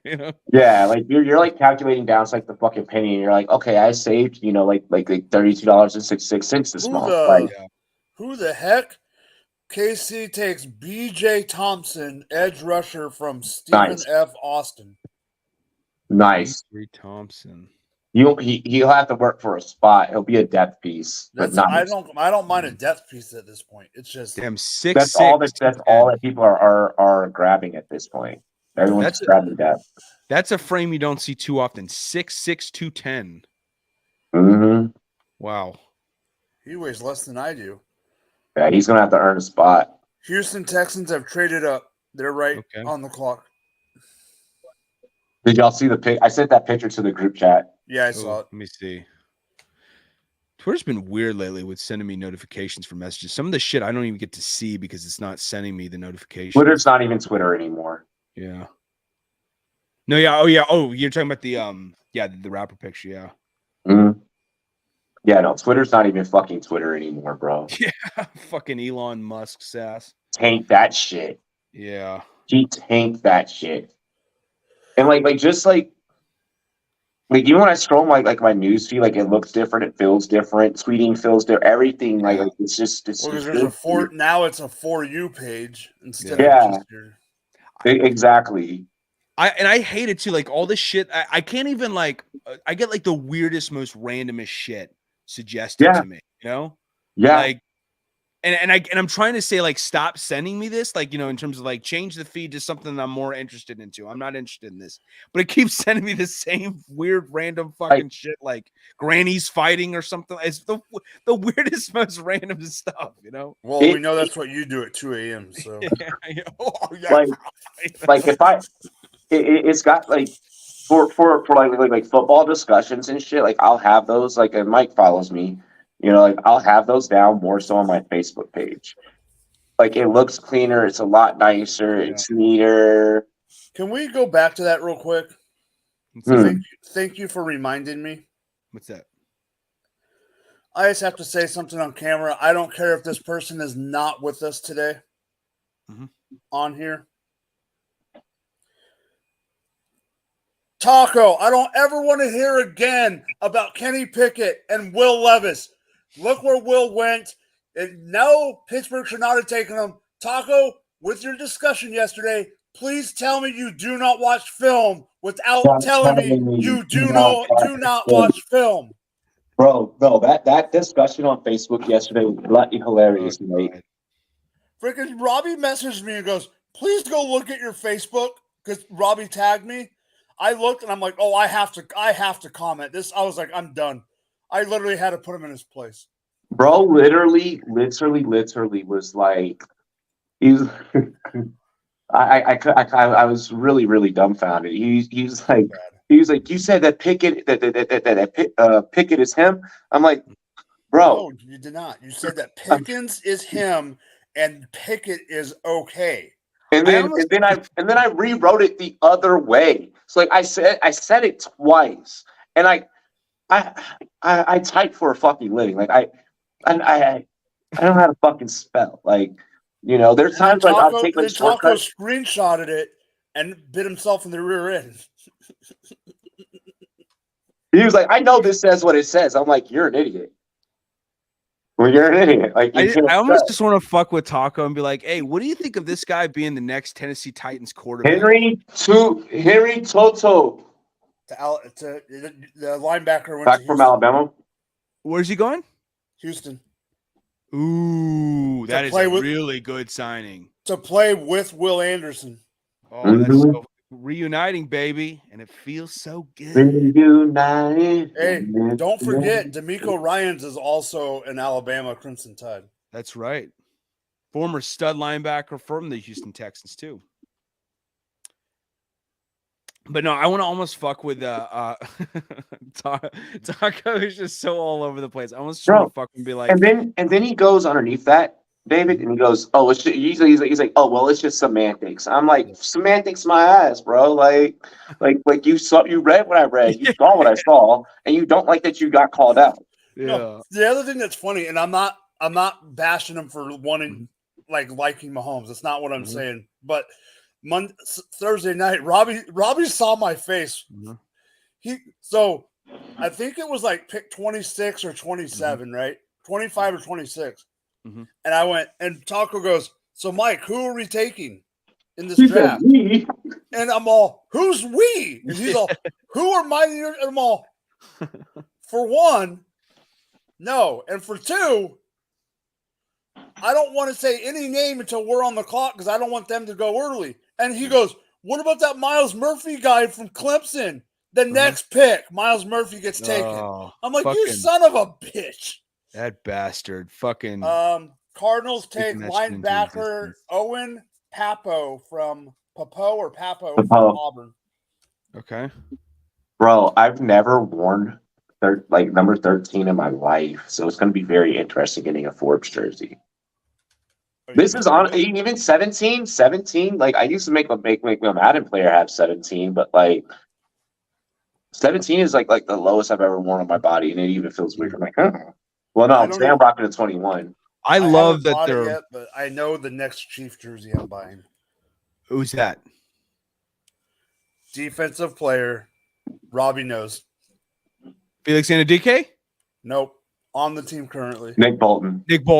There you go, Ooh, baby. That's nice. He's so good, dude. That's my next one. He's such a fucking stud. You know what I have a rule for when it comes to jerseys, though? My rule now, and the trade with Brandon Marshall ruined it because he signed a 4-year extension to remain with the Bears before the 2014 season, and they shipped his ass out right after the season was done. I don't buy a jersey anymore until after they've played a significant amount of time. Like I'm talking like they play an entire career there or something. No, because jerseys also change, colors and things. So like me, I look at it from like the collector standpoint, like. Yeah, I get that. I totally get that. I have Vince Young's rookie jersey. Yeah, no, I get that. Like certain things, you just do like I had Moss. I had Moss from Minnesota. I had Moss from Minnesota and Oakland. I don't think you got a Tennessee Titans Randy Moss jersey. They were never printed. Robbie, don't say it out loud, but I don't think David has seen my special jersey I have. Which one? I know which one. I know which one. Oh my gosh. I'm trying to think. Like, what's your most cherished jersey you have? What jersey you like? Fires in your house. That's the first fucking jersey you're grabbing. My all black Terry McLaurin. Oh no. Honestly, it'll be the all white Sean Taylor because it still says like the original Redskins. Like this is the when Nike first took the deal. Yeah. So like this is like fresh, like when they first got it. So yeah, it would probably be this one. And I only got this. Well, I remember getting it, and I was like, "Do you know how much?" I look at the lady. I'm like, "You know how much that jersey's worth?" Mm-hmm. And then she was like, "No." She's like, "It's Sean Taylor." I was like, "Yeah, he's passed." I was like, "It's one of the most legendary safeties." Like, yeah, you can get a bag for that shit, Yeah, I was like, let me get that. I was like $55. I was like, yeah, a couple more years, that's just going to be like really up there. 50. That's a deal, dude. 55. Yeah. She had no. It's like we have this sports store in one of our malls here in Colorado Springs, and like they have no idea half the shit that they have in there. Mm-hmm. Like we're talking like Mitchell and Ness throwbacks, and I'm like, what did you do? I'm like, do you know what that's going to be worth in a couple of years? We're talking like old school starter jackets. I'm like, do you know what I can get for a fucking starter jacket online right now? If I had a starter jacket right now and I put it up for fucking like, if I had the Utah Jazz starter jacket and I put that bitch up, yeah, you might find you might if I had like the original one, like the one from like when I was like a kid. Oh my gosh, like that shit would sell because it was original. I'm getting $100+ for it. Maybe 360, 420. Like I'm getting somewhere in that range. And it was back in their prime too, when they were, vintage. I mean, the Jazz were as great as they got, Mm-hmm. And John Stockton. Yep. I had gotten I had gotten a high five of Malone and Stockton. Oh really? Holy shit! Wow. Yeah, we ended up getting sat on the on the Utah side. Mm-hmm. Damn, dude. Yeah, and that's a cool thing. Yeah, they were walking through, and like I was just such like a fan. Like obviously, I was a Lakers fan, but like I was just such a fan of like the game back then that like I don't give a fuck, dude. That's John Stockton, dog. Yeah, like one of the greatest pick and roll duos ever. Mm-hmm. Just insane, dude. Not the biggest fan of them off the court. Oh, the Bears on one. The court, they're filthy. The Bears one, yeah. The Brian Urlacher. Yeah. Oh my God. That's the NFL 100 one, though. I want that is fucking sexy. I used to have the original all blue Urlacher. That one was. It's got the 100 anniversary thing here too. I probably Bro, should have said something other your head. Hey, if you can get NFL 100 jerseys, still get them now. Get them now. Yeah. I missed out and didn't get a single NFL 100 jersey, and I really wish I had them. Those will go up in price for sure. Hey, Robbie. Dude, that is fucking filthy, Mike. Did my other Canton jersey just go up in value or down in value? The Swift? The Swift autograph. That went up because it's an autograph from his original draft team, so that went up. You're gonna have to hold it. Just keep it in this wrapper. Don't ever take, or either keep it in a frame. I'm gonna frame it. It's in a bag right now. I put it in a bag when I got home. Yeah, mine are obviously all in bags. So guess what jersey that got stolen from me from an ex? My recent ex. Jerry Rice? Yeah. That's what I remember you saying, I think, a while back. You said something happened to Jerry. That sucks, dude. That fucking sucks. 49ers too, right? Yeah. Yeah. She was a Niner fan. It's like, take the Seahawks one, damn it. Why'd you have to take the 49ers? Take the Raider one. Oh, yeah. Yep. I had his 49ers jersey as a kid. I had his Raiders jersey as a kid. I had Moss's Vikings and Raiders jersey. I had Deion Sanders' Dallas jersey. Oh God. I still have my championship Dirk Nowitzki jersey. I still have that one. Dude, seeing that guy run in person was hilarious. I remember like I telling my dad, he's like, what do you want for Christmas? I was like, I want a Dirk. I want the Dirk championship jersey. He's like, but you're a Lakers fan. I was like, Dad, do you know what that's going to be worth? Yeah. Be filthy. I'm trying to think. One of the most memorable ones, just because of, like the Christmas and everything, like that it was when Minnesota had Michael Bennett and getting that Bennett jersey. Yeah, running back. Yeah, that's right. The other Michael Bennett. I forgot about those days. Yep. Nice. Because they weren't printing Chris Hovan jerseys, and I really wanted a Hovan jersey. Mm-hmm. And my dad was like, "Yo, they didn't have Hovan." He's like, "You already have Moss, so like." He's like, you have Moss, you have Culpepper. Mm-hmm. He's like, you know, Carter didn't play for the team anymore. He's like, so, and got me Bennett. Bennett was nice for 1 year. He's really, really good for them. Sean Alexander was a favorite. Every kid had a Michael Vick jersey. That's why I didn't mention that one. Damn. Like, there's so many. My best is in early 2000s Chargers powder blue, Phil Warren and autograph. That's filthy. That's filthy. Antonio Gates is one of my favorite fucking tight ends, period. Me too. Period. I love him. The man was the definition of a power forward that transitioned into football. Preaching the fucking truth right now, dude. Raiders take Christopher Smith, the second safety from Georgia. Yeah, no, he's good. Yeah, Georgia. Yeah, that's a really good pickup for this slate in the draft. That's nice. More Georgia. I mean, God damn it, Georgia. Yeah. It's just going to be all Georgia players at one point in the future that are taking the fucking draft. They're like, fuck every other school. Let's go to Georgia. Okay. There's this TikTok, and it was like the real reason why players try out for safety, and it's always pretty much like the premise of it was like it's the kid that can hit but doesn't want to get hit, so they play all the way in the back. So like it's like, oh, now it's my opportunity. And it's like, okay, well, I only dished out like 2-3 tackles this game, you know. Mm-hmm. So like they take less damage. Yeah. I should have fucking been a safety. I was stupid. I was like, no. That'd be a lot of fun. I was like, put my little skinny ass on an island. I had no idea but I remember my first time playing corner, bro. I was like, what did you play? Wide receiver and corner? Yeah, I played wide receiver and corner first. Mm-hmm. We were just so deep at receiver. We were so fucking deep. Mm-hmm. Also, I mean, my coach had my freshman coach had overlooked, you know, my talents at receiver. It wasn't until like 3 games into the season that he was like, "Oh shit."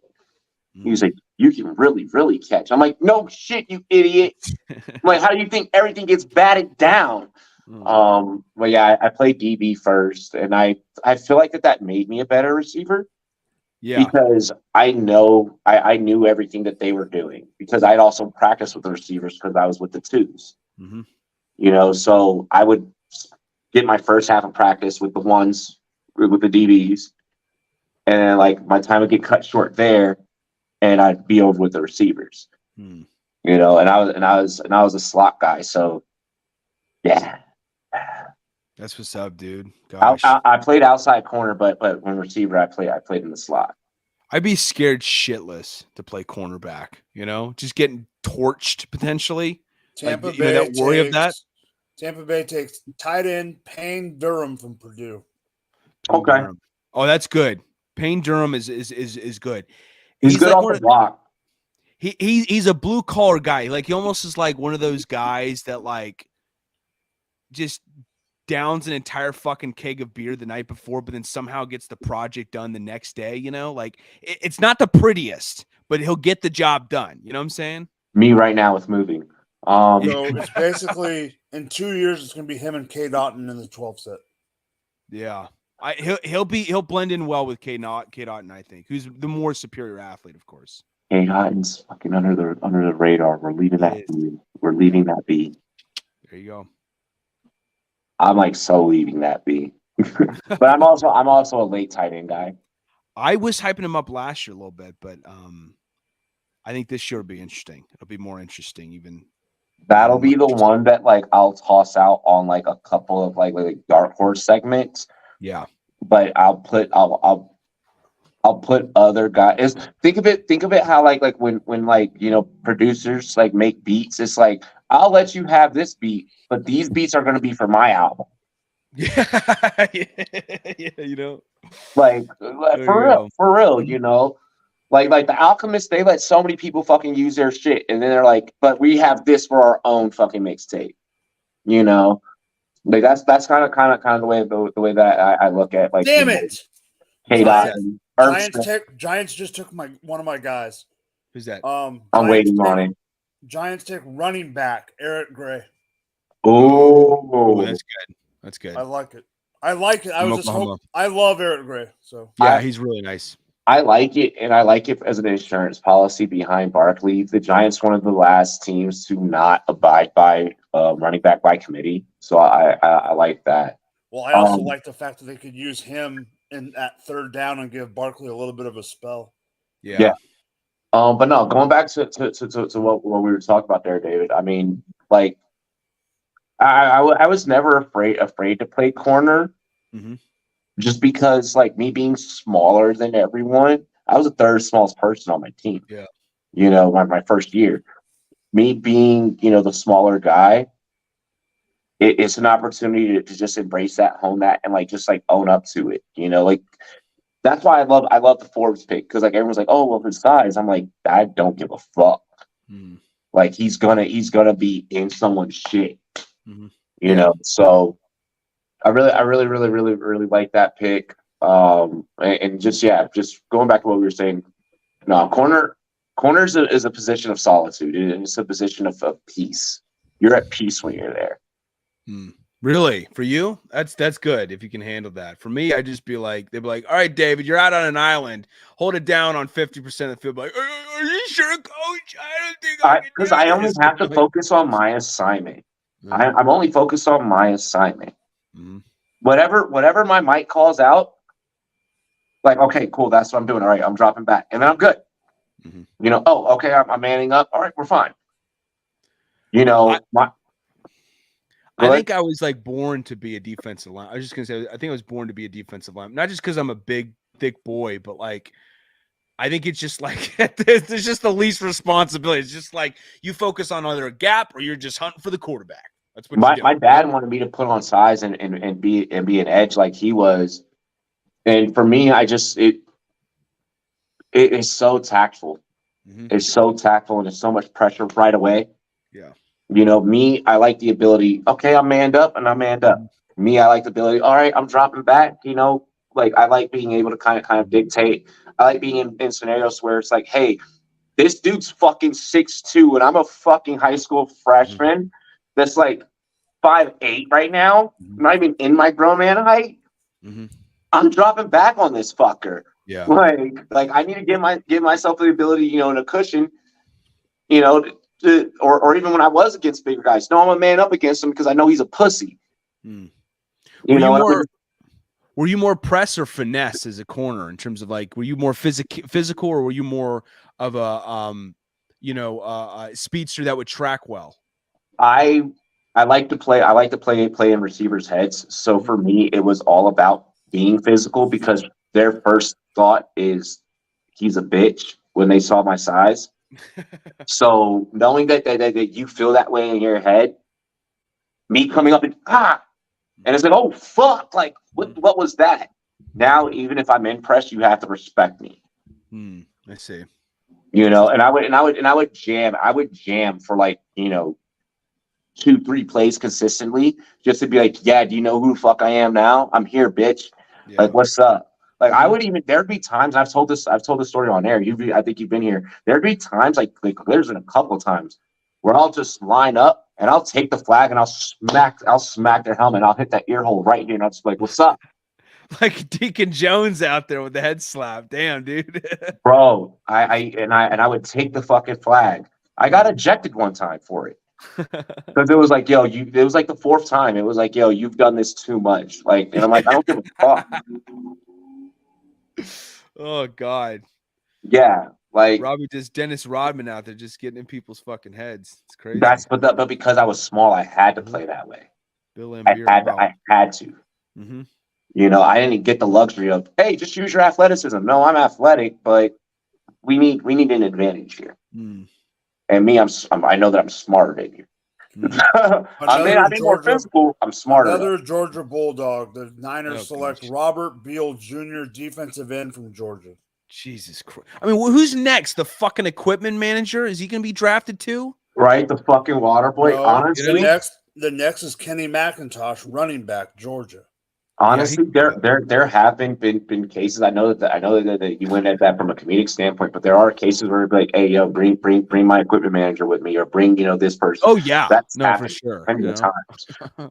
They're all they are chaplain. You know, he just all they are caddies, just like in golf. Like if you've been golfing with the same caddy and then you make the big, you're keeping that fucking caddy, bro. Oh, it's a legit relationship for sure. Yeah, you know?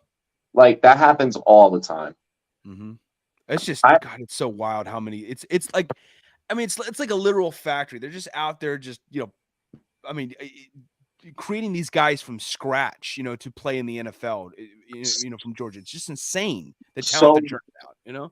So the way that one of my homies ended up being the one of the lead chefs, there's about like 5 of them for Washington. Every team has about 3 to 5 lead chefs. One of our team's lead chefs. I'm really good friends with him. Every time he's out here, he comes to party with me and shit. My homie Mel, our homie Mel, as a YouTube channel, our homie Mel, we'll have to get him on the show sometime. The way that he got his is because he had cooked at both Bama and Memphis. Well, guess what team drafted guys from Bama and Memphis? So he was able to, you know, and his story is pretty incredible. From, you know, serving some time to, you know, being a full-time, you know, celebrity chef. He doesn't just cook for football players, he cooks for a lot of other, you know, singers and shit. To also, you know, being on a reality show that was on I think it was like on like Tubi or some shit. Okay. Interesting. Yeah. No, it wasn't on Tubi. It was on Oprah. It was on OWN. It was on Oprah's network. Oh wow. Okay. Yeah, and I think it was like called like Finding Love in DC or like Love in DC or some shit. It's like one of those matchmaker shows.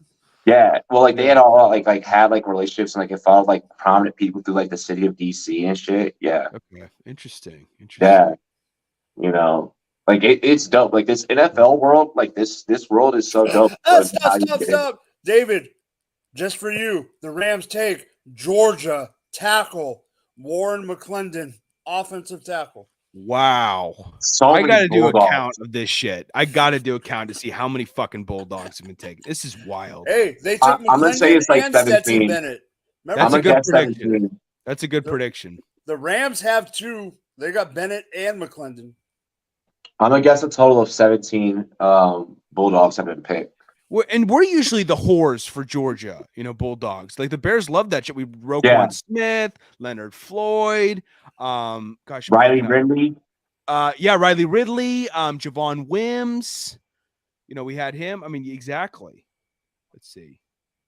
But no, like it's interesting how like you can like just find different ways into this industry. Like, you could be a chef for a team. You could be a podcaster on your own. Like, so far, Georgia and Alabama are tied at 9. They just put it on the TV. Tied at 9. No, okay. They got more than that. Georgia does. They're at 9 right now.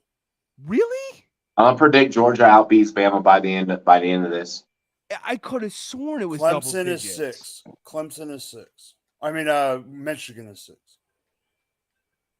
It feels like so much more. Maybe I'm fucking tripping then. Wow. Gosh, stop showing food, people. I'm gonna smack you. They show this little girl eating a rib, and I'm hungry. We need to do another fucking like fantasy and cooking segment, bro. Like when I did that shit during the pandemic, first off, we had no idea that we were even going to get football. That shit was so. Just a quick flashback, like the fact that like I went on air, cooked the whole seafood broil, and talked casually about fantasy football as if this shit was still going to happen, and we had no idea. We had no fucking. No, idea. It was a huge mystery, man. It was a huge fucking mystery. When I tell you, there's no time period in my whole career as a podcaster, as an independent content creator, that taught me more about being yourself, sticking true to your brand, but simultaneously, like remaining calm, cool, collective under pressure. That whole time, like because we were on air when the world shut down. Like we sit down, we're getting ready, we're doing our own thing, We're waiting on the Mavericks to come out and shit. We're getting ready to call a basketball game. Yeah. And then boom. Mark Cuban sees the text, and I just never forget. That's the image in my head that plays. It's Mark Cuban like, what the fuck? And at that time, like our live streams were like, we were cooking. So like we had like 20, 30, 40 fucking people in the chat. Yeah. And just everyone was like, you can feel the air just leave. So the Rams had 2 back-to-back picks and 3 out of 4. Yeah. With their next pick, they take tight end Davis Allen out of Clemson. Okay. All right. The Rams are literally just building tree outs. Shout out to the longest yard. They're literally just building tree outs right now. It's so funny. I was like, why? Speaking of longest yard, I was just thinking of like Darnell Washington being drafted yesterday. I'm like, who are his NFL comps and shit? And I was like, might as well just go like Turley. That big Indian dude from the longest yard that just trucked the fuck out of people. Like that's really his comp. Like, fucking. That's what I was gonna say. That's a joke that I was gonna make earlier about Sammy Reyes. Sammy Reyes reminded me of the big Brazilian dude that was in solitary. Yeah. Dog. Sammy Reyes looks exactly like. Did you know that dude was a wrestler? Really? Yeah, he was in the WWF, WWE. The guy from Longest Yard, yeah. Yeah. Oh yeah, the guy from Longest Yard. Yeah, I just reminded myself that yesterday. Yeah, that's right. He is from WWE. And the other dude who was like his kind of like rival, they became friends. That's he was related to the Saps. Yeah, he's a former NFL player. Yeah, I believe. Yep. Gosh, and I think he was an MMA fighter or something like that too. Bob Sapp. Yep. Bob Sapp. Oh yeah. Yep. He was a K1 fighter. That's right, dude. He fought K1. Pride. I don't think he fought in one No. He never fought in the UFC. I don't think he ever fought in one. He fought in Pride. Yeah, he fought in Pride and he fought in K1 for sure. I remember, he played. He was drafted to your Commanders, but he played for my Bears on the practice squad that same year. That's so wild, dude. So crazy. Yeah, bro. Small world. And Sapp's cousin. Is that what he is? Right? Yeah. No, he's his brother. I think he's. I think Bob is more his brother. No, I think it's his cousin. His cousins. Fucking speaking of like NFL guys that like gone on to do other things. I was scrolling through Facebook and I saw the 91 national championship. Brock Lesnar wrestling. Yeah. Oh yeah. Dog. Yeah. Back then when he wasn't as like yoked, homie could move. Yeah. Homie could move. He was a legendary college wrestler at the University of Mhm. Minnesota. He was a legitimate athlete. I remember he got a tryout with the Minnesota Vikings. He played in the preseason with the Minnesota Vikings. Yeah. Yeah, he played in the preseason with the Vikings. Yeah, He's a world-class athlete. So did Roman Reigns. bro, it was Really? so weird. Interesting. I didn't Well, know that. a lot of those WWE, WWF guys Yeah. are former football players. Yeah, oh, Goldberg no, was a for football sure. player. Goldberg was a Falcon. Yeah, he was. He Yep. played for the University. Speak of the Bulldogs. He played for the Georgia Bulldogs. You know. Man, The Rock. I think David is just a closet Georgia fan, and he doesn't want us to know. No, what's your college team? I can't be. I do respect them, but my team is the Gamecocks, so I can't afford to be. No, Yeah. I know. Oh, yeah. I gotta hate them. I gotta just absolutely just, wish them nothing but the fucking worst. You know. For me, I'm a Hokie, and wherever the fuck prime time goes. Yeah, so you're big. Well, Colorado, yeah, it makes sense. They living in Colorado. Yeah. And we all know my team. Yeah. Yep. So- You're. I know that we didn't get to do Rumboyz After Dark this week. Mhm. Social media bugging over the Colorado transfer portal about the guys that have left. First off, the guys that have left. What weren't was with the shit. max exodus too? Why did they all leave? Because there's a rule that you have 7 days after your spring game to transfer. So the reason it was a max exodus is they didn't do it at the beginning, so they waited because you only have a certain period at the beginning and They at use the it end as of a the year, tryout. and then there's another. So basically, they tried out during spring ball and the game, and then took off. Yep. So, and with a lot of those guys, a lot of them were already told ahead of time. Robbie, Hey, hold this on is- real quick. Indianapolis Hull. Colts take Evan Hull, Evan running Hull. back from Northwestern. Yeah, Yep. that's good depth piece. He could be, yeah.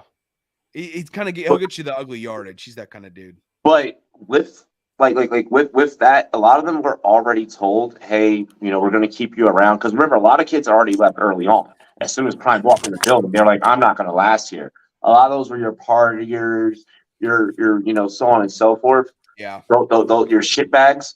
So the shit bags left early. The guys that Prime kept, the guys that could at least get an audition elsewhere, kept those guys around, and with about like 18 of them. Mhm. And then they got to audition, and then the rule comes into play that what Mike. Well, I would have guessed that, I know he brought his guys over, especially his son Shador, who's going to be a stud, Travis Hunter. and Travis Hunter too, who's a world class. He brought his kicker. Yeah, so I mean, he brought in these guys, but I figured there were just so many guys who left. I was like, y'all can't find a spot in this fucking roster to be a legitimate contributor, But those were the same guys that were part of the 1-11 team. Yeah, they were pretty off last year. You got to think about it from those kids' standpoint. I'm thinking of it like I've been underneath the tutelage for 4 months underneath Prime. I showed out during my spring game. I can go somewhere else and I could maybe be legit. And with a lot of those kids that had nothing going for them and weren't going to be kept around anyways, it's an opportunity for them to maybe go to a bigger school because, hey, you were around Prime, you got that rust on you, bring some shit here. Yeah, A lot of those kids needed to go to programs that were going to make them fucking work harder than what they were being pushed to. Anyways, we haven't seen a single fucking CU buff drafted, bro. no, that was that fucking shitty last year, dude. It was pretty bad. Exactly. I'm excited. I'm so excited. If you play Devi fantasy football at all, CU is your fucking portal. You are grabbing every kid out of CU right now. Rams take Puka. Puka Naku. Yep. Puka Nakua, yeah, from BYU. Yep. Jaron Hall's go-to guy. He's I expect him to go around this time. I didn't think he was gonna be highly drafted. No.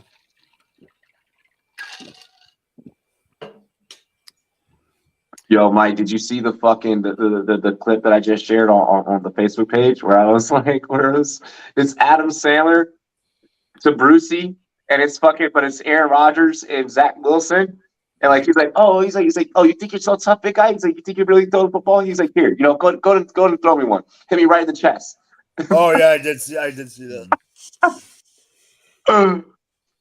Dog, I didn't realize how gray. Like until I saw like Aaron Rodgers' face cropped on that, I didn't realize how much gray was there. Like he looked great in the I Am Athlete interview with Brandon Marshall, but fuck. Oh yeah, he was on I Am Athlete, wasn't he? Yeah. Yeah, he only gave him 10 minutes of airtime. I mean, but when you're going on a show like that, you don't need like 10 minutes is perfect for what he did. It was a good interview. I like seeing him and B Marsh sit down. Yeah, it's great. Former rivals, you know. Yeah, they have more in common than like kind of like what you realize, like what you realize. I love what Brandon Marshall has evolved into as a person and as a media personality. I cannot commend this dude enough. Bro, I mean, but look at you know? like if you go back and you look at like I know we don't get to know these guys about like from like in the classroom. He excelled as a communications major.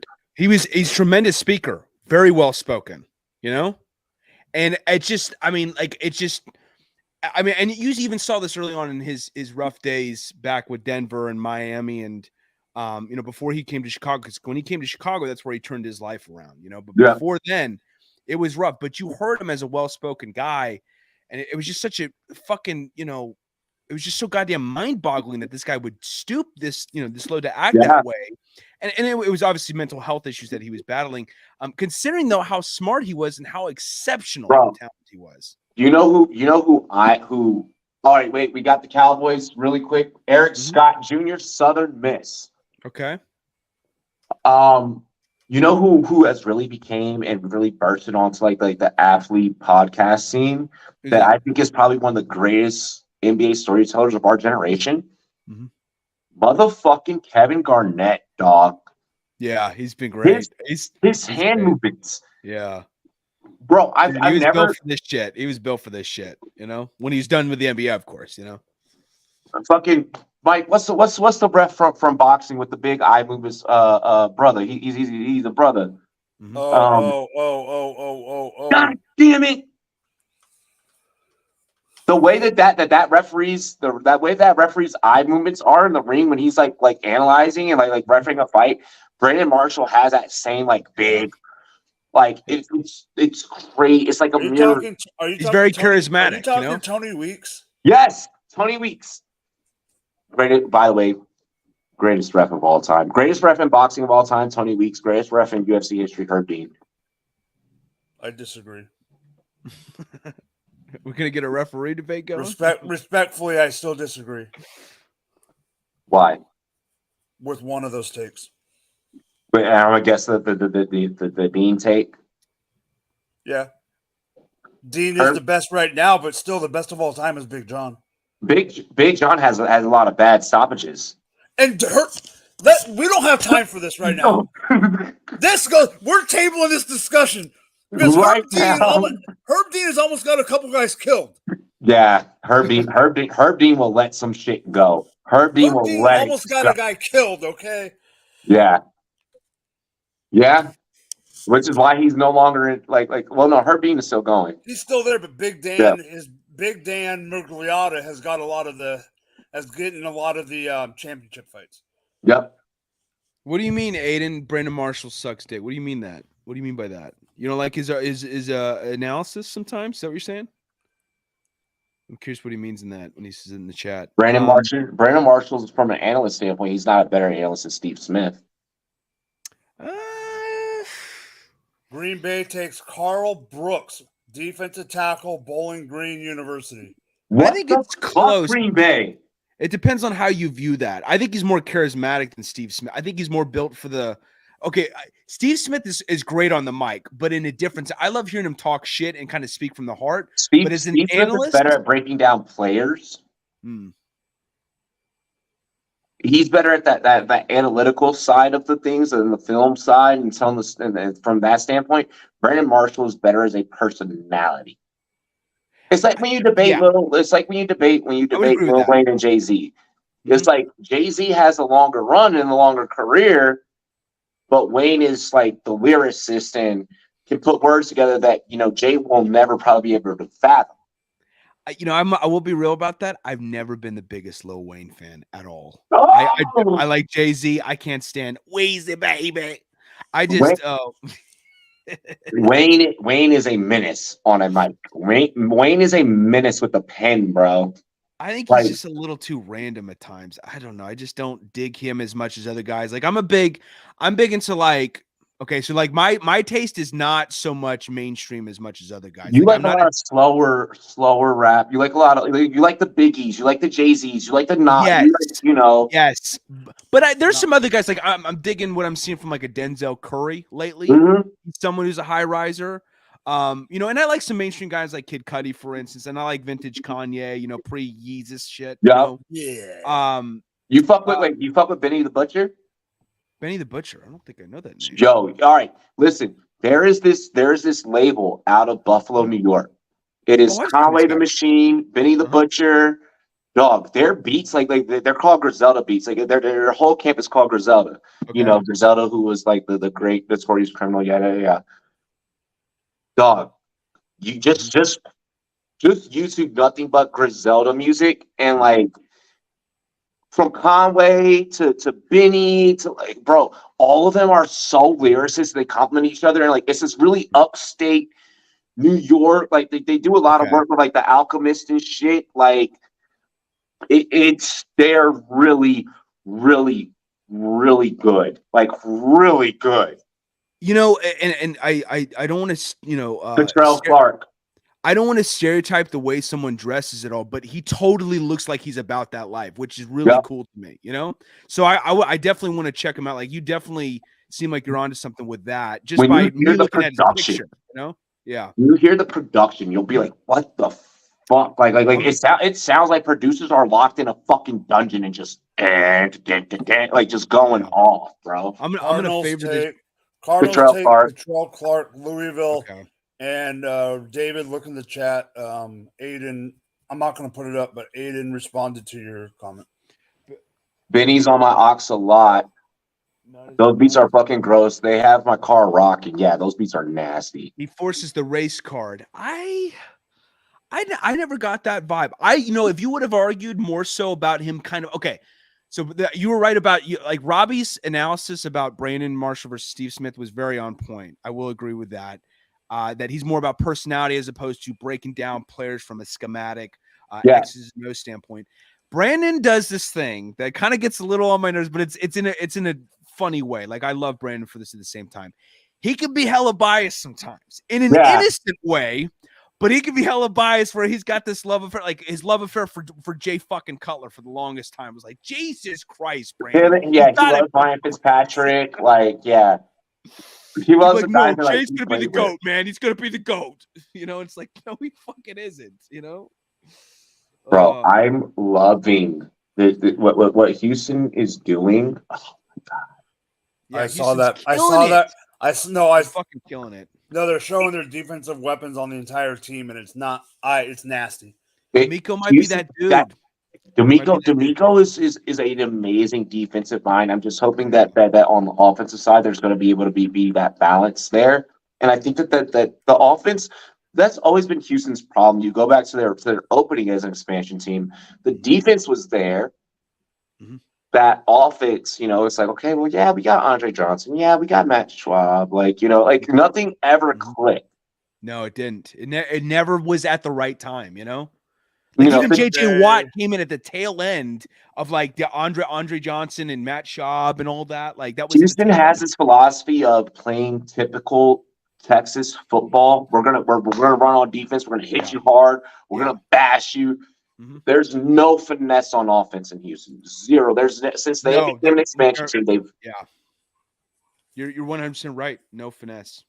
No finesse. Even Pierce, who I like, Dameon Pierce, he's not a finesse guy. Josh Hayes, defensive back, Kansas State to the Tampa Bay Buccaneers. And you are right that he does have crazy biases, but I at least tolerate his biases more than like a fucking Nick Wright. But they're also different shows. Well, you remember they were on the same show at one point, Well, no, okay, well, yeah. Like I'm talking about like Brandon Wright and Steve Smith. Like those are like drastically different shows. Like Steve Smith is very much breaking down the player, getting inside the game, getting inside, whereas Brandon Marshall is kind of outside the lines. Yeah, and it's a totally different network, a different brand. He's less biased than Skip Bayless. Oh, I'm Skip walking and Nick off. Wright are like two fucking peas in a pod. I'd rather deal with Nick Wright than Well, Skip. here's what's crazy that we're having about this debate is that we're not even mentioning cable personalities. You know why? I feel like we're not mentioning cable personalities when we talk about this because I feel like our peers, we feel like as regular people, we can relate more to our peers that even yes, those guys have played in the game. Those guys have played in the game, but they still talk to us when we're watching their shows, or even if they watch our shows, we're talking to our audiences on the same level. We're fucking with them like real people. Whereas some of these cable motherfuckers, bro, I feel like they're so tucked off in their Beverly Hills Hollywood fucking shit that they're forgetting the audience and what the core audience and what the real conversations are being had. Yeah. They're so far away from what the real news is that they only care about headlines. They only care about headlines and like a few fucking handful of topics, like one handful of topics. That's it, you know? Bro, let's be realistic, all right?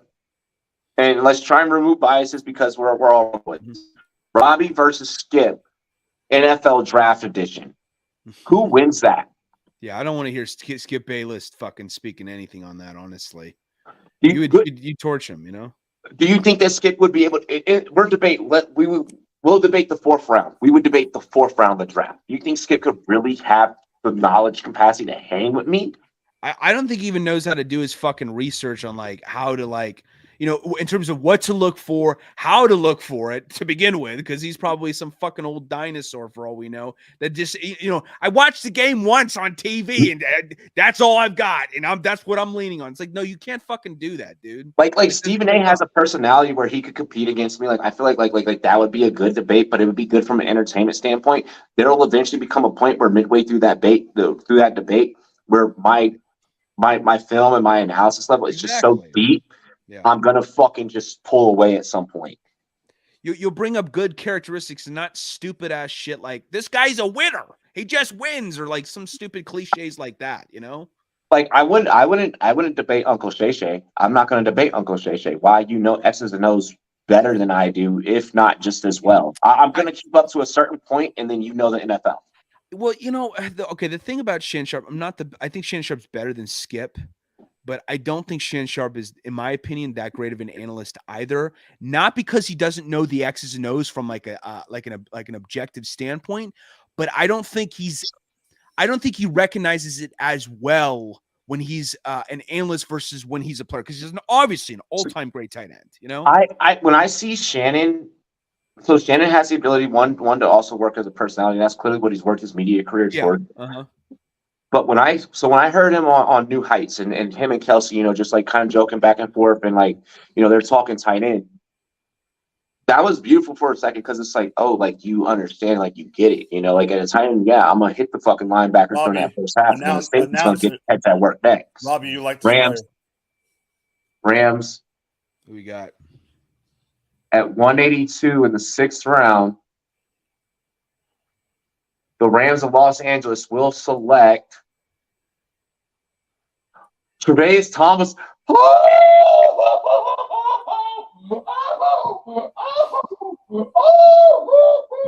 Let's fucking go!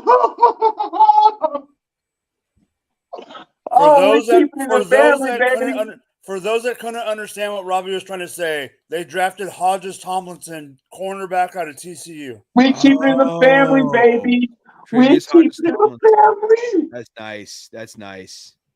That is really nice. Oh, that's crazy. He's good, man.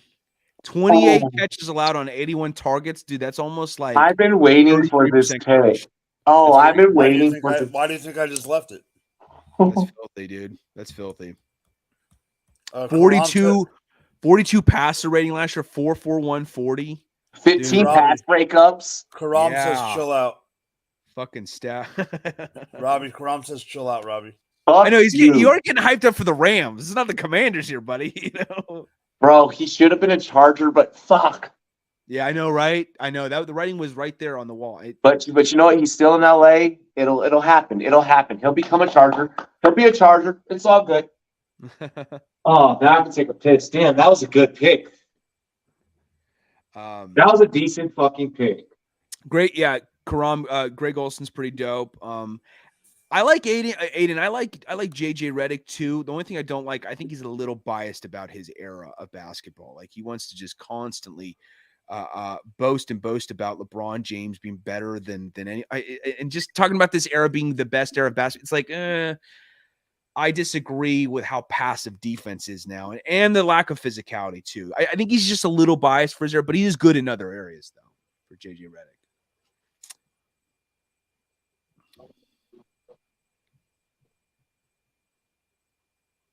How many more picks do we have in the 5th round? We're in the 6th. Or 6th. I'm sorry, 6th round, excuse me. The 6th is only like 5. Cowboys were the first 6th round. Were the first pick in the 6th. Yeah. Let's see what we got here. Yo, anybody out there have fucking anybody checking on somebody check on fucking LaDainian Thomas's social media? How happy is his fucking uncle right now? He's working. Unc's got. Oh yeah, that's right. He is. Yeah, he's shit. He's with NFL Network still, I think, right? Yeah. Yeah. He's developed into a solid analyst too. I remember early on it was a little rough, like with all due respect to him. He didn't look as comfortable on the mic, but he got a lot more comfortable. Oh, that's a hell of a transition. It is. And he was always a modest guy, when he was younger. He was always kind of quiet, kind of, very, very blue collar in the way he kind of carried himself. Like he's not very, very humble guy. He's not, like flamboyant. He's not outlandish or anything like that. He's very, very humble dude. I wish he would have gotten a ring. I felt so bad that he didn't get a fucking ring. Dude was unreal with the Chargers.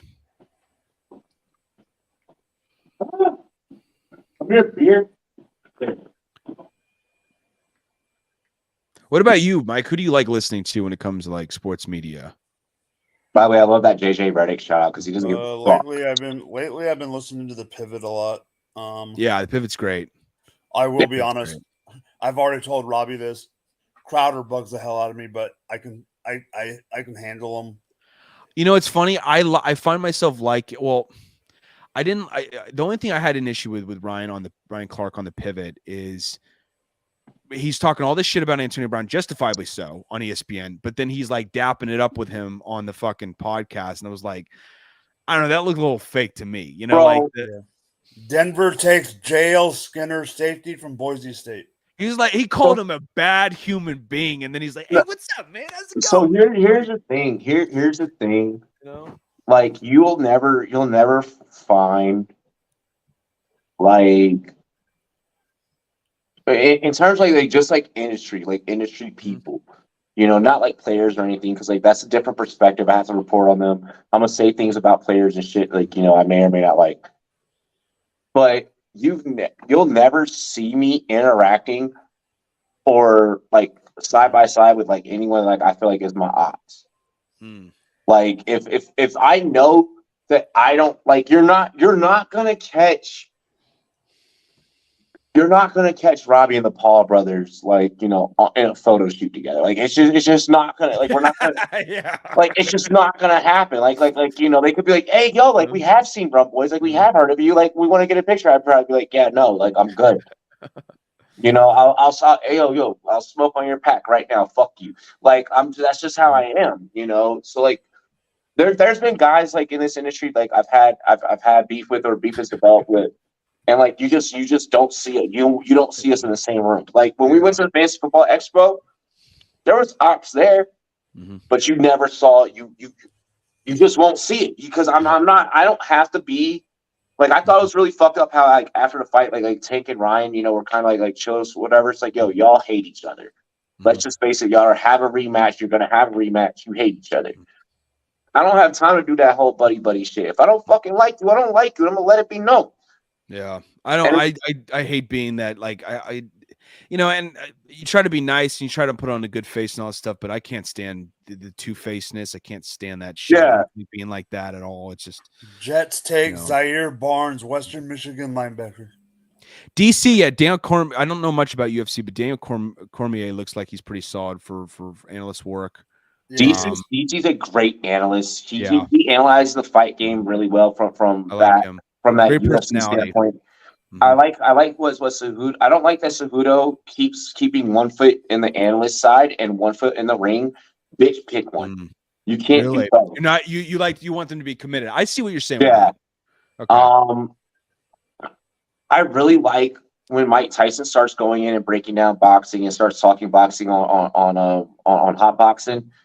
But when you get into the mindset of a real stone cold killer like that, and when he starts breaking down the psychological aspect and some Yeah. things that he did, he was the Michael Jordan of that whole press conference shit, that trash talking shit, that striking fear in your heart. Of course. I still shit my pants hearing about him talk shit to that reporter saying, "I'll fuck you till you love me." You know, like yeah, like like Yeah. he was always in character. And honestly, I wasn't even a character. I was just who he was. Like he was just because he grew up in Brownsville. You know, Brownsville back then was terrible. Worst city in fucking America back then. Yeah. So I mean, there's when you get into the minds of certain people that just really know this game, but then are also legendary at this game. I love this shit. Like I love. I would have loved, or maybe R.I.P., but I would have loved to see Kobe keep breaking down players and shit, bro. I know the detail, dude. He was great with Yeah. that. He was so good with it. Oh, That I was love his shit. detail. He started that, you know. Mm-hmm. Started it. No, yeah. Listen to Mike Tyson. I mean, I got a lot of issues with him as a person, but I do find. I mean, he was a great fighter. Fascinating. To listen to, breaking down. I mean, listen to him talk sometimes because he gets so emotional. It's like listening to some quality ass Shakespeare. You know, it's like what the fuck? Like it's like a performance, but in an authentic way. Authentic way. In a Like very you really authentic feel way. what he's feeling. You know, it's crazy. You just really get into his head for sure when you hear him speak. And I dig, yeah, for NBA, Karam. I believe that's how you say his name, Karam, right? Brian Windhorst, yeah. Brian Windhorst, yeah, he's dope. I like him. Little over dramatic sometimes, but I like him though. That's because he made his fame following LeBron. I'm not a Brian Windhorst guy. Oh yeah, following the king of drama. You know, the true king of drama and LeBron James. You know. Hey. Yo, I love what LeBron tweeted though. I love what LeBron tweeted though. Huh? What did he tweet? Jacksonville just took Parker Washington. Penn State. Finally, he came off the boat too. Yeah, good pick. Good. He was nice at Penn State. Need everyone remember, 6th-round receivers can be very, very deadly. Well, we were just talking about one, right? Was he 6th round or 5th round? Steve Smith. Steve Smith was 6th. Antonio Brown was 6th. Yep. Yeah, right. 6th-round receivers are deadly. Oh shit! No, Steve Smith was 3rd. My mistake. Never mind. Was he 3rd? Yeah, but still later on. He was day 2 guy. You know. Okay, yeah, he was a day 2. Yeah. Like this is where these final fucking picks here, like as we're nearing the witching hour, these final picks really can solidify a fucking team. Mm-hmm. I've seen guys come from fucking practice squads, and you also got to look out for the UDFAs that are going to happen as well. Exactly. I mean, you know, that's the thing about the draft. It's like, okay, you get selected in the first round, that's great and all, but like there's so many guys who are like, that says something about you for one thing, but another thing that says something about you is your pursuit to not only be the guy starting, but to be that guy in the league.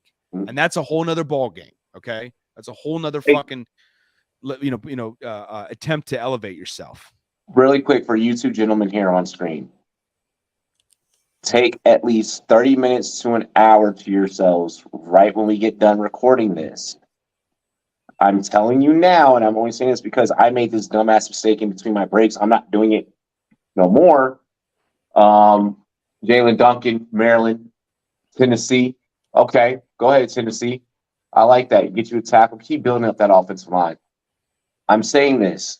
You are going to see people on social media criticizing or talking about picks for their respective teams. And Taco is a decent analyst because he hangs around us. You are going to see people that say dumb shit that clearly have never watched any film. Please be careful out there, fellas. Once we get done with today's live stream, be careful. And the cringiest is when they speak in like guarantees about this shit. Like they fucking know what they think they know what they're talking about. And it's like, dude, it's not just that you're wrong, it's the polar opposite. Well, It's so fucking bad, you know? It's the so cringiest shit. I'm seeing people like, oh well, like we have this player. It's like, do you realize that player is old, or do you realize like how much money that player is costing? Do you realize that the players can still get traded? You're not like there are people out there that don't know it as well as we do. Yeah. So just give yourself 30 minutes to an hour and then get in the trenches.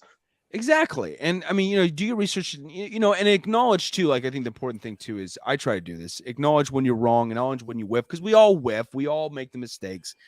But just don't fucking double down on just being overly prideful about wanting to be right all the time. Yeah, good pick, Aiden. You're exactly not, No, yeah, exactly. Don't walk away from this thinking, oh, my team now has a Super Bowl shored up. Yeah. You haven't seen anyone play. We don't know. For all we know, one of these draft picks, or a number of any one of these draft picks, they got to get through training camp. Yeah.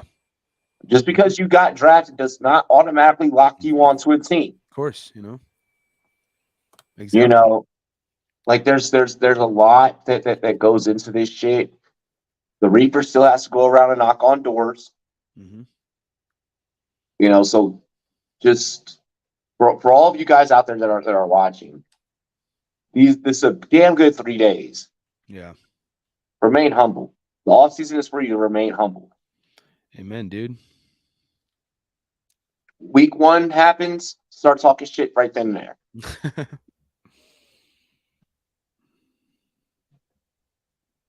Like I'm bro, when I tell you, man, I'm seeing like a lot of panicking. I'm seeing people like, I'm either seeing panicky or overexcitement, where it's like my team is automatically in the win. Your team could have overloaded on fucking talent now at this point. And now they're sitting back like, okay, so now how do we develop a starting roster with this?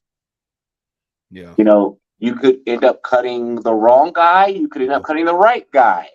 Yeah. We've seen so much. We've seen so much of this shit. Yeah. I just, yeah. I'm also, wondering. Stop fucking overreacting to first rounders. Yeah, we gotta, and like you said, there's so many diamonds in the rough out there that come in the latter rounds. Like they're dudes back when there were 27 plus rounds. There were Hall of Famers drafted that late. Like that is how deep this shit can go. That's how much of a fucking mystery box the NFL is. Yeah. So, I mean, don't get me wrong. The first rounders get the most hype for a reason, but like, at the same time, temper your emotions, pump the brakes a little bit, And just because the draft is nearing towards the end, don't start automatically. Oh, well, like now I don't need to follow, David. Now I don't need to follow Mike. Now I don't need to follow. No, follow your fucking analysts. All the analysts that we mentioned before. If those guys been sources for you, those guys been helps for you, keep fucking following. Like keep following, because we may not know everything. We may not be 100% right, but there's a reason why we're doing this. And feel free to pitch ideas too. I mean, not that everyone's going to automatically take them, but like, for off-season stuff that you want to see and you want to get answers to, pitch that shit. We'll take that into advice and, take that into consideration and see what we can do to help you guys out, because obviously it's not just about what we want to do. It's about what we can help you guys out and giving answers to. Yep, so we're here to help you guys win your leagues. We're here to help you guys beat Vegas. We're here to help you guys enjoy your teams that you love watching, that you're a fan of. We're here to give you guys a fucking experience. New England just took Boutte. Oh, that is.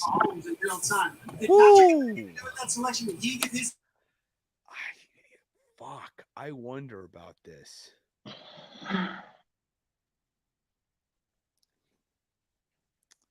That was the best 6th-round receiver you could have gotten. Well, I still have A.T. Perry, but they're still A.T. Yeah, they're still Perry, but that was him. God damn, that's sneaky good. Yeah, I didn't think he would drop this far. That's for damn sure. Keyshawn Butte. I thought he's not going to go first round. I didn't see that, even though he was getting first round hype back in 2021. I was like, 2022 was so fucking ugly. It's not going to happen. But I know you won your fantasy league because you were here in the chat. We helped you. Cheer. Billy. mm-hmm. Fuck, man. Goddamn Patriots fleecing people out there. They're fleecing us. You know what's fucked up? Like only like analysts would get pissed off about shit like that, or like really hardcore football fans. The Cavs are sitting back somewhere at a fucking bar. Like, who the fuck is that guy? Yeah, and I'm like, exactly. This is why I'm happy that I do the draft on stream. Because if I had to do the draft like at location, that reaction would have been called on a fucking stage. People like, why is he mad? Mm-hmm. And like I would have had to now explain it to them, like over a microphone. It's like, so here's why I'm mad. Here's why this means what this means. Ugh. Then I got to do a whole fucking expose about it. Eagles just took Tanner McKee, Stanford quarterback. Really? I'm with that. I'm okay with Why? that. He's the exact opposite as Jalen Hurts. Jalen Hurts, but you damn, never mind. You also have fucking Sirianni as your head coach, and Sirianni, that means you have to have two different playbooks for two different scenarios, and Sirianni is not smart enough to do that. No, remember, they signed Marcus Mariota. He has no mobility whatsoever, dude. He runs like Mariota's trash. He runs like no, this is gonna be me. I would be like, he runs like Forrest Gump in those leg braces out there, but that's a little mean. He has no mobility whatsoever, you know. I don't know why the Eagles would draft him. It makes no sense to me. I wasn't too high on him, honestly. I really wasn't very high on him.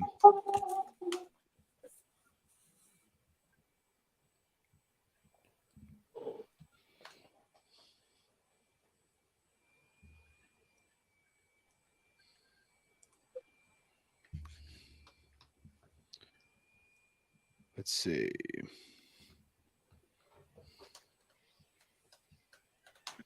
Rams with a pick.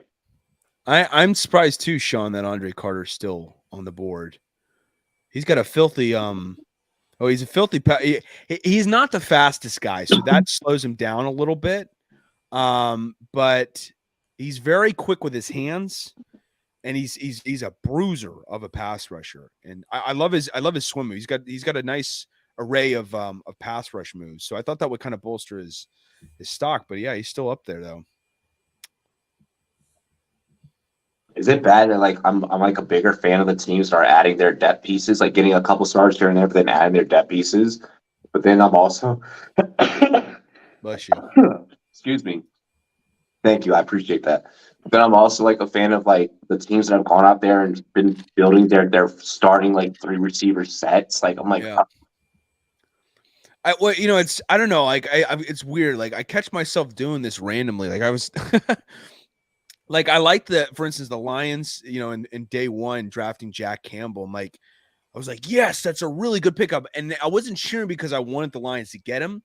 I just was cheering because I was like, I said this would be a good idea. They shared that same mindset. I was right in that situation. But I was like, wait, what the fuck am I doing? It's the goddamn Lions. Like I'm a Bears fan. Like I feel like I just committed like fucking heresy just now, just cheering them on. O'Shawn Mathis out of Nebraska, edge to the Rams.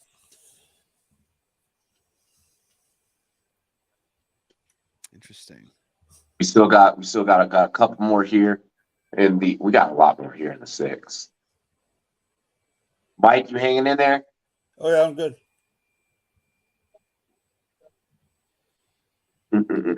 I need to blow my nose. Holy fuck, that seems whoop my ass. The Chiefs are 4 picks away. I'm good. Fuck the Chiefs. Fuck the Commanders. Fuck you. God bless the Bears. And their owner, too. Their owner is Josh Harris, right? No? Not yet. It's still Snyder. Uh-huh. Oh, yeah. He still hasn't pulled the plug yet? He has to eat. Yeah. There's like it's because it's a legal thing.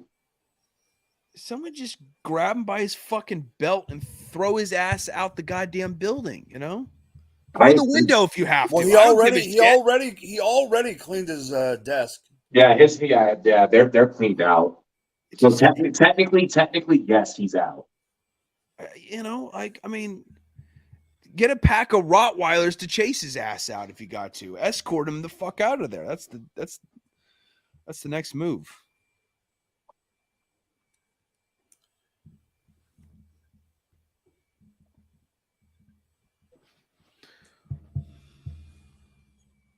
I'm curious, who's going to be a UDFA when it's all said. I mean, fuck, A.T. Perry, I can't believe I know I keep saying his name ad nauseum, but like, could he go UDFA? Is there something I'm missing with him? Well, you guys, I told you, I don't think people weren't as high on him as you thought. Remember, I told you that last week. You called it too, dude. Fuck. I thought he would get drafted. I didn't think he would get drafted as high as as high as I consider him to be as a player. But I thought he would go no later than like the fourth round. No later. That was the absolute maximum time it would take for him to be picked. I thought fourth round was the highest he would go. Really? With that size and that speed?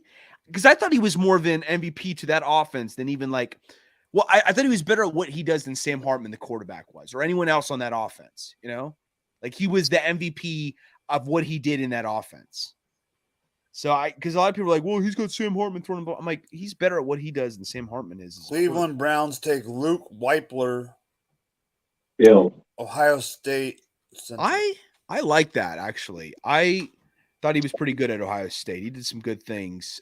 He's not going to start. He's going to be a project because he's a smaller. He's more of a finesse guy. He doesn't bring a lot of physicality to his game, but he can hold his own. If he beefs up a little bit more, he can expand his trajectory. Only one sack allowed last year, 7 hurries, not too shabby. 82 grade by PFF. Shout out to PFF, our homies. Big ups to all 22. We have a all 22 champion here on the stream. You're goddamn right. It's your boy David. David's one and only fucking lone fantasy football championship is in a 53-man goddamn league. What are the odds? I shouldn't say what are the odds because of what HCO does, because of what you guys do over there, that does make sense. I just muted his ass. Let that nigga live. You bastard. How dare you, Mike? Unforgivable, damn it.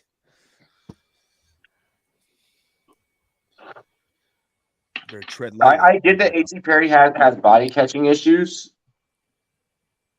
but we selected fucking Quentin Johnson in the first round, who also catches with his body. So I mean, yeah, like fucking shit. I mean, I know he was high up in drops, but drops are such an overrated stat in my opinion, because if you make up for it with production, it don't fucking matter that much. Deontay had a drop issue.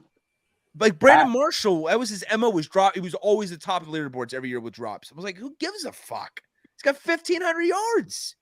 Who gives a shit? He could have had 17. Yeah, let's pick and prod at that. I love my lighter though.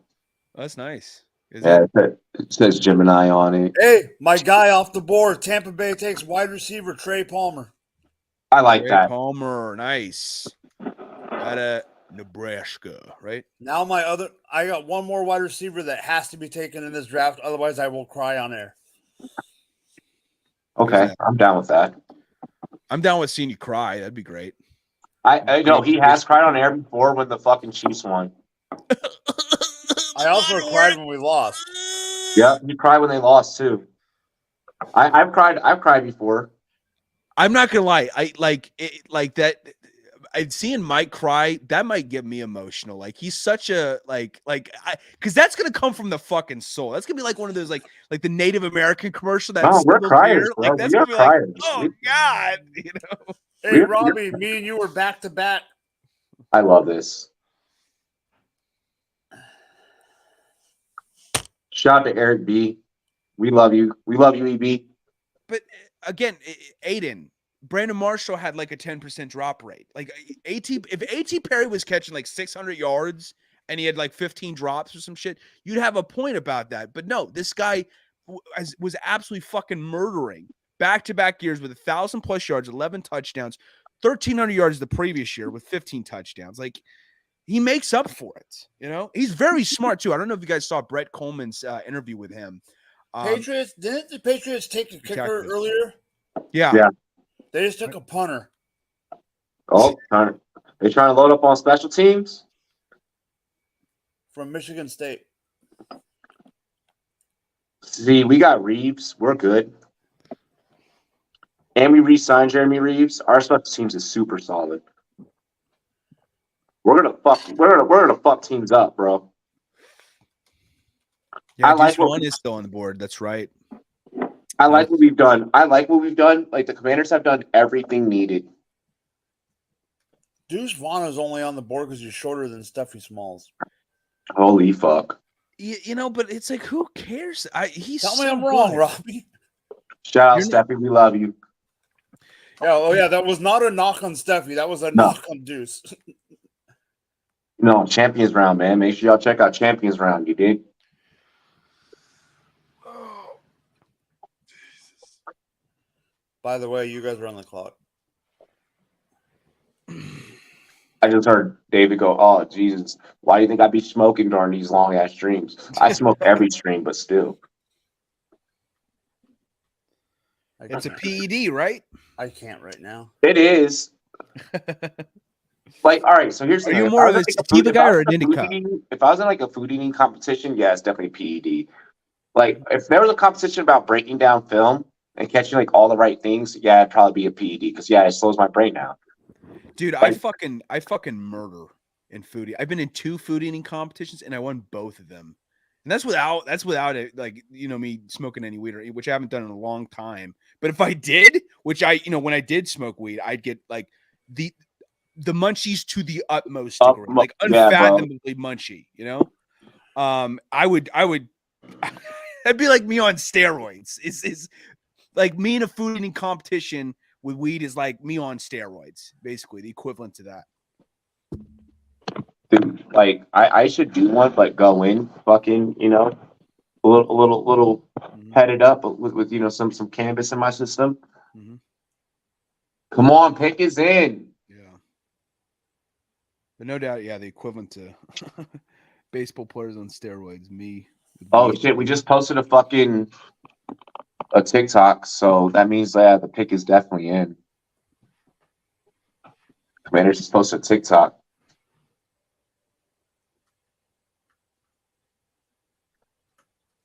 Garrett Wilson's him. I wonder who's going to be the number 2 to step up. Is it going to be Moore for the Jets? Moore's not there. Yeah, Moore's not there. Or no, I'm sorry, not Elijah Moore. Excuse me. Alan Lazard or Corey Davis. You know, Alan Lazard. I feel like it's going to be Corey Davis. Really? I think it's going to be Lazard only because who's the quarterback? I don't think Lazard will get himself enough open looks in this new offense to be. I think that DBs are going to be so keyed in on him being the 2, on Lazard being the 2, that it'll open up Davis.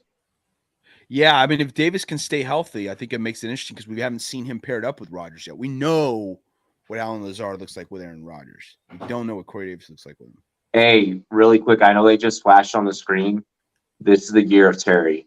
If you do not have Terry on a fucking roster in Dynasty, you need to get McLaurin on a roster. He's so good, man. You want to send him to Chicago for us? That'd be great.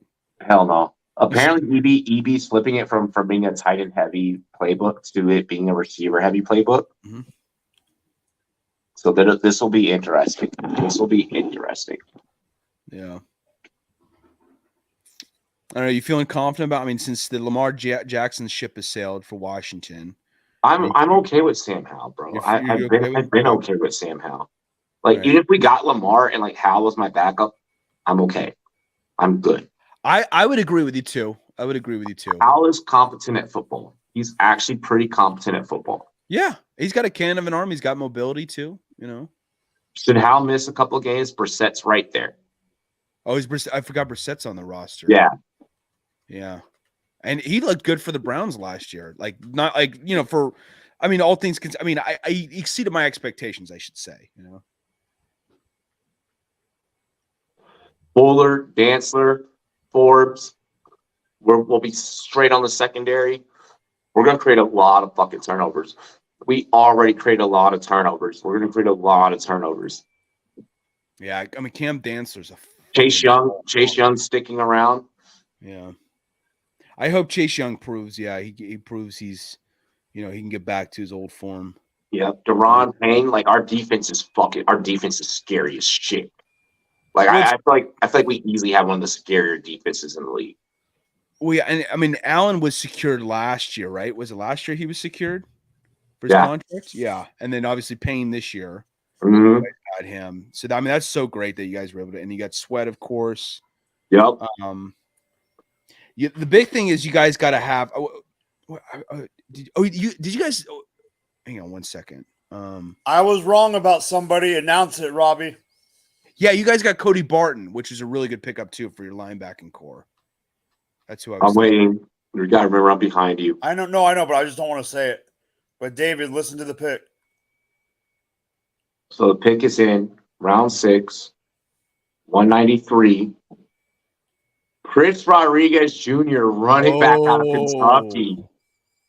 Oh, interesting. Damn. I wonder what that means for Antonio Gibson. So we add to our backfield. It's not going to mean much. That's a depth piece. It's Gibson, Robinson. Rodriguez is more like Robinson. Rodriguez is more like Robinson than he is like Gibson. This is in case one of them gets hurt. Yeah, Rodriguez is he's more of a physical back for sure.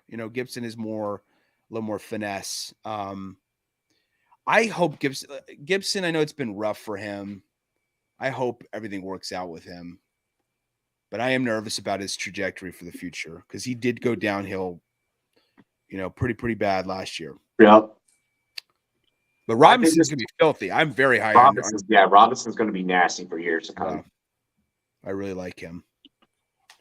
Come on, Chief. You don't exactly get shot twice and just fall off the fucking face of the earth. That's how he's good. That's how I know he's going to be good. He's shot twice. He survived. Just saying. In the ass.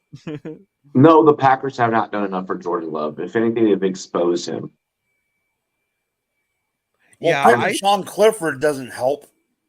I did. If that is your security blanket at quarterback, because you don't have that much fucking faith in Jordan Love, God help you. Okay, if Sean Clifford is your go-to security blanket at quarterback. Chiefs take defensive tackle Keandre Coburn from Texas.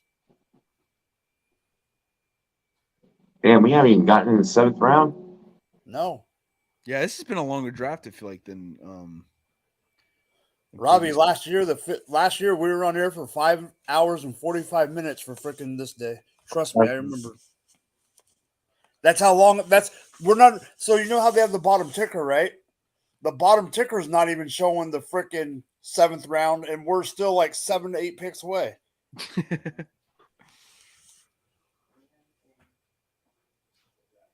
Keandre Coburn. I don't know. Do you know anything about this guy, David? I don't. Keandre Coburn. I don't know the name. Hang on. Saints have just moved. He was an honorable mention. Oh, I recognize him. No, I do recognize him a little bit. I got to refresh my memory though with him. Yeah, I mean he wasn't a stat stuffer. Big dude, 6'2", 350. Good. That's what you know who he's replacing? Who is Kalen Saunders. Okay. Kalen Saunders left in the offseason. That's who he's replacing. Gotcha. Rotational big man in the middle. Mm-hmm. That could be interesting. Texas. Yeah, they got a lot of size generally at the defensive line. That's always been their bread and butter is churning out a lot of great. Yeah, well, all they eat is brisket and freaking sausage. Oh yeah, Stop. I want fucking barbecue so bad right now. And I was about to make that joke and be like, yo, should we all just eat barbecue once the stream is over? I can't. I don't have barbecue in this area. Where's a good barbecue place? My nearest barbecue restaurant's over an hour away. So I would be heading an hour away. After 3 days of this, I'd be heading an hour away. Yeah, mine's it was close to where I used to live in Lake Forest Park, which is about 20 minutes away, but I'd have to go down there if I want to get quality barbecue food because I'm in Edmonds now. Washington, and it's not the barbecue hot spot, you know. Damn, the Jags' last pick was cousins with Josh Dobbs. Really? Oh, really? Wow. Oh, wow. I didn't know that. I love Josh Dobbs. I got so much love for that dude. I want to see, in fact, I would like to see him start somewhere as a bridge guy, not as like you're not going to the season with him maybe as your go-to guy, but I want to see like him be in an environment where there's a possibility he could start, you know, for a couple games, for a package of games, something like that. Because right now he's back with the Brown, or he's back in the AFC North, and he's not going to start over Deshaun, you know. Stop. I have an announcement. What do you got? Robbie, are you there?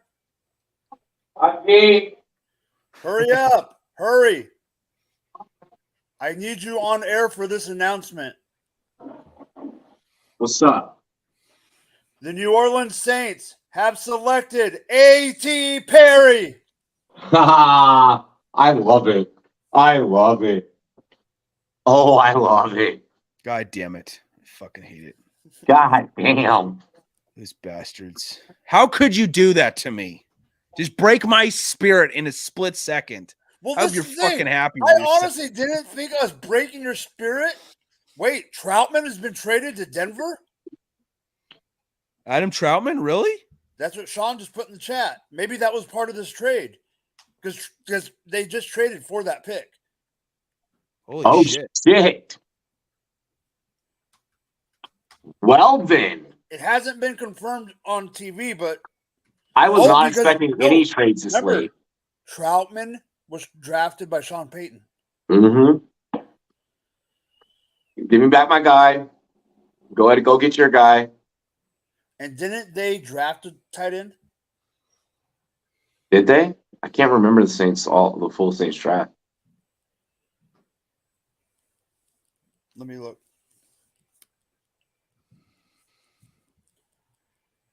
Oh, this is just like if we had more Saints fans that followed us, I think that like I'd probably be like key in on that team. They did not. They drafted a running back, but not a tight end. Yeah, I was about to say, I know they got Miller in the third round.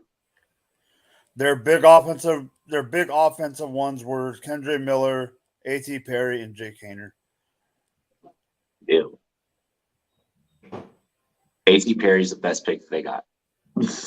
I don't mind the Haener pick. A.T. Perry, best pick they got. Straight up. Yeah, Juwan Johnson's stock. You got Olave, Johnson, and Perry is what it's looking like for me now. Olave, Johnson, and Perry. What about Thomas? Michael Thomas. Oh yeah, they still got Michael Thomas. Yes, to fucking show that he can still do the damn job. I think. In the limited time I saw him last year, I thought he'll get back to. I'm not selling his stock yet. You know, he caught 3 touchdowns in 3 games played last year. Worst case scenario, fucking Perry is utilized as like a 4. Yeah. He'll definitely make the team. I'd be shocked if he'll make the team. He'll make the team. A.T. Perry will make the team.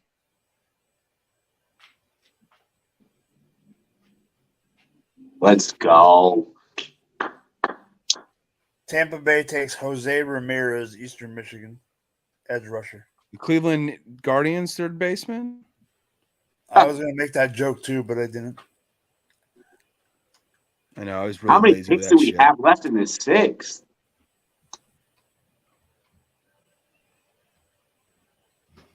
Hold on, let me look. I feel like we should definitely be on the 7th by now. The 7th? Holy shit. The 7th doesn't start till pick 218. God damn. Dolphins pick is in. Because remember, there's compensatory picks. Compensatory picks. There's 42 picks in the 7th round alone. We might turn senile by the end of this fucking stream. No, that's what I'm saying. We've done it. This is the 3rd year. Seriously, there's 40 picks in this round. There's 40 picks alone in this round. Yeah. Yeah. All my teeth will be falling out by then. Like, and pick number 285. You know, just Oh God. my god. Yo, covering the NFL draft is no joke. Yeah. It is A fucking hard. marathon, dude. Wide God. receiver, Miami. Wide receiver, Elijah Higgins, Stanford. He won't make it. He ain't gonna make the team. He don't even got an NFL name. He doesn't have an NFL name. I love that. Yeah, he That's does. great. He has Elijah Moore and T. Higgins. Okay, all right. You know, it's the craziest names though. It's got to be. Is it hockey or baseball? I feel like has the What craziest the fucking names fuck? in sports. You know? Am I wrong? That's gotta some be. weird shit. That's some weird shit. Yeah, I know. I think about weird shit in my spare Okay, time. dude. Aiden's got a good point here. We'll blame the Rams for having 6. Yeah. Yeah. Yeah. Good point. 6 compensate. Well, and didn't the 49ers, they have a shit ton of compensatory picks, right? Yeah, they do. There's been 8 quarterbacks drafted just today. Yeah, they loved them in the latter. Quarterbacks, they're always like, I almost feel like they're such a safe bet to be like, you know, I drafted a shit ton in day 3 and always like Mr. Irrelevant. I feel like, I don't know. It feels like there's a lot of Mr. Brock Irrelevant Purdy. quarterbacks. Yep. For Oh. instance, Glock Purdy. Oh. Brock Purdy. Fucking love Brock Purdy, bro. Everybody wants a Brock Purdy. They need to give him a chain that says Glock Brock, or you know, he's got a Glock, and then it right next to it says Purdy. You know, CR said all of ours are back in 7s. We're just gonna go on a run of just talking about the 49ers. No thanks. Seattle Seahawks have taken Jarek Reed, the safety from New Mexico. Oh my gosh, fucking funny. No thanks. Fuck that. I have to hear about the 49ers at work. I don't want to have to hear them here all day. do you go to any games at Levi's Stadium? No, I'm like 6.5 hours away. Oh, that's right. Fuck. No, CR. No, I work with CR. I work with CR and CR diehard. Oh, No, what? You that's know also- this guy in no. real life? Yeah, Oh shit! Wow. that's also Mike's closet team, bro. You didn't know? Yeah, he could Shut totally up. see him having a closet team. I mean, Jimmy G's got to be. He must have been his man crush. This Really, entire- they're comparing Jake Hayner to Joe Burrow. No, for real. Wow. What the fuck? No. No. No. And I like Jake Hayner, but fuck no. Joe Burrow doesn't have a comparison. No. saying 1 inch different. Hands are almost the same. Wings, but like they're no comment. No. I don't Probably see said Mamba. that like I don't, Joe is the soulmate. He's like, there's no I don't comparison. see the Mamba mentality. Oh, easy. Stone. Yeah, Mike's cold killer. closet team is the Jags. No, Thought it was the Jags. I like them, but they're not. I wouldn't consider them my closet team. I Who's don't your really closet have. team? I don't really have a closet team. Everyone I'll has a closet team. I love Everyone that. has a closet team. Let's expose the conspiracy, you know, that everyone's got a fucking closet team. Everyone has a closet team. There's a legitimate conspiracy to that. You know who mine is technically?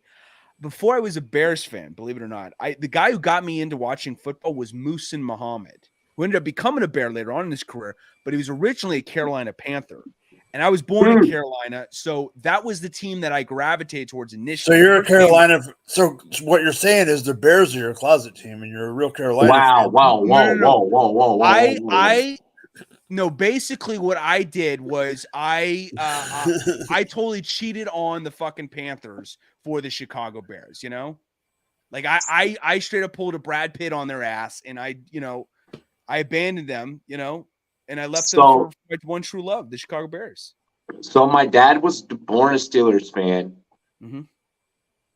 Because of Roger Staubach's connection with the Navy. Oh yeah. Dad then became a Cowboy. and because my dad's dad was in the Navy, my dad then became a Cowboys fan and lived through all that whole era. Okay. My dad was a Cowboys fan, but my grandfather was a Washington fan. Okay.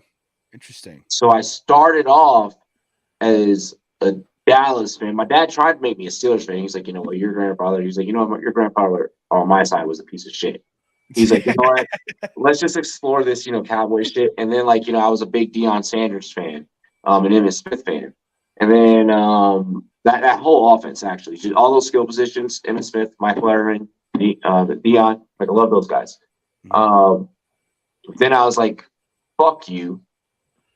I don't like you. Robbie pronounce his name. I can't. I'm waiting on it to pop. I want to hear Mike try to pronounce it. But then I was like, "Fuck you," and then no, you don't. I became a Vikings fan when Randy Moss burst on the scene. When Randy Moss became a Viking, oh God, Alisala Umwave Luwalu. Was there an accent you added to that? I heard. You haven't noticed? He has given 4 accents just today. When he gets hot and heavy about a subject, he acts like he's from the DMV. Then there's times when he thinks he's Island Boy. His Dominican comes out. Then there's times where he's on Rosencrantz. I'm Thug Compton Life. And then there's times where he's just chilling in the mountains of freaking Colorado, baby, on his freaking weed, getting ready to go microdose some mushrooms. Robbie's just culturally appropriating the fuck out of here. Hell no, man. It's because I'm mixed, so I could just like fucking. Yes, but you can't in one day or one conversation go from Rosencrantz to DMV back to the hills. It's not Rosencrantz, it's Rosecrantz. Straight. You belong. I was like, is he Polynesian for a second? Like, you belong on freaking Olympic. Hold on, no. Like, listen, if you're gonna say something in someone's language, say a name or say something or say a word, you do it in their fucking shit. Okay, Maryland. Bloody hell, mate! I'll bloody slap the hell out of you. What the bloody hell are you doing, you bloody wanker? I used to grow up in England, so I lived over there. Oh, bro, you watch enough fucking, English YouTube videos, like, and you listen to enough like drill, it'll get to you. It'll get to you a little bit. Mm-hmm. My girl's like, "Where the fuck did that come from?" I'm like, "Listen, mate, I bloody love you. You might be going the back of shot a little bit." Aiden's making fun of you for saying Glock Brock. Oh my God! I know, I saw that one. Yeah, Glock Brock. It is Glock. I like that. Because you never heard the name, my Glock Purdy. Wouldn't that be fucking clean, hilarious if he I just ride dirty, let's fit clean. I'm MC Hamlet. No one knows that song. I feel like I've heard that before. Remind me, what's the name of the song? Rick Ross. Fucking I'm riding dirty. Black clean. I'm just gonna say it. Dirty. Okay. I know David. John. It's the name of the song is John. Okay. I know David looks the way he looks, but we've already know his stuff, his music stuff. Do I look like I know a Rick Ross song? No, you don't. But you do listen to Rick Ross, don't you? No. You know, you listen to rap, Mike is not. Mike is not. I listen to rap, but not Rick Ross. Mike can't. Mike is afraid to put salt in his food. No, I'm not. What the fuck? Fuck you. It's too spicy. Fuck. No. What do you have you? Bro, all right, really quick. I got a funny ass story. Oh, we can need David. Oh, there he is. All right. Funny ass story. So my girl's kids, my stepkids, are Mexican and white. Mm-hmm. And sometimes the white comes out. Yeah. Mm-hmm. So we're at Applebee's the other night. White as fuck. Yeah, white as fuck, right? Having some food really quick. My girl, she's Mexican. Mm-hmm. Waiter comes up. Can I get you guys some drinks? Like, yeah, I'll get a sweet tea. She's like, yeah, I'll have some water. She's like, I don't trust y'all sweet tea. I just had some water. For the kids, we're like, let's get them some Sprite. Mm-hmm. My daughter, Naomi, Nene, takes a fucking sip of her Sprite. Peyton drinks the Sprite. Goes back to watching kids YouTube on my phone. Mm-hmm. Naomi goes, it's spicy, Robbie. I'm like, hey, that's that shit right there. That's it. Right the fuck there. Why are they showing the picture Oh of God. freaking? They just showed freaking the Belichick's dog on the freaking. God, I hate that picture. Houston Texans select Jarrett Patterson, Notre Dame center. Yo, 0 sacks allowed in 1,600 pass block snaps. I love this comment by Sierra. Since when you got kids, Robbie? Congrats. Listen, you always got kids when you dating someone with fucking kids.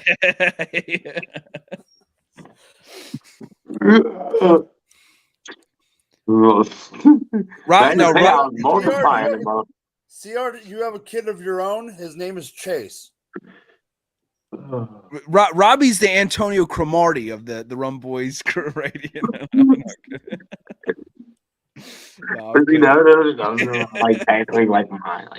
Except I think he's got a better chance. I trust Robbie to name name the names of his kids off the top of his head more than Antonio, who was struggling at one time when he was asked, and he's like, Yo, for real, if me and my shorty, like she's definitely like my rider, right? Me and my shorty, we have a kid. I don't know what we're gonna name that little motherfucker yet, but we definitely gonna name it something dope. I don't even want to know. I don't know yet either. Stop it. This little Joe Burrow. I think you would. You fucking would, and you know it. Jamar Chase. No, but guess what? But guess what? Because she's Hispanic, he's gonna have to call him Jose. This is Jamar Jose Chase Johnson. Oh those or his middle name's just gonna be Shiesty. That team from Las Vegas. Jamar Jose Shiesty Johnson. Give that motherfucker 2 middle names. We gotta make that bitch long. I'm Dominican, she's Mexican. Let's go. It's very much in line, Oh my God, I can't believe I just went on that tangent. That's hilarious. It was bloody hilarious, mate. Okay, I'm gonna sound like an asshole when I say this, and I know I am. What's that? But Robbie, you're watching the thing, so you can see what I'm about to say. I care about the NFL draft. I don't care about puppies right now. What do puppies have to do with this? What are you talking about? They're showing us fucking a puppy draft. My stream's so low, so slow. That's why. Okay, gotcha. They're doing like adoption thing, and they have like a bunch of puppies on the freaking thing. Yeah, and one, I think, peed on Daniel Jeremiah. That's great. No, legitimately. Really? Like he's just holding the puppy and just, like a fire hydrant to the face. Am I right, Robbie? He peed on Daniel Jeremiah. Yeah. He's showing it. He's showing it on his shirt. Jeremiah just starts gagging. He just starts yakking. Oh man. Is it just me, or does it seem like the Buffalo Bills haven't drafted for like 5 rounds? Yeah, it feels like it's they're coming up in 2 picks. I know, but that's why I saw it, and I was like, wait, they haven't picked in like ever. Supposedly, if these motherfuckers ever put down these dogs. I know, I'm just waiting. Hurry the fuck up. I want picks. Yo, Rich Eisen holding a dog. He's embracing this moment. He's like, I've been so stressed in his draft week. I fucking love Rich Eisen, man. That's my guy. My name is Rich Eisen. He's the guy. And I am holding a puppy. Like that's how like Rich Eisen like really like his voice is very like it's more of like the way that he hits his words. Yeah. Well, he's very deliberate way of speaking. He's very. Yeah. It's like a kind of a dry and wet sense of humor, but more of a drier sense of humor that he's got. He's the GOAT though, man. He's so funny. He's the how the NBA has Ernie. He's our Ernie. Yeah. When I wanted to get into TV, like sports reporting and shit, that was the guy I wanted to model my shit after. Like that's the guy who I looked up to the most of all, Raiders he had it all. Linebacker Amari Burney from Florida. Okay. Jets are now on the clock. Yeah, all the Hokies that could have, been drafted have been drafted. Yeah. Dontavian Wicks was fucking Packers picked his ass up, and I'm super fucking envious. He's gonna be a nice deep threat in the league, I think. Packers are shit. I hope they are this year, but with my luck, it's probably just gonna be the same. No, the Packers are trash. Watch Jordan Love be the next. It's gonna be Brett Favre, Aaron Rodgers, Your team has Jordan already Love. started bonding, bro. Your team has already started bonding. Have they? Yeah, like you guys have been like seeing courtside at games and shit, and like fucking ice side. I don't know what they call them. Bonding in the fucking future suffering. That's what we're doing. Ice side. Yeah, ice side. I don't know. Courtside. No, ringside. Ringside. Yeah. Rink. Rink. Ringside. Yeah, rink. Yeah, rink. Board side. Suck my dick, man. You couldn't pay me enough. He's like, it's not. I've got a rate, okay? I've got a set rate. Damn it! I'll find you somebody. I'll find you someone on those side streets of Canton, behind McDonald's. You want me to do this for you? The thing is, in Canton, you don't even have to like do that. Like, you just go to some dive bar. They're like, oh my god, I've never seen your kind before. And I'm like, bitch. No, but I'm just saying. Remember, a block away from McDonald's is where they tell you not literally. You got to get a key at that McDonald's just to use the restroom because they have homeless people that sit outside. That's how you know you live in California when that's not normal. It's not normal here. That's wild. Not this part of California. We have an infamous road over where I'm at in Edmonds called Aurora Avenue that is infamous for prostitutes and all that shit. So much so that I was taking a bus back. Wait, David, why don't you just go over there? That's where he was at 2 a.m. Like, there you go, dude. Answer found. You know, like, come on. No, I know you're right. It's on his computer. I make it look like it's rough out in these streets, and I need to get active. But you know, I say that David now fucks a hooker, pays her, marries her. And he does her. We're all fucking getting wedding invitation invites 2 months from now. You know? Breaks out onto the fucking news. It just explodes into this scandal that everyone starts fucking getting word of, you know? Jesus Christ. No, but so there's this infamous road where all these prostitutes hang out on. And I remember going on the bus when I was bussing back and forth and I'm not about that prostitute life, but I do find it amusing to listen to because I was on the bus and this dude was talking to his. He's like, I'm not white, but I'm a little bit white. Hang on now. Yeah, exactly. I love that. You're goddamn right. No, I'm kidding. That's as much of a lie as saying Robbie doesn't like to smoke weed. I know, right? Keep going, David. Keep going.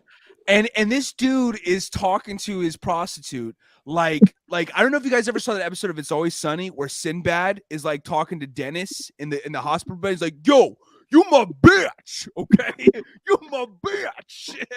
He's literally saying this to her. He's like, "You do exactly what I say.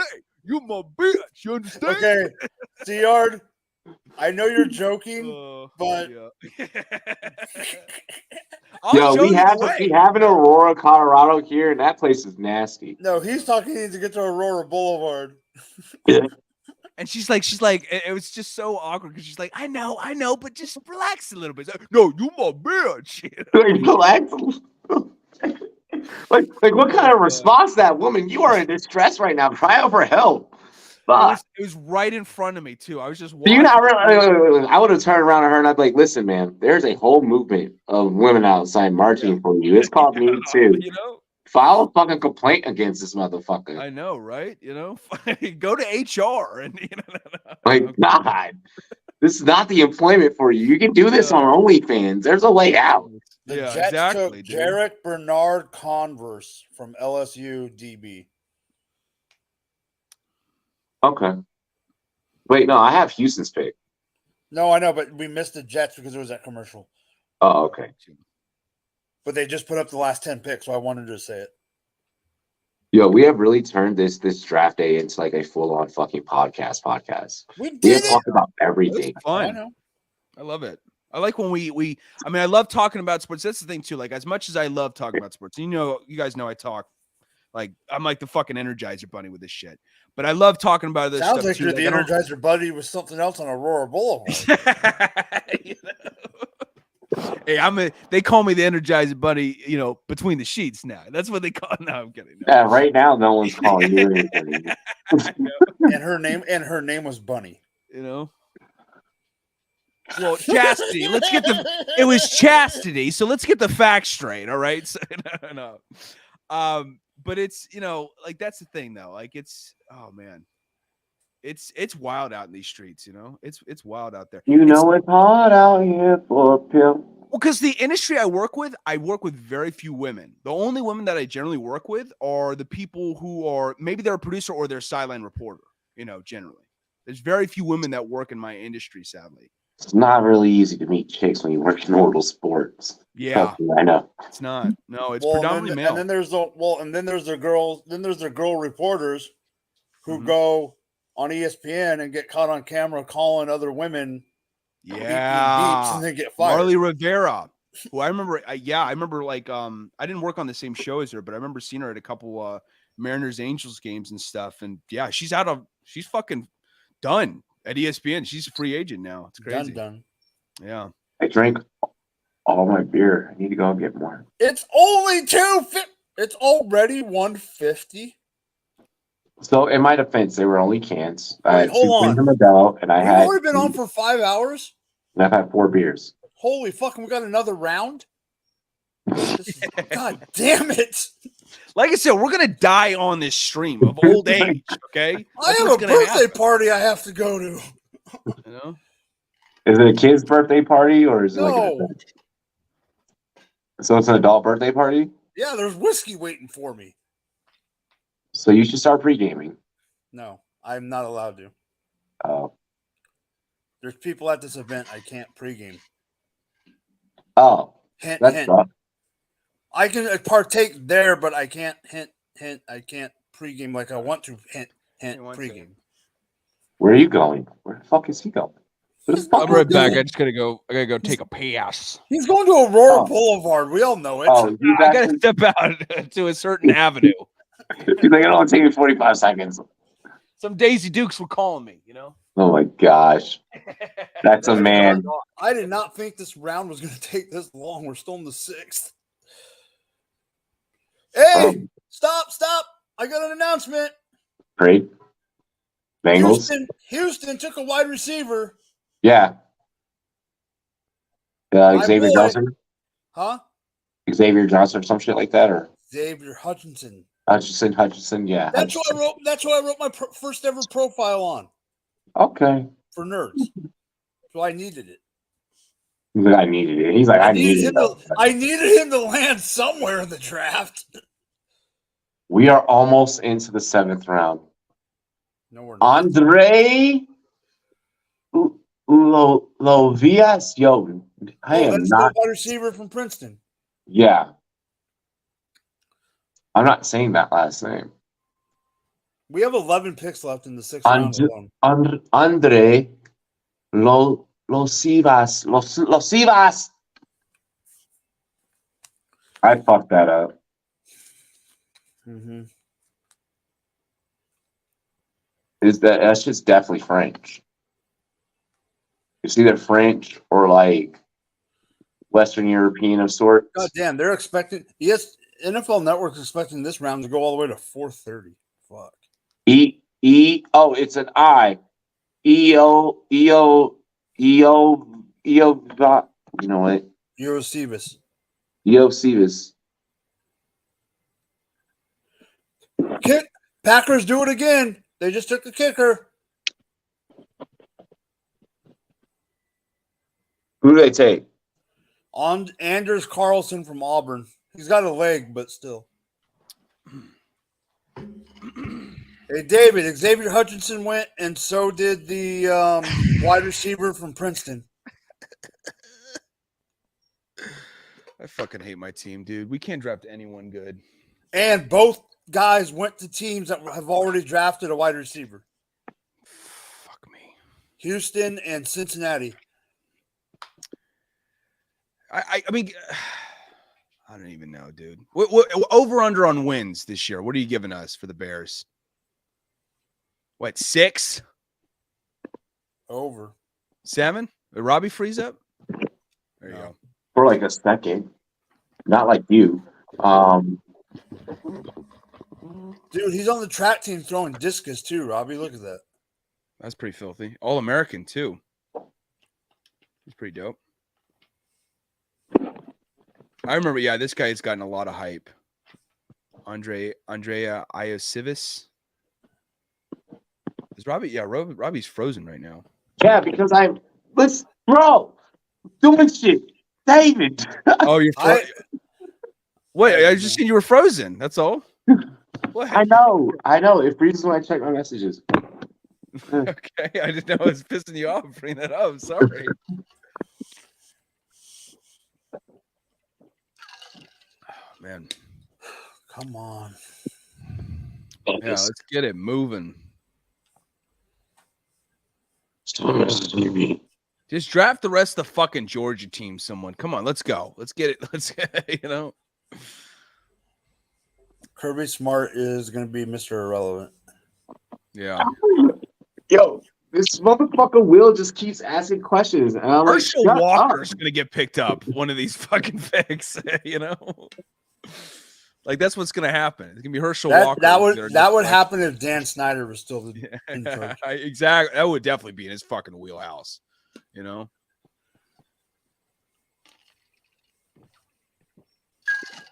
Or he's going to run for commissioner. I don't know. One of the fucking other with Herschel Walker.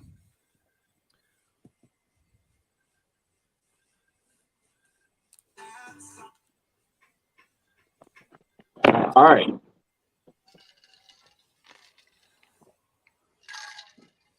I'm like, I got my landlord messaging me, and then my fucking homie is helping me move. This motherfucker messaging me. Jacksonville takes Eric Howlett, Pittsburgh safety. There's the announcement.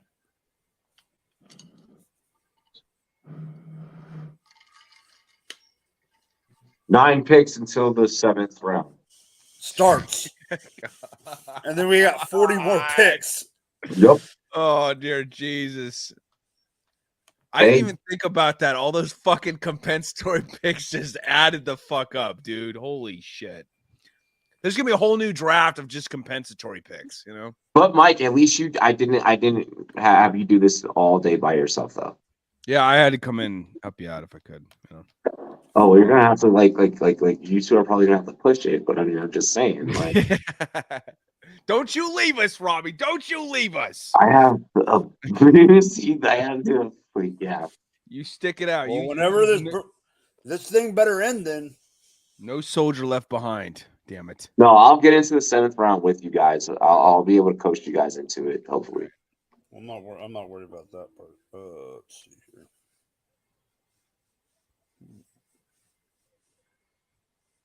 And knowing the way this fucking draft is going, I'll probably be done before the fucking end of the 7th round. Yeah, honestly. Well, like for me, like when it comes to like shit like this, like I do it really quick. Mm-hmm. It's like I tried out some kid who's gonna speak like a word a minute, and then it's just gonna be, like 7th round of draft, We're speaking slow motion or some shit. Yeah, you just know it. I thought it was funny as fuck. You remember that Blue Mountain? You guys watch Blue Mountain State? I love Blue Mountain State. You remember the head coach? It was actually a former legendary college football running back from Cornell. His name's Ed Marinero. He put up like monster numbers back in the 70s, late 60s. I think he was even a Heisman finalist.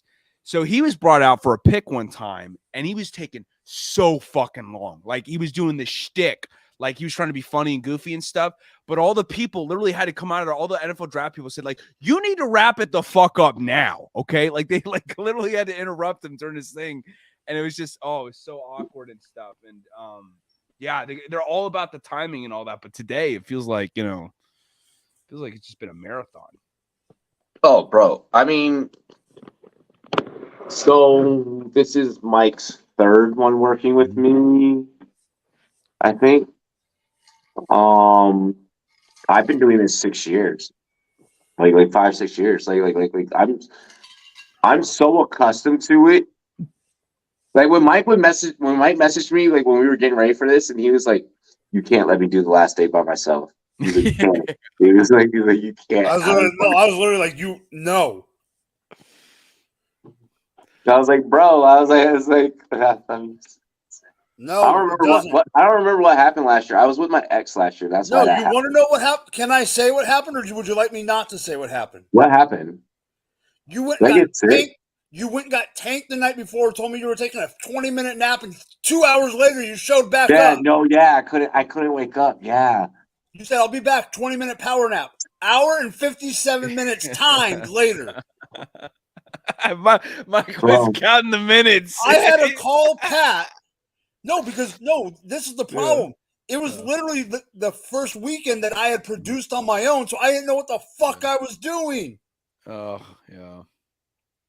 That was the first weekend he had given me the controls. I was losing my shit.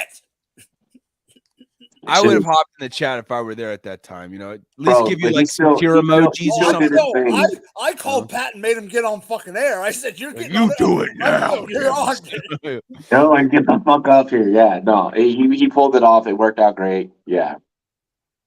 I was like, "Where's Pat?" By the way, I thought he was hopping on. Where's Pat? He's probably tired or something. Who knows? Yeah.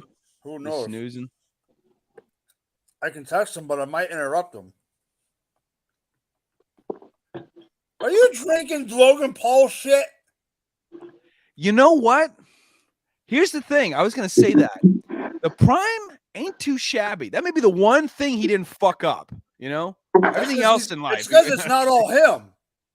It's KSI. For sure. Yeah.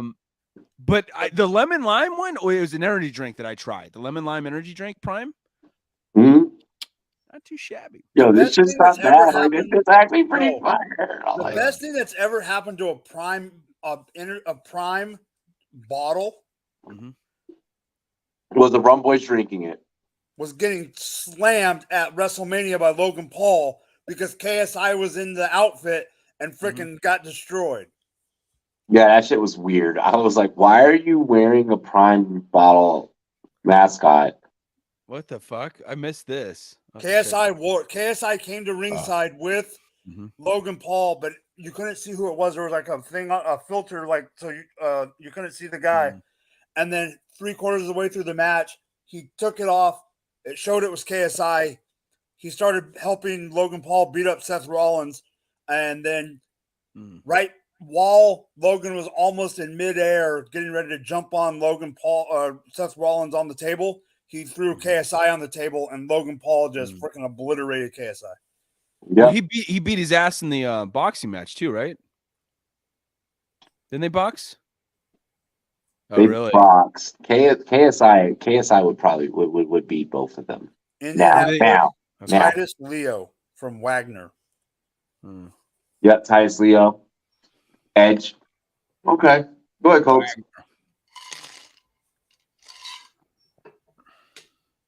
But yeah, this just low-key good. Yeah, it's not too shabby. I've been a whore lately for energy drinks too. I've been like, that's like almost like my my daily fluid intake has just been Monster energy drinks. It's been bad. Like I just drank the rest of this. It's like I had like half of it left. I don't even feel like I've been drinking them. Like the 4 beers. I'm like, where did they go? Yeah, well, Robbie, it's probably like it's probably like how you drink water at this point. You just think it's just a normal fucking regular beverage at this point with how much you drink. I've actually slowed down. I'm proud of myself recently. I was like, yo, I need to stop.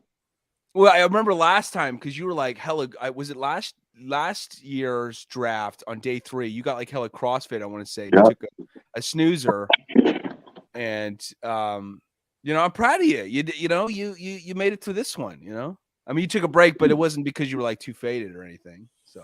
Well, no, I had to go fucking drop off papers to my new landlord. Yeah. What the fuck else was I supposed to do? Just polish off a fifth, maybe. I don't know. No, I'm kidding. Oh. Yeah, I'm not that bad. Shit. No, you're good. I'm teasing. That might be me tonight, though, after fucking moving all this furniture. I know, right? Yeah. Fucking settle in like that, why not? No, I'm fine now. Where I'm living, Mm-hmm. where I'm gonna be moving to is right next to like it's fucking gentrificationville. It's like all like the bars and shit. Like I was already known it are all right there, and everything else is just built around it. So I'm Oh just like, Lord, Mm. that's not good for our Colorado. no. I'm like, Mm. oh, Are you moving by Really? yourself? huh? Are you moving by yourself I or have roommates. I have roommates, Mm. but yes, I'm by myself. no? I didn't know if a certain somebody was moving with you, and Fuck not. no. No, I did not Fuck. mean significant. I did not mean Not for me. significant Yeah, other. I know. I know. Nope. Yeah. No. Fuck no. You're not taking the commitment? Not yet? No. No, I didn't even know. I knew that wasn't a thing. I That's not had who I a even roommate. meant. I had a roommate that was a relative. Mm. Yeah, Oh, I see. that You're was moving it with that was the relative. Okay. question. Robbie got the hint. And I was like, no, motherfucker. Like my brother. All right, it was my brother. He was like, he's like, I got a place with my friend, Mm. and I was like, okay. So I got a place with my own. Cowboy select Deuce Vaughn. Oh, Like it. interesting. But yeah. Interesting. So then he got a place with his friend, but then it sounds like that's not falling through. So I guess he's gonna go live with my mom. Oh, really? Okay. Yeah.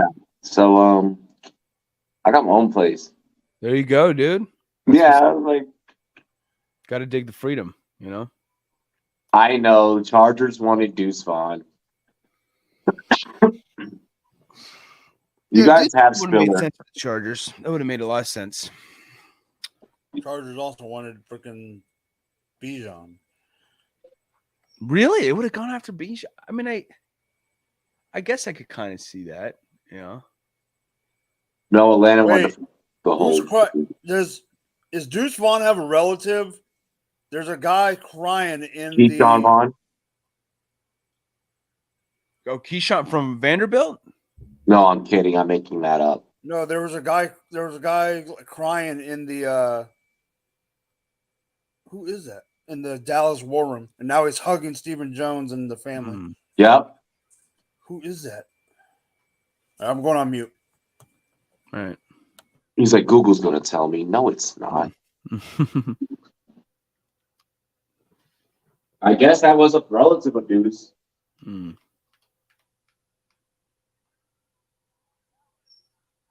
David, talk. Oh yeah, of course. What's going on, people? God, I still can't believe about this DeAndre Swift trade, though. Like, I got it. What's that? Deuce Vaughn's dad is a scout for the Cowboys. Oh, interesting. So that's his dad. So, did he give him like did he give them the push to take Deuce? I wonder how that went down. I'm guessing, but it was also you could tell he was actually he was like happy, but also surprised at the same time. So maybe, who knows? I hope nepotism wasn't the way that Deuce had to get in. No, he probably had no idea that was going to happen. Yeah, I mean, he's a scout.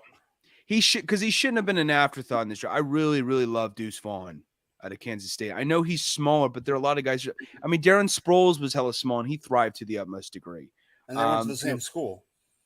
Yeah, they did. That's right. Yeah, they did go to Kansas State together, didn't they?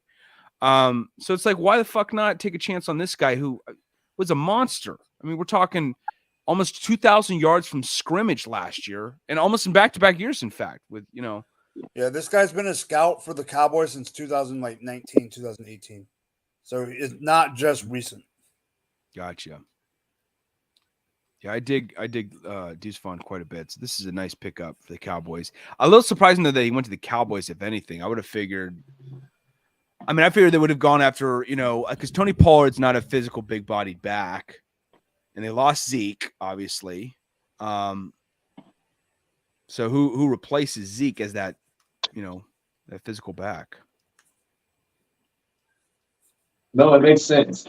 It makes sense for both sides.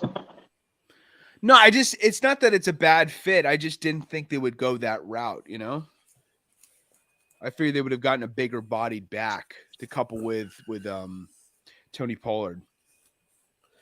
Arizona Cardinals take Dante Stills, West Virginia defensive tackle. Ooh, I like that. That was good pickup. Yeah, He's a good athlete. I dig that quite a bit.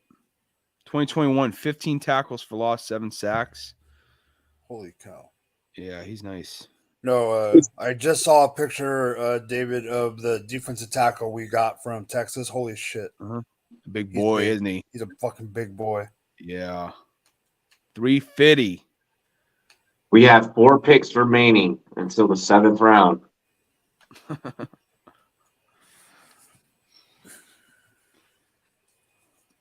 Come on, New England. Stop being some bitches. Yeah.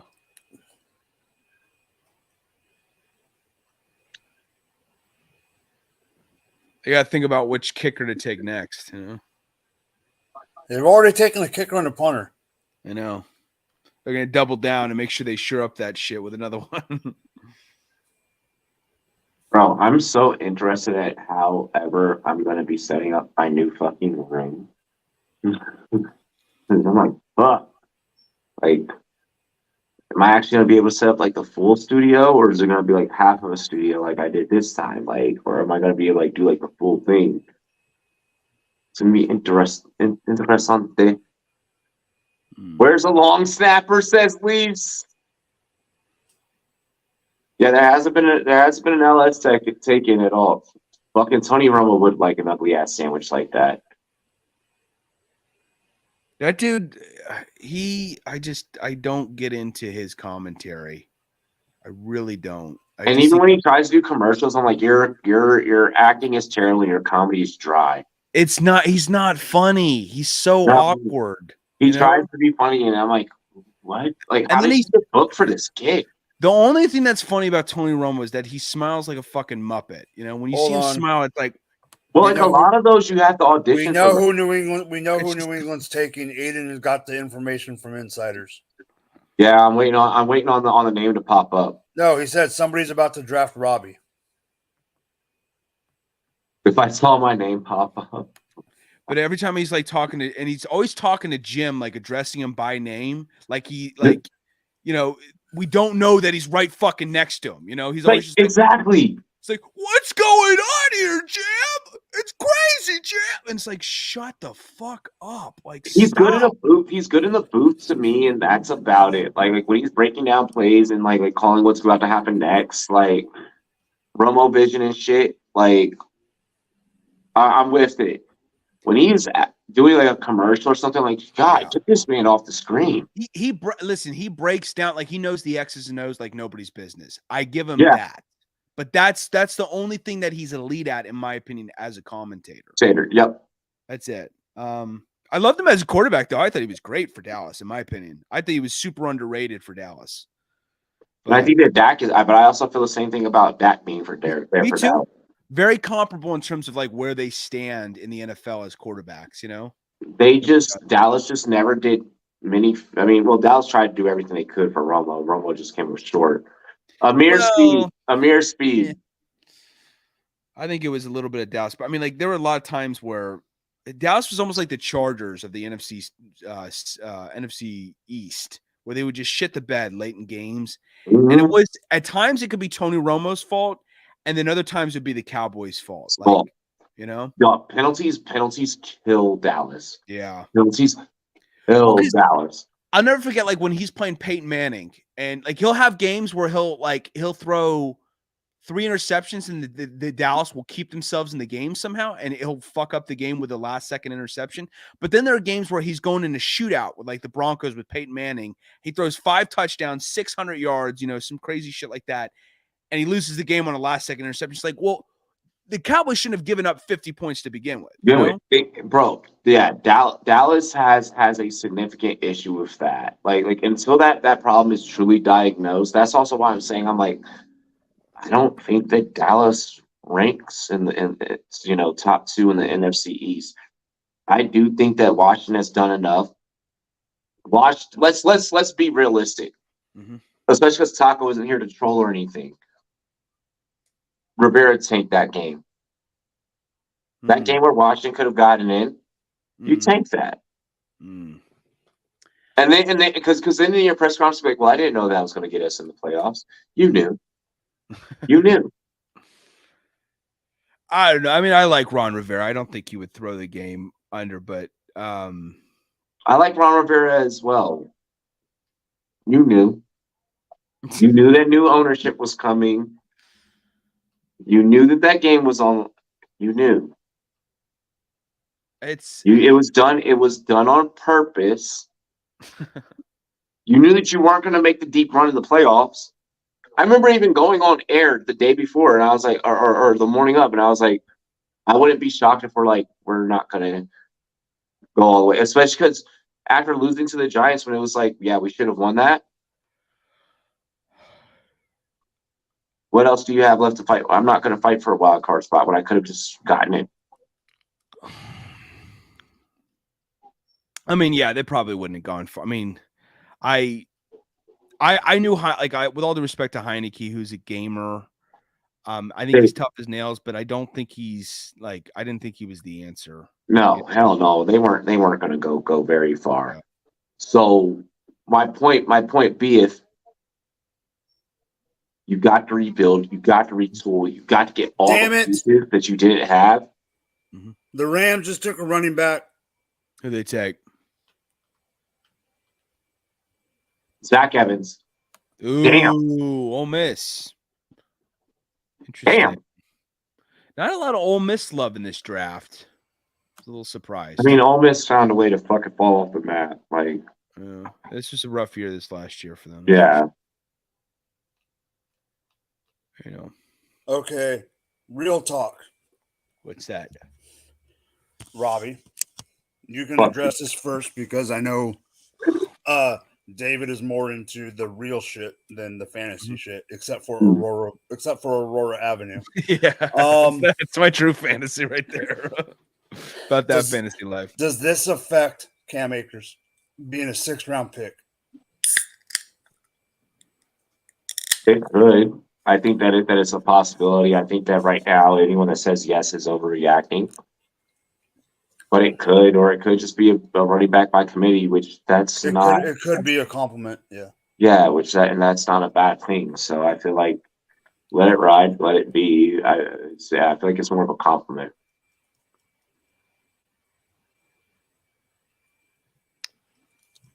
Come on, Niners. What we got before we get into this final joint? Linebacker, D. Winters, TCU. Okay. Ooh, okay. I dig that. He's a bit of a stud.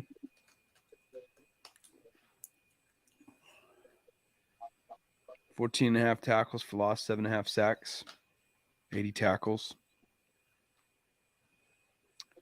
Oh, I think you'll be done before 4. I will hopefully. No, I'm not holding my breath.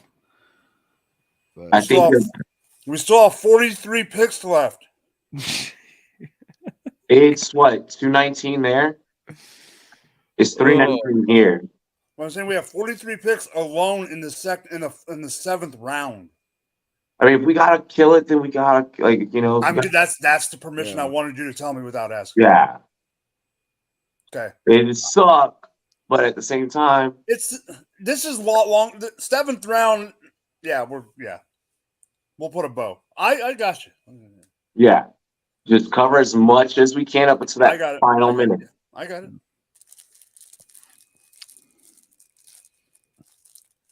I'm getting through on freaking oatmeal cream pies.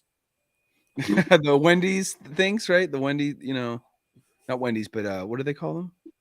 Oh, yeah, Debbie's. Little Debbie's. Yeah. That's literally what I've been living on all day. Them little bitches are fire. Not when you're sober. Oh, yeah, no. Oh, yeah. Puking that up has got to be gnarly, dude. Oh, God.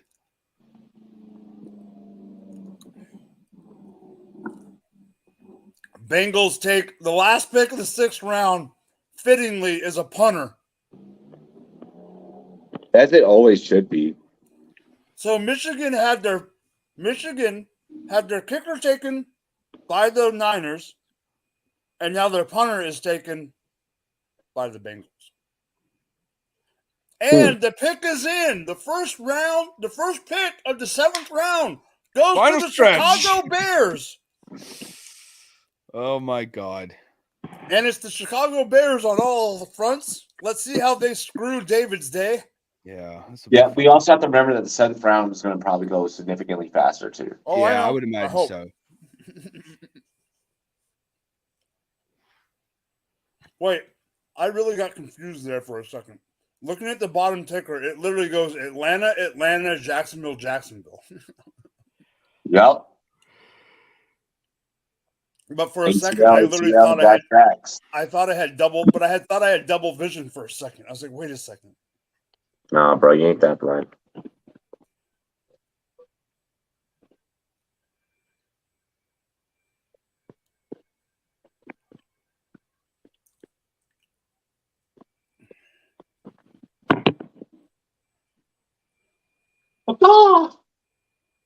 You're okay.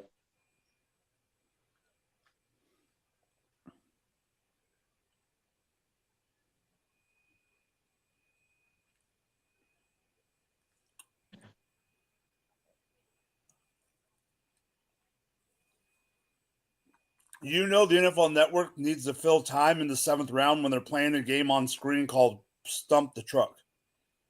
Yeah, Jesus Christ. That sounds like the most cliched shit imaginable. So as long as they come on, TV, I need to be able to disappoint David again. Oh, fuck. What are we going to do? You're going to take a quarterback. God. Rex Grossman II. I guarantee you some shit like that's going to be... He'll get you to the Super Bowl. God. Pick is in. Don't you dare try to flex that card. Kennesaw State, defensive tackle, Travis Bell. Ugh, great. This may be the most boring draft for you I have ever had for my Chicago Bears. Like, it's so unbelievably fucking boring. It's a snooze fest out there. Oh, and this guy has 1 sack in his career. That's great. Oh, no, wait, I'm sorry. I'm thinking of... No, I looked up the wrong person. Excuse me. Kennesaw State. Kennesaw State. Where is my phone? There it is. Oh. I can't find his numbers because he's... Oh, wait, here we go. Not there. Oh, he had... Okay, sorry. He didn't have 1 sack. He had 3 in his career. 30 tackles, 1.5 sacks, 6'1", 305. This just... Oh, my God. I don't know if he's going to be a hidden gem. We'll see, but I doubt it. I'm not holding my breath.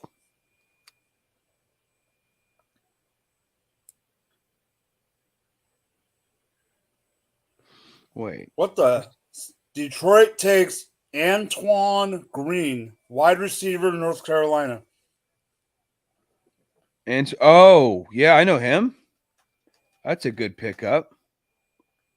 He put up some nice numbers with North Carolina. 7 touchdowns last year through 9 games, 798 yards, almost 19 yards a catch.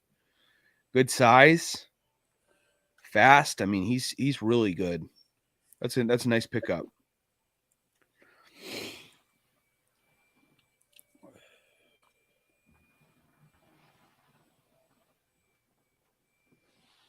The Jets pick is in. Okay. Just waiting.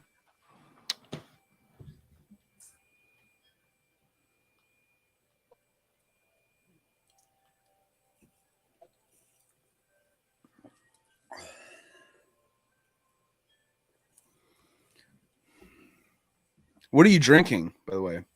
Just root beer. Okay. How's that combo of those Debbie cakes and the root beer sitting in your stomach? It's here. It's here. I have a feeling tonight. Well, and I'm going to a party with whiskey, so I have a feeling I'm not going to be. Oh yeah, I don't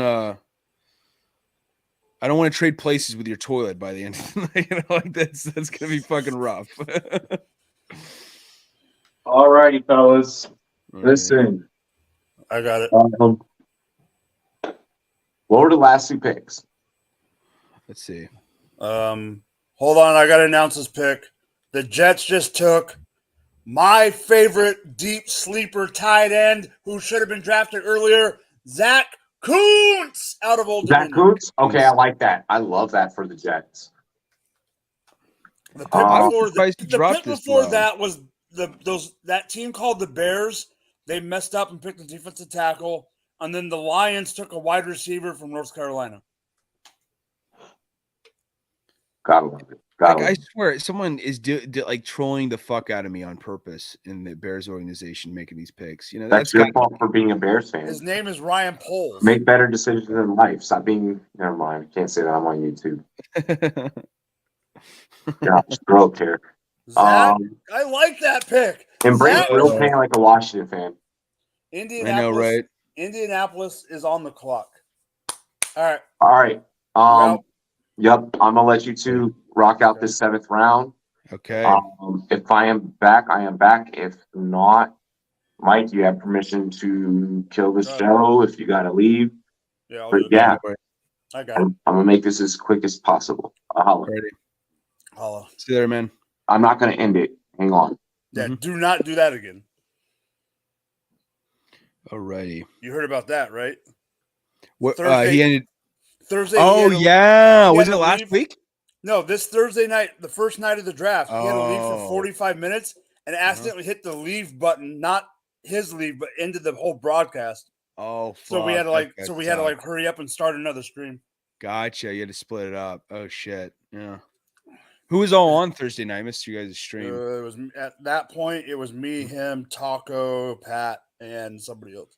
Nice. A new guy. Okay. Cool. And then that happened to us. That happened at Going for Two last night too. Oh really? Oh fuck. That's gonna be scary. They were supposed to leave the stream and leave the stream open for me when I went in, and they accidentally closed it off, so we had to make another. Dude, I done goofed big time yesterday. It was so embarrassing. I started the stream, but there's a mute button on the mic right here. So you were going? Yeah, so for the first like 2 minutes of the stream, I was talking, but no one could fucking hear me. And then George, my co-host, hopped in and he was like, dude, no one can fucking hear you right now. I was like, oh my God. So it was just awkward silence for like the first couple minutes. And then it was so bad too, because I mislabeled the wrong time zone that we were going. I meant to say Eastern Standard Time, or no, I said Eastern Standard Time, and I meant to say Central Standard Time or something like that. And we were supposed to go an hour earlier, but I confused people, and it just totally complicated shit. It was the worst. So, I'm just gonna put this one up. I know I'm a little behind, but it's fine. Yes, Dwayne McBride needs to be picked. I'm sorry, he does. He does, man. Out of UAB. Has Evan Hull been picked yet? Yeah, you called it earlier, remember? That's right. He went to the Colts. That's right. That's right. Northwestern has been churning out a lot of NFL talent lately. It's crazy. I think they were like, no one fucking thought of them as anything remotely close to the NFL, but you Rashawn Slater, Evan Hull, a lot of times with them, it's the gritty players. Yeah, they've had some great, but especially in recent days, they've really been, getting going in that Colts department. take DB from Texas A&M, Jalen Jones, 6'2", 200 pounds. Okay, here we go.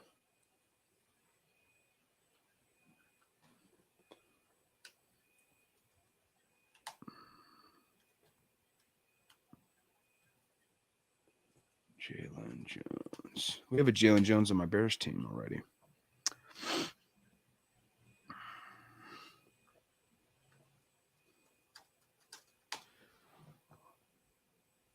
What is Aiden saying? I just watched my closest team, my Claus team, the Seahawks press conference, and Pete Carroll said Spoon is the best corner he's ever seen. He is pretty fucking filthy. Devin Witherspoon. He almost moves like D. I don't dare I say it. He almost moves like Dion out there. The way this guy plays, Devin Witherspoon. It's insane. Yeah. It's fucking wild.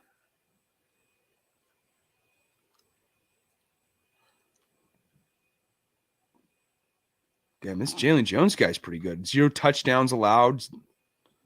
Only 94 yards allowed on 19 targets through 10 games. 601 defensive snaps played. It's pretty good. Yeah, no. Saying him over Sherman is wild. Because I don't notice the same level of physicality. He can be physical. He is physical. Do not get me wrong. But not like Richard Sherman was during his prime. So that is a little bold. And he's already pissed off Sherman, I feel like quite a bit already. So it's a little wild to see him say some shit like that, but he's going to be nice nonetheless though. I'm excited to see him play here in Seattle.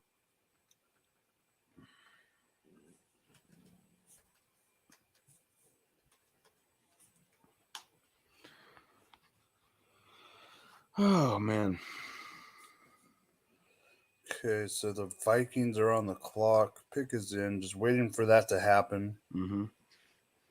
After that, it's the Rams again. They have a bunch of late picks. Atlanta, Jacksonville, Tennessee. So in 4 picks, we're gonna in the 5 next picks after this one, only 3 teams because Atlanta has 2 and Jacksonville has 2. Okay, gotcha. Nice.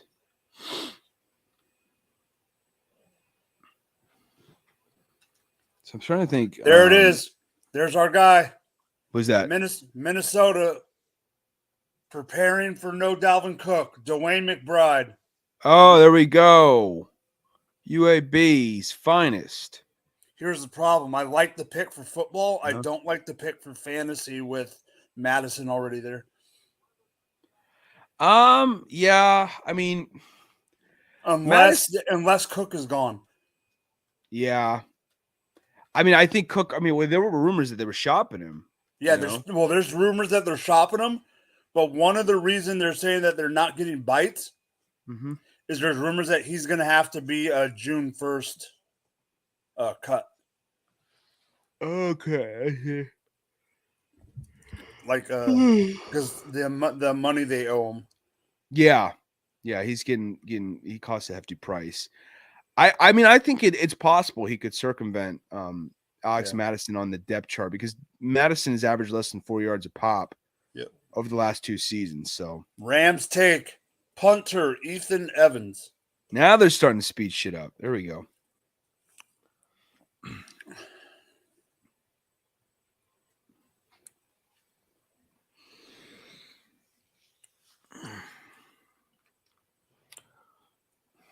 From Wingate. Wherever the fuck that is. Division 2. Okay. I don't know where it is. It just literally says, oh my God, they actually have a whole film package on them. Yeah, I know, right? It's some of these guys. God damn. Yeah. Some of these guys, when you're trying to get film on them, it's like, you're watching like an 8mm fucking tape. It's like it's seventh round punter, and we got film.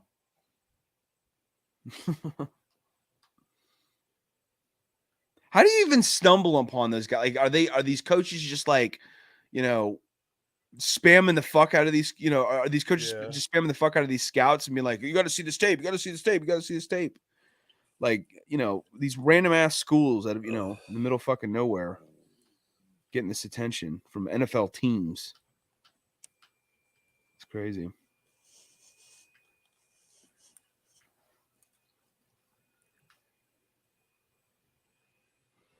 What's this? Rasul Douglas. Oh my God. Atlanta, this guy's in a full-on Falcon suit. Some fan. Atlanta takes safety. DeMarco Helms, safety from Alabama. Lambs, yeah. He's nice too. He's pretty nice. 6 foot 203. He had 108 tackles last year. Yeah. He stuffs the stat sheet, that's for sure.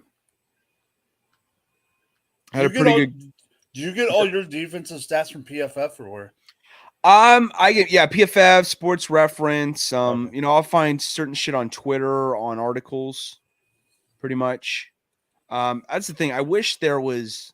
I fucking hate that PF charges money just to see advanced stats and all that stuff. I'm thinking about paying for it, but I mostly find workarounds, to find these stats. Yeah. So I can save. So my cheap ass can save the $10 a month or whatever. But they do show college stats for free on pff.com if you search up a player's profile. Oh, they do? Okay. Yeah.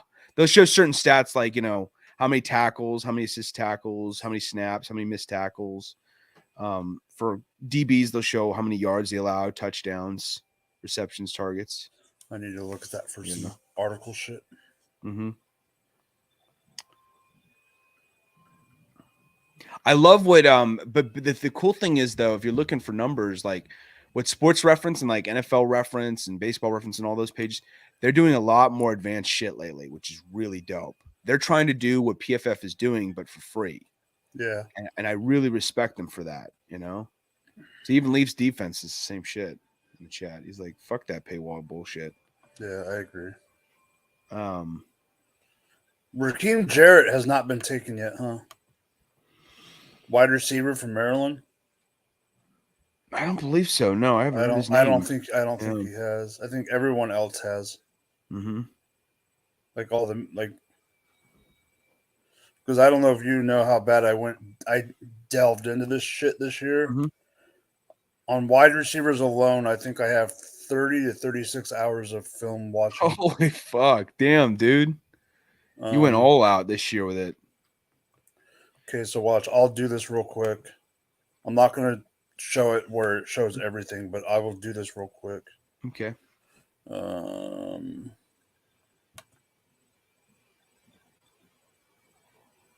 come on.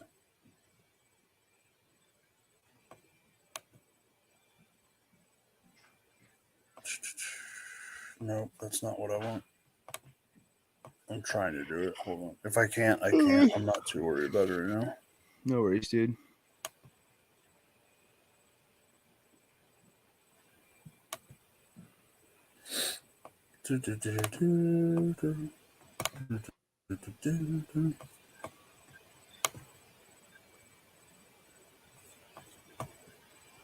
Oh, shit. Nice. I like that. Oops, it's not what I wanted.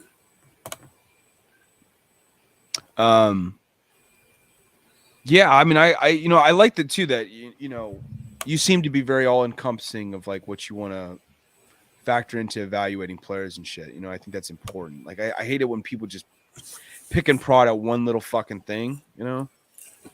It's you gotta be very I'm trying, yeah, meticulous about every particular angle.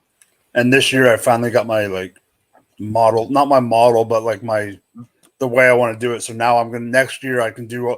This year I only did wide receivers, but now that I got it down, I feel more comfortable saying, okay, now let me do running backs, let me do tight ends. Oh, it's such an exhausting process, to go through all the tape. I try to go through as many of the top guys, more. And what I mean by top guys is not just the top 5 of each class, but the notable names that you expect to actually make a significant difference that are getting a lot of buzz too, and then go from there and then watch, a handful of games from each.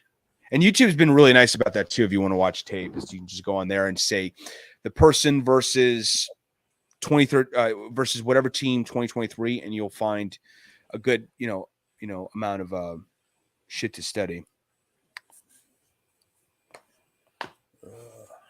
So what are you writing for Dynasty? Nerds? Dynasty nerds. Yeah. What are you focusing on in particular? Just whatever you want? Oh, that's dope. Whatever they want. Whatever I want or whatever they need. Okay. Because they're very particular? But they're very structured. I wouldn't say particular is not the right word. Okay. I see. We have editors, people, it's all legit. Yeah, it's a legit business, That's dope, man. It's filthy.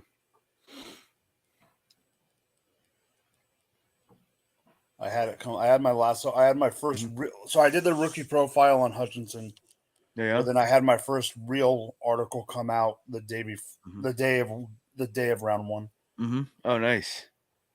That's kick ass. How many are you writing a week?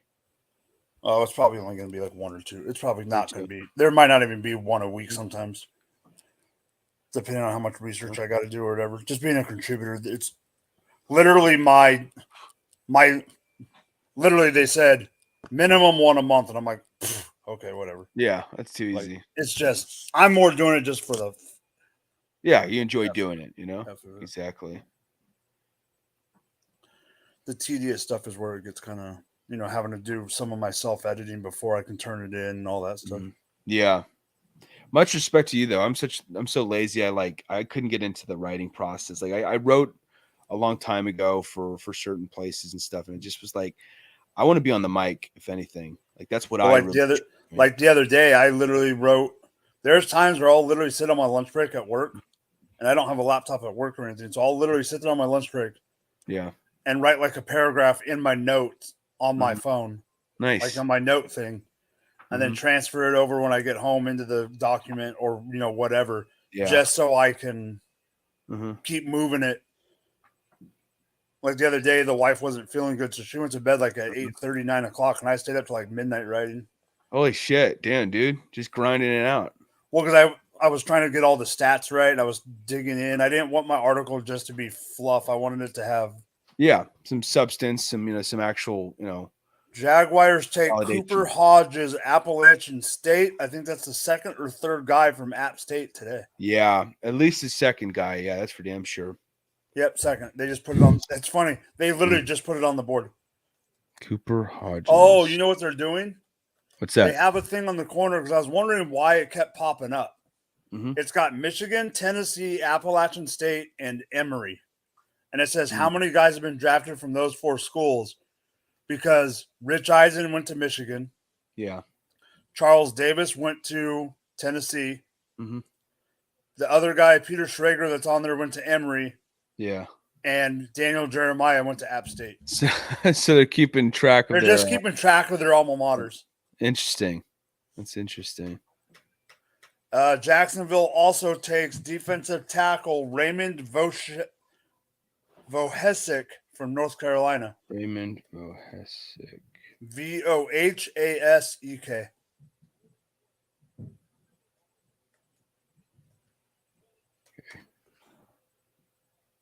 Vohasek, yeah, something like that, yeah. Interesting. I was trying to slow down and not butcher it, and probably butchered it because I slowed it down. So at least you didn't go Polynesian like Robbie did. So yeah, the next one's on the board. Tennessee's pick is in. This is all right. We're moving. There we go. Tennessee, keep it going, Cleveland, people. Buffalo, Vegas, Green Bay, Washington, then the Rams, and then Green Bay again. Who knows where everyone's going to go right now? Yeah. I did see that someone said about Sean Tucker. The thing about Sean Tucker is I was mentioning it earlier, if you weren't here, Leafs, there is rumors that there could be a heart condition that is holding teams up from paying and want to sign him as a UFDA. If he doesn't get drafted, he's probably going to be one of the first UFDAs to be signed. He should be. It sucks for him. I really feel bad. He had that spectacular sophomore season where for a lot of the year, he was leading the nation in rushing. And then, the second year, opening game against Louisville, he had some lower body issues. I still feel calm. I mean, if he's cleared heart wise and all that shit, I still feel very confident that he can do some special things in the NFL. He really can. He's one of my top 5 running backs. But let's not all I agree. Let's not all forget Terrell Davis was a 6th round pick, and now he's wearing a gold jacket. And where is he from? The Georgia fucking Bulldogs. And where the did future he start? NFL franchise? Where was he at before Georgia? Oh, that's a good question. I should know this. I watched a Football Life on him not that long ago. Long Beach State. Oh yeah, that's They right. ended their program, Mhm. and that's the only reason he transferred. That's crazy. I wonder if that put him on the map because he got the fuck out of there for that. Oh no, it No-name did. school, you know. No, Long Beach State was playing UC Santa Barbara, which is 45 minutes away from Mhm. me. Trust Yeah. me, they put him on the map. Yeah. Okay. Yeah. He'd be pumping gas right now. Yeah. Where how far are you from like the city where you're at? From LA, Yeah. 2.5. 2.5 hours? Well, like what how's like what's the size of your town that you're living in right now? 30,000. Oh, 3. Okay. So it's normal, I guess. Okay. But the problem is where I'm at. Mhm. There, it's not city, town, free. It's literally for me for my work. When I Mhm. say I have an hour drive, it's literally a 60-mile commute. Damn, dude. It's Are you good with literally it's 60 minutes, 60 mile. It's 50. It's 60. It's 50 miles, 55-minute drive. is that every day? I mean, or does traffic fuck it up too? Quite a Traffic bit. can fuck it up because it's literally Yeah. the one of the two main freeways from. I mean the Yeah. 101. The 101. I'm on the 101. The 101 goes all the way to Canada, or Yeah. at least Oregon. Dude, that's gotta suck for commutes daily. So My that's why when condolences. sometimes like I just get in, or like on Yeah. on Fridays when I'm rushing to get here, I'm like, Yeah. Robbie, like I'm literally walking in the door, turning the computer on. Jesus. It's not like some people think like when you say like, Mhm. 45-minute commute, they're thinking traffic and maybe it's 15, 20 miles. I'm literally in the car for 100 miles a day Is it? Yeah, it's God. I would go nuts. because it's 50 each way. That's not Is it that's not two way, that's one way. is it for cost effective reasons? There's no jobs here. Ah, I see. There's nothing. I see. Gotcha. And but that's the thing is literally if from here, right? Mm-hmm. Where I'm driving to Mm-hmm. is the nearest city south.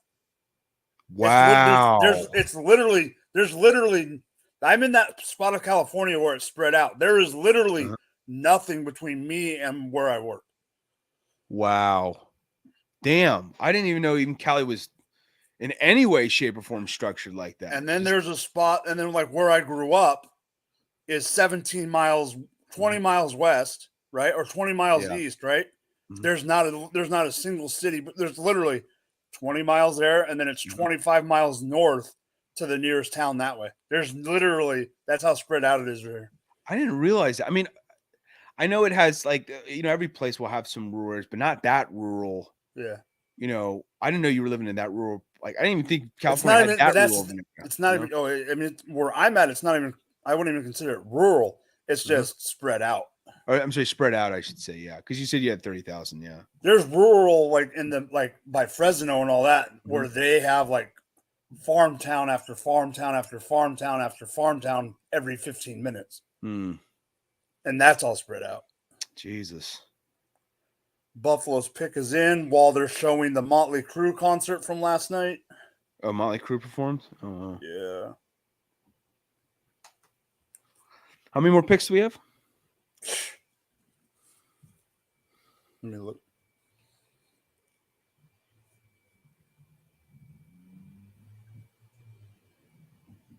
Round 7. Oh, God. We're on pick. It's not what I want to do. We're on pick. Okay, so we missed a couple. Hold on. Tennessee took Colton Dow from UT Martin. Baltimore took USC guard Andrew Voorhees. Oh, there we go. Glad we're getting some USC love. Baltimore took that. Buffalo is at 230 overall, and then the draft goes all the way to 260, 259. Okay. But they're starting to move. Yeah.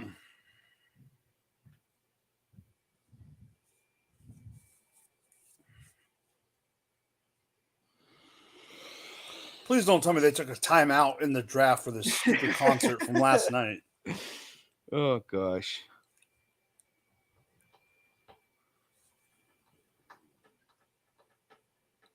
That's like last night. I got out of work late because it's the last day of the month. Last day of the month is always horrible.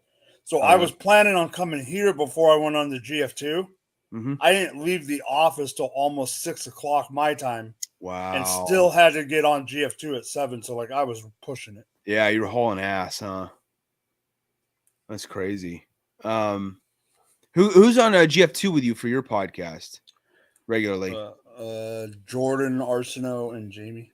Okay, Jamie Parag, Parag. right? Yeah, Parag. Yeah. But we had last night. We had other people jump on. We had like at one point we had like 8 people.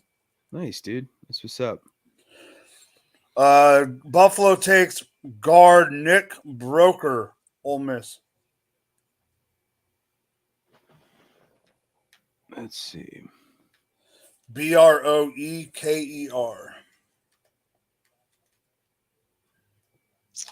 Nick Broker. He looks like the most Mississippi dude imaginable. Oh yeah, he does. Yeah, I've seen that phase a million times when I lived in Mississippi. 0 sacks allowed, 13 hurries, 65 grade, decent size at 6'4", 305. Maybe could gain a little bit of weight. 5'2", 740. Okay. Starting to get a little more Ole Miss love. Yeah, Jonathan Mingo. I'm trying to think who it was. Jonathan Mingo is the. I felt like that now the Ole Miss is starting to get guys selected, but for the longest time, outside of Jonathan Mingo, that was it. Which it felt like over the last few years, they always got a shit ton of love in the draft. I mean, you think about some of the best receivers in the league right now with DK and AJ Brown, and then Matt Corral, and oh man.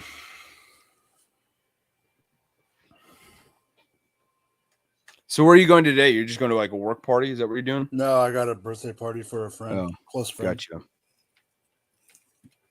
But like I said, it's because where I live, it's a little bit of a drive. Yeah, no, exactly. Yeah. And I wasn't thinking that the draft would go all the way to freaking 4 o'clock my time. Yeah, it's going a lot later than last year. I remember doing this with you. It's crazy. Like if it wasn't that, I wouldn't be. Mm-hmm. That's not what I want.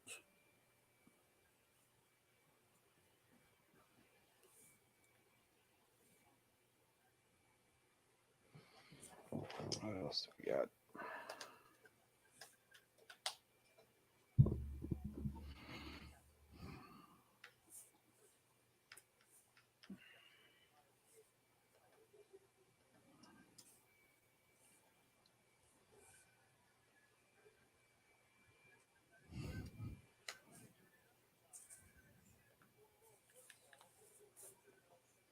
Oh, there we go. Thanks. Yeah.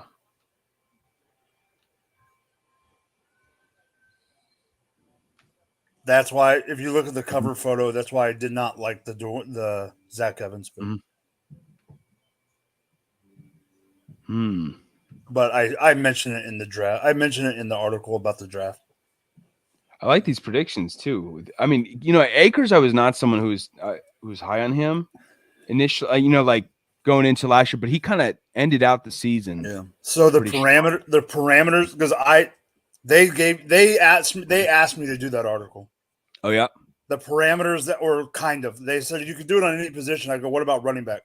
The parameters was anyone that finished outside the top 20 in fantasy to jump in the top 20. So that's the parameters of the. I see. Gotcha. That's Montgomery. What that's what they told me to consider top 20. Yeah. Actually, when you have read the Montgomery, because I know you will completely get my entire story. Let's just say I used some statistical points about your Bears running the offense.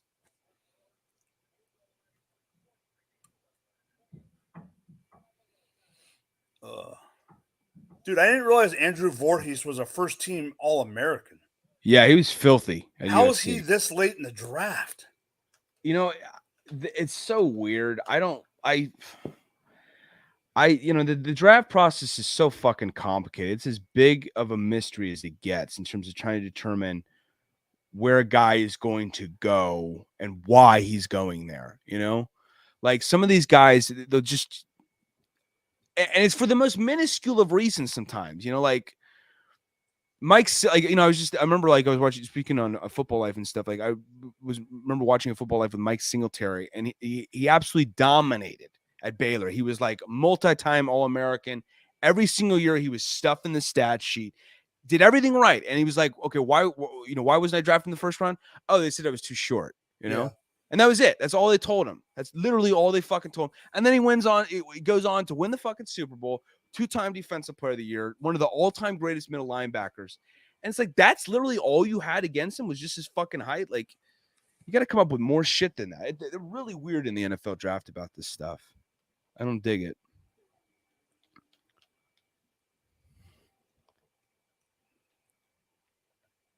So I did see. So yeah, Trout. It's weird that Troutman's going to be a Bronco now. Yeah, I didn't. Green Bay drafted Carrington Valentine, Kentucky DB. Okay. Valentine.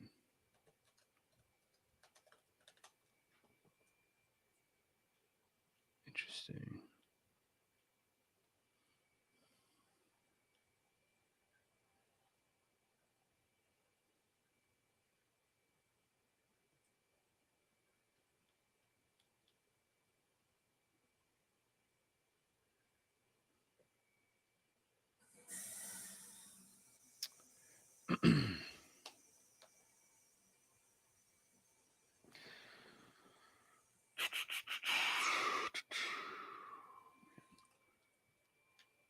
Yeah, but it is interesting about Troutman. Yeah, no, I mean, well, they're still trying to figure out what they're going to do at tight end in Denver. They thought Alberto was going to be that guy, and then last year they got Dulcich. Yeah, they got Greg Dulcich. I actually dig Greg Dulcich a lot. I think he could be, he wasn't someone coming out of UCLA that like I thought was going to be hitting the ground running, but like if you fast forward a couple years from now, I could see him. I think it's possible he could develop into a Pro Bowl caliber guy, And that's the thing with tight ends in general is like there's not very many that come first step into the NFL as as a stud. Like, I mean, not to bring up bad things because I don't know how I like the guy anyway, but like in the last couple of years, everyone's been saying, Cole Kmet this, Cole Kmet that, but no one expected him, year one, it's hard to expect any tight end to come out, even with the vitriol of say like, Mayer and Kincaid. I would not be surprised if either one didn't have a superstar year one. Yeah, no, I mean, tight end's such a weird position too. Like there's so much, you talk about it in fantasy and how much of a mystery it is.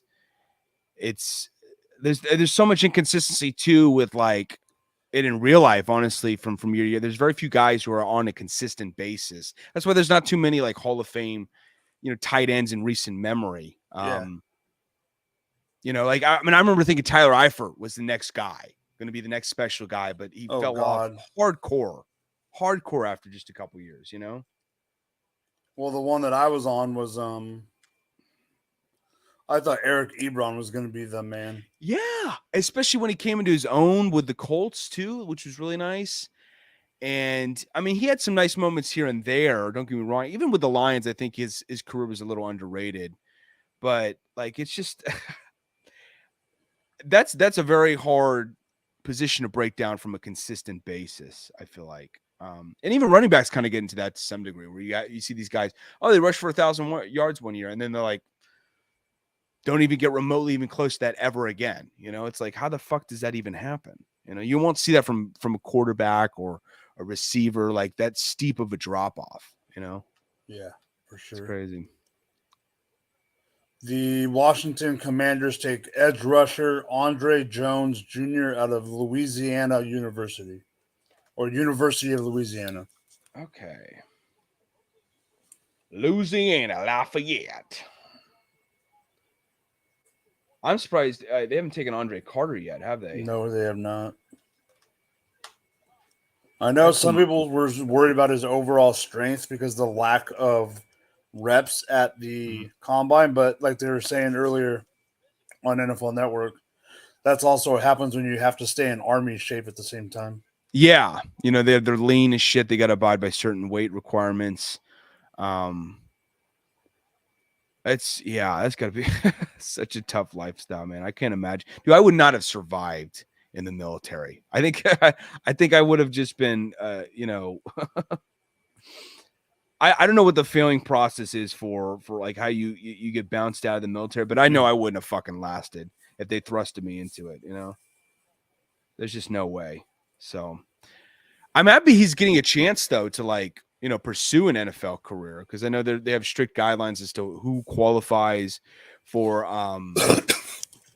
who can qualify, I should say, for playing in the NFL versus like how much service you have to serve before before you can pursue that. Like even Roger Staubach had to like wait a long fucking time before he could pursue a career in the NFL. That's why he joined the NFL when he was like 28 or 27. Yeah.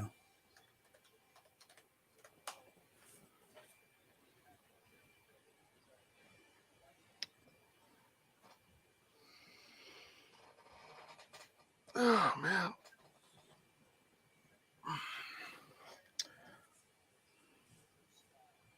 You happy though about how the Chiefs turned out though today? Yeah, I mean, I think we were more about filling holes than. Yeah. Well, one of the things when I went on mute for a minute, a couple times, one of the things I was looking at, they had Andy Reid on, interviewing with the guys. Mm-hmm. Now I feel a little bit better. We had the rookie last year, lineman from Tennessee. I can't remember his name right now. Why can't I think of his name? Smith, I think. Yeah, Tyron Smith. He was our rookie last year or the year before. But Trey Smith. Yeah. Trey Smith. Yeah. Played at Tennessee. Yeah. The guy that we got from Oklahoma actually transferred to Oklahoma from Tennessee and played with Trey Smith. And Trey Smith had given Andy Reid and them a little bit of info. Well, and I mean, that's the thing, going back to how complicated the draft process is. It's not even just about like, even X's and O's sometimes and how they fit into a system, but it's like, it's intangible shit, like, and randomized shit. Like, how does this guy mesh in this type of environment from a comfort standpoint? Like being around a teammate of his, like sometimes that's the fucking difference maker. And it's mind boggling, how this all works out. It's so complicated. So I definitely respect Andy Reid, for instance, for someone to like, be looking through talent to, to have on his team. Like that's someone I trust more so because he's going the extra mile as opposed to just even looking on tape or, even worse, like, not even worse, but like, what would be awful to do is just to, pick and prod at one little thing and just say, that's one reason why I'm drafting him or one reason not why I'm not, he kind of encompasses it all, Yeah.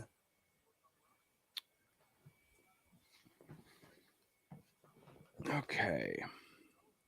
Let's see. They're doing the run, Rich, run. Run, Rich, run. What's your 40 time, Mike? What are you belting out there? That's been a joke at work. Right. My buddy said he doesn't think I could run a 40 under 10. And I'm all bullshit. Now that's just disrespectful right there, I think even crippled kids can run 40s, faster than 10. There's been a joke that they want me to do it at work. I would love to see you get that on tape and we play that on Rumboyz. And it would be on something. Yeah.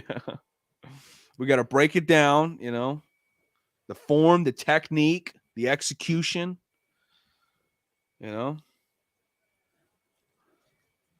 Okay, now you got Rich Eisen acting like he's agile. Come on, don't even. Okay, this pick was probably made an hour ago. Come on. Yeah, I know, right? Let me see what Dov Kleiman's is saying. Oh, Dov's way ahead of us, I guarantee you. Probably. I mean, if he's still awake, this guy's been at it like non-fucking stop. No, he hasn't. Yeah, he didn't tweet in the last 25 minutes. Okay, hold on. Here we go. I got ESPN's ahead. I'm going with it. Let's do it.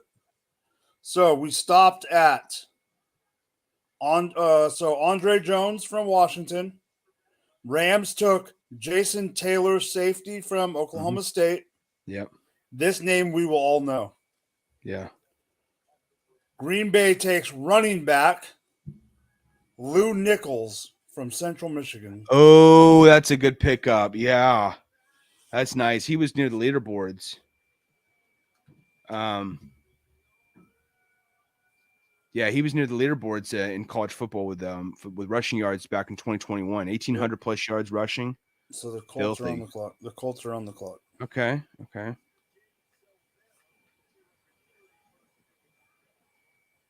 Got another 23 picks to go. Yeah, we might have to call it quits before they wrap up. We got an hour. Yeah. We'll figure it. If it is, it is. I'm not. Yeah. At this. We missed the next Brock Purdy. God forbid.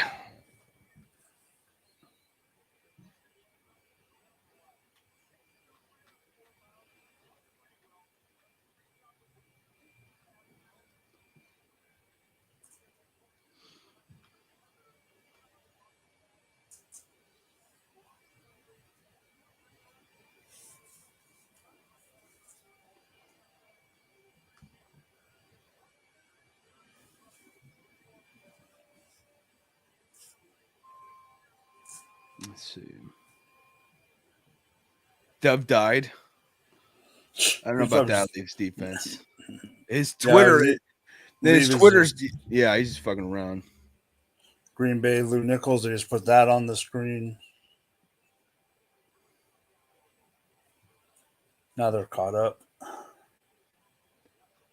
Or like I said, my theory that Dove didn't even exist. He's just fucking AI, man. You know, he's not even. Has anyone ever seen Dove? there is he looks just like Nick Wright. They uncovered the mystery recently. The New York Post did, and he looks like Nick fucking Wright. And he apparently lives over in Israel, like like randomly enough. And I think he just, I don't know what he's doing out there because I think he's from America, but he lives out there, and he just retweets a bunch of random stuff. Like he's not even like a reporter. He just kind of like says Shefty said this, and Rap said this. Basically, I thought he was he was hiding his identity. Maybe he was a fugitive or some shit, or he's on America's Most Wanted. And Indianapolis takes offensive tackle Jake Witt, Northern Michigan. Ooh, okay. I love Richard Sickles tweeting this out. Everyone loving the Deuce Vaughn pick, and he says nepotism. I knew it. Oh, there's a bunch of people. I've seen the nepotism part like 4 or 5 times already. Oh, you got it? Oh, this is my first. It's just but I have a feeling. I remember even Robbie said, "He's like, are we gonna get like?" That's what I think Robbie kind of meant about the whole Twitter thing too. Everyone's just I didn't know everyone would catch on with that. Seattle's on the clock. Well, ESPN and NFL Network both posted the video of the dad in the war room. Oh, yeah. Gotcha.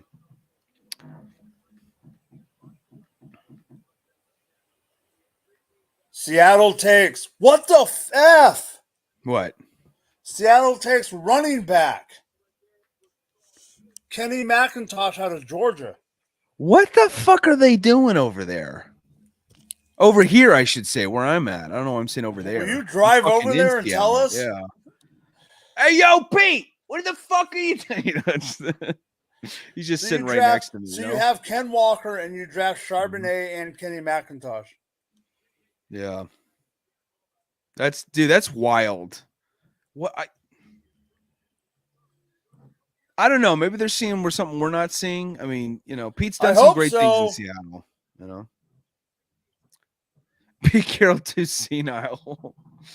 I would have gone the Bill Belichick route in that. Pete Carroll's the opposite of senile, and let me tell you why. Because that dude is never walking around pissed off. Even if there's a disagreement, like Jim Harbaugh rubbed him the wrong way, Like the next second, he'll just be all giddy and happy and smiley and shit. You know, he's just like he walks around like enthusiastically, like I've never seen an old dude do. You know, Miami takes tackle Ryan Hayes, lineman from Michigan. Ryan Hayes. Alrighty.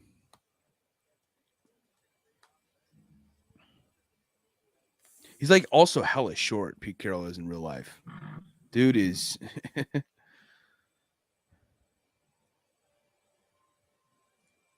like roller coaster challenged, you know.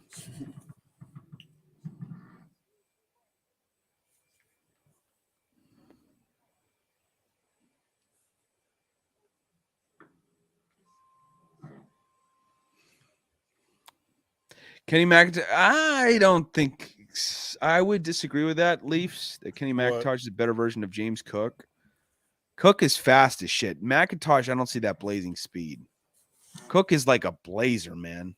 He is just, he's like nitrous as a person, you know? He's just so quick. Like James Cook, I think he'll be the number one back. I mean, well, I shouldn't even say, I mean, obviously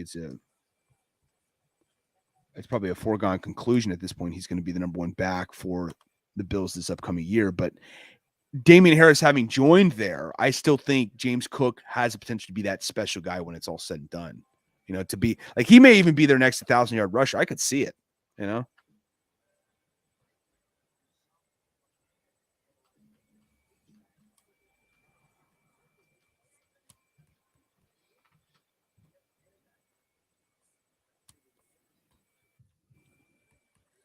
Chargers take. Holy crap. What's this? They took a quarterback. Oh, God. Who did they take? They took Max. Max Duggan. Holy shit. Mad Max Duggan. Okay. To back up Herbert. You called it. Wasn't that you? No, You said that earlier. I thought you said that he was going to go to the Chargers. that was not me. Was that Robbie? Maybe. I could have sworn you called that. No. Max Duggan for MVP 2023.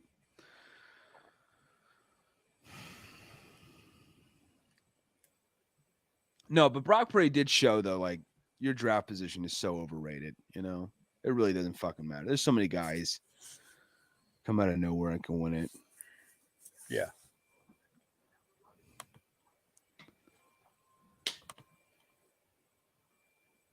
Like, I remember I was watching this story about Deacon Jones being discovered. He's like third all time in NFL sacks. And they were like, they stumbled upon his stuff by accident. They were scouting another player. And they're like, who the fuck keeps disrupting all these fucking plays? We're trying to watch this one player. And they're like, oh, shit, it's the future Deacon Jones. Oh, you know, really? and that's literally how they discovered him, was like by accident. They're like, it's just insane, you know, the process that goes into it, you know, and how overrated, again, you know, where you're drafted doesn't mean shit. Just got to make the most of your opportunity. Like, the only thing I think it makes, you know, the only thing I think it says, like, when you're drafted high is you have more belief in you to last longer. So you have more a longer leeway. leash. You have Exactly. a longer leash. Yeah. Exactly. So the Chargers took him in the 7th. Next is the Jaguars. The pick is in, just waiting on it.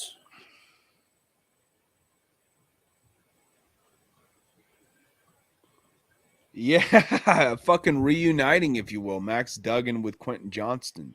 Oh shit, I forgot about that. And the other wide receiver. Remember, Dude, they got both of them. Remember, that's the third TCU guy today. I mean, shit, because they got Davis too. I forgot about. God, it's so tired. I don't even remember who drafted who anymore. That's wild. Damn. So the Eagles are the Georgia Bulldogs of the NFL, and then the Chargers are the TCU Horned Frogs. And don't forget, Chargers' greatest player, was Damian Tomlinson. Former TCU guy, yeah. Exactly. I know. I'm surprised they didn't draft his cousin too. Pull a Steelers drafting Joey Porter. He's from the same professional team, going to the same professional team as opposed to the same school. So here's this one. You ready for it? What's that? Jacksonville takes Derek Parrish out of Houston. His position on the television is listed as defensive line / running back. Play him either or. Fuck it. That's crazy. So does that mean he's a fullback if he's defensive line and running back? Yeah, they have him listed at fullback on ESPN. I mean, 6'2", 245. That's like the smallest D lineman. That's not a great frame for a defensive lineman. No. But yeah, I love the fullback level. Let's bring back the Mike Allstats again, man. I miss that shit. The Larry Zonkas, the Max Strongs, the Anthony Sherman. Yeah. I mean, they fucking killed off them like they're, like the woolly mammoths of the NFL, man. Kimball Anders. Yeah. Lorenzo Neal. Mike Tolbert was one of my favorites, man. I fucking loved Mike Tolbert. I remember when that one year someone got hurt and they just put Mike Tolbert in as running back. And I'm like, oh, hell yeah. Dude, it's so awesome. He was so awesome, man. He was the last true great. Like, I mean, Kyle Juszczyk is pretty nice, but he doesn't get the ball that much. Like, Mike Tolbert got the ball a shit ton, man.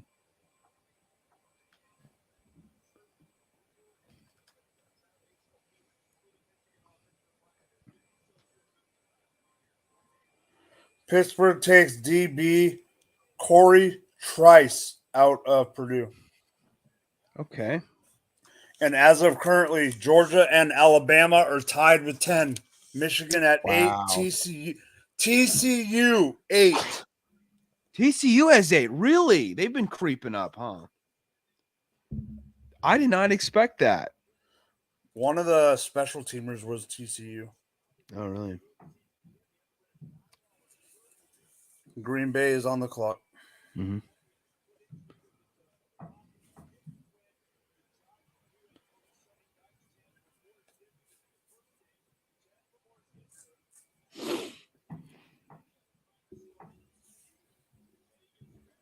Who's your all-time favorite UCLA player, since you're a UCLA guy?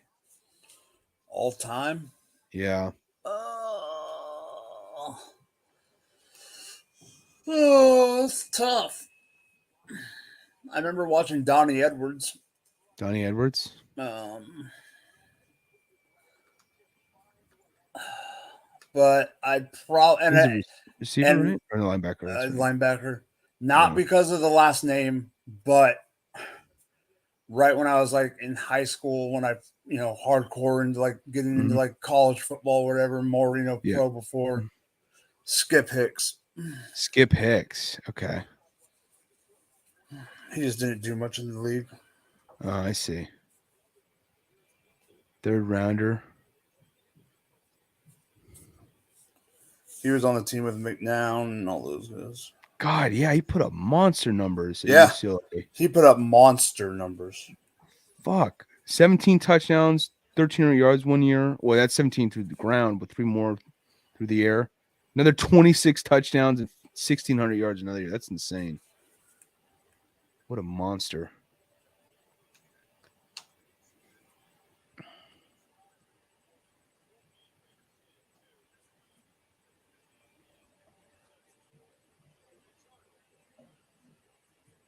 Ronnie Hickman's still on the board, too. I forgot about that. That's right. Pretty good safety out of Ohio State. That's another one that's fallen off the board, or that hasn't fallen off the board yet.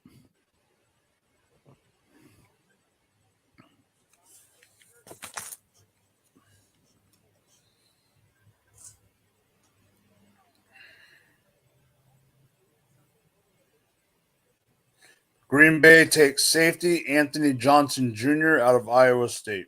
Mm-hmm. Okay. That's been a low-key NFL, like low-key underrated NFL factory in recent years. Breece Hall, Will McDonald. Brock Purdy. Xavier Hutchinson. Yeah.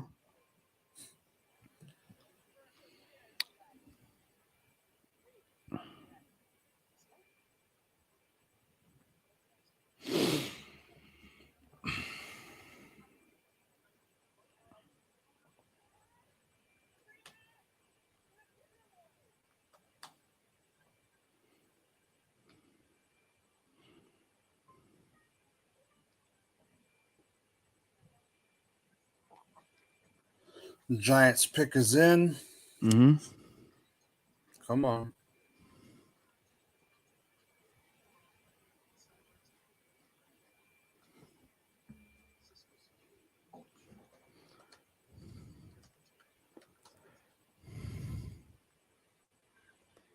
Biggest winners, though, who would you say that comes to mind from the drafts to this far?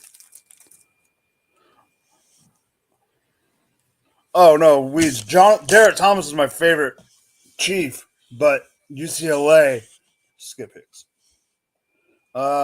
Philadelphia. Philadelphia? Really? Okay. With those two guys, and I mean, and then I know it's not draft, but then you turn into freaking DeAndre Swift today. Yeah, I know that's true. That is true. And They're up there. They got Ringo. Ringo could be interesting. I'm not as high on Ringo as certain other guys, but No, it was I'm not good. as high as I'm on some, but He is a good value for that fourth round for sure. And Sidney Brown was even nice too. Then Dick the Tanner McKee shit had me fucking baffled. that's weird. But that was really weird. Yeah, they're a winner. I like what your Chiefs have done too. Did some great things with like I said, with the love Felix Anadike Uzama, Rashee Rice. Really, really nice. No rhyme intended. Swift is an Eagle now. Swift is now an Eagle. Yeah. Steelers super, super high on. They might have won the draft, in my opinion. I love what they did. I mean, Broderick Jones was my number one offensive lineman. He's a physical freak of an athlete, of a lineman. Got a super high ceiling. Joey Porter Jr., very physical for a corner. Great size, too. Can do a lot. It has a ton of versatility. Darnell Washington, 6'7", 265. Enough said. Nick Herbig, one of the most underrated pass rushers in this entire draft. Like, I don't think he's too far behind like a Drew Sanders, for instance. Okay. That's how high I am on him. Giants take Jordan Riley out of Oregon. Jordan Riley, okay. Defensive tackle.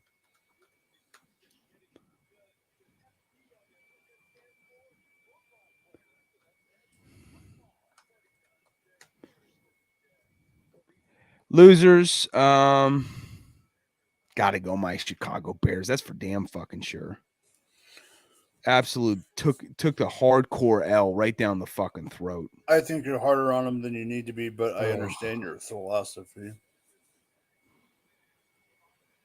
Yeah, Dove must have went. Dove went off the grid again. That's where Dove went.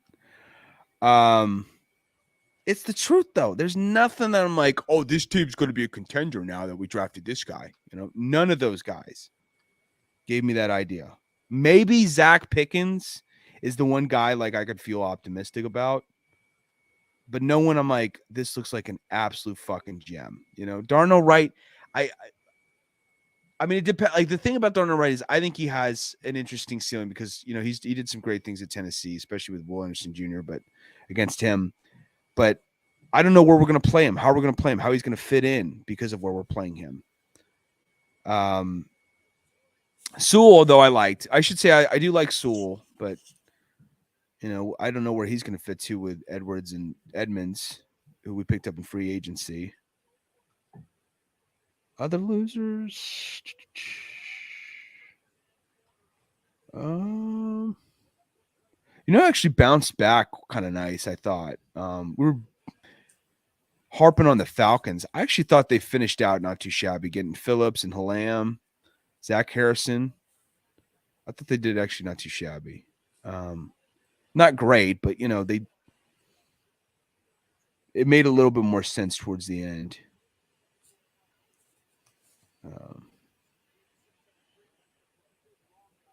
Let's see who else.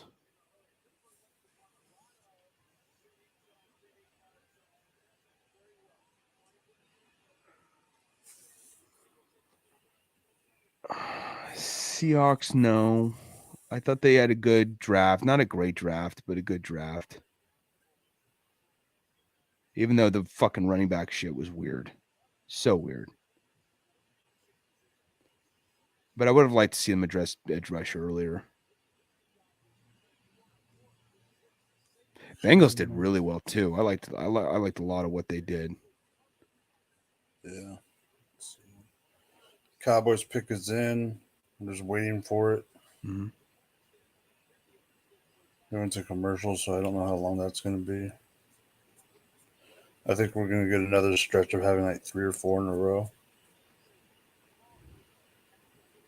Rams. Wait, what the hell? No.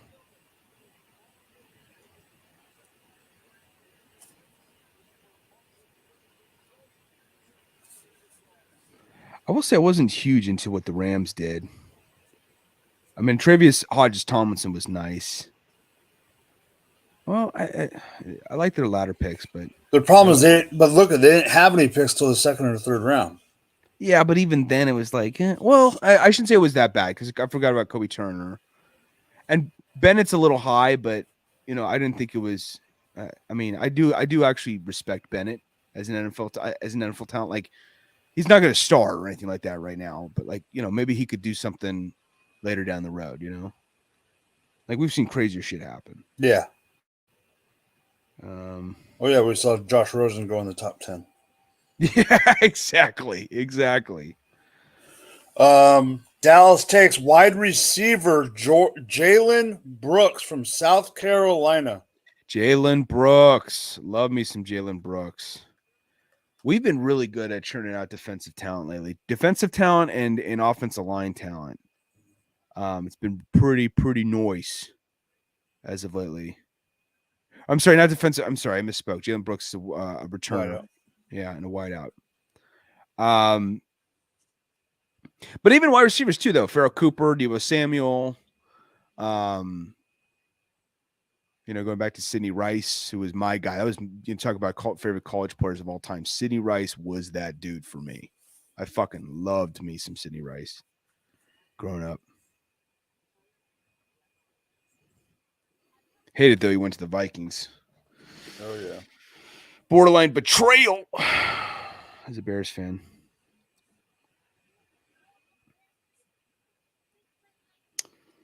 Let's see who else we got.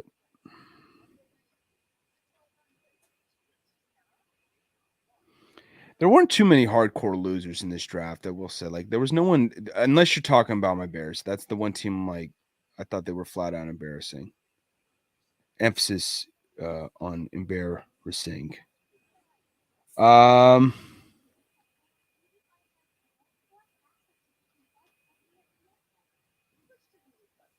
liked what the Bills did with getting Kincaid, and I thought that was decent. And Osiris Torrance was really nice. One of probably the best run blocker in the entire draft class. The Patriots take Isaiah Bolden, DB, out of Jackson State.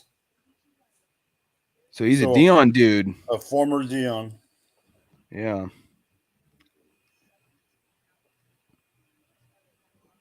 I wonder what he's going to do in year 1 at Colorado. Like, what he can accomplish. I don't think he's going to win double-digit wins. I'm just trying to be real because it feels like such a shit show. But man, dude, like he's already put in so much fucking energy. To me, I know he won't say this, but to me, knowing how shitty that situation is, and like you being Northwest up there, Pac-12 country, and down here I'm in Pac-12 country.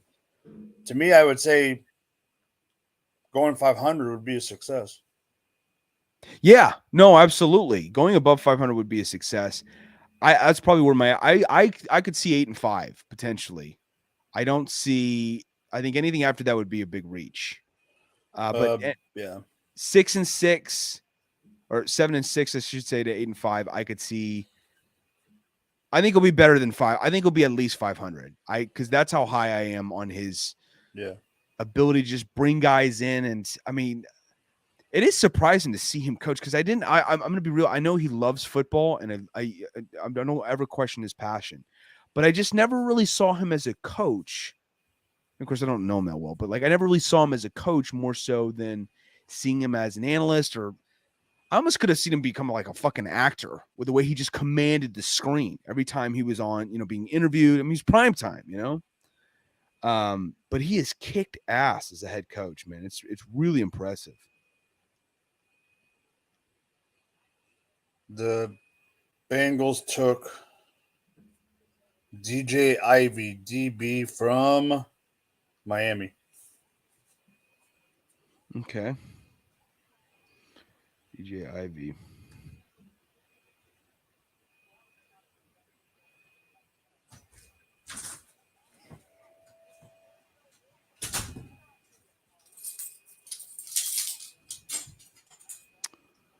And the Falcons.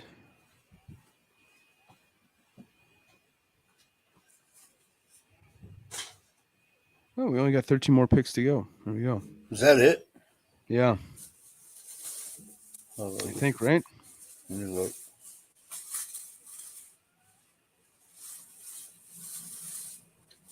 Yeah.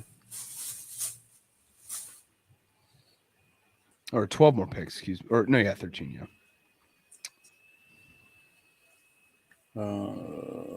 DJ Ivy was the last pick. Pick is in for the Niners, but they haven't announced it yet. How has Mel Kiper been able to keep his fucking hair looking the exact same for 40 years? I don't know. He's got to have something. Oh, yeah, absolutely. There's got to be some sort of, hair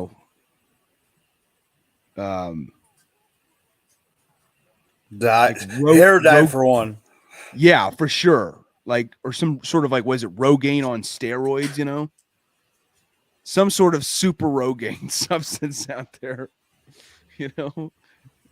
Like, that's just, oh my God. It feels like it's getting poofier by the year, too. It's just almost growing out like an afro. San Francisco 49ers take another tight end, Braden Willis, out of Oklahoma. Braden Willis, okay. So they already took the tight end from Alabama, and now they take this dude. I like that. Houston's pick is in. A little leaner for a tight end, but he was a big, a nice target. 13 yards per catch, 7 touchdowns for Oklahoma. I can dig it. Can you dig it? I can dig it. Can you dig it?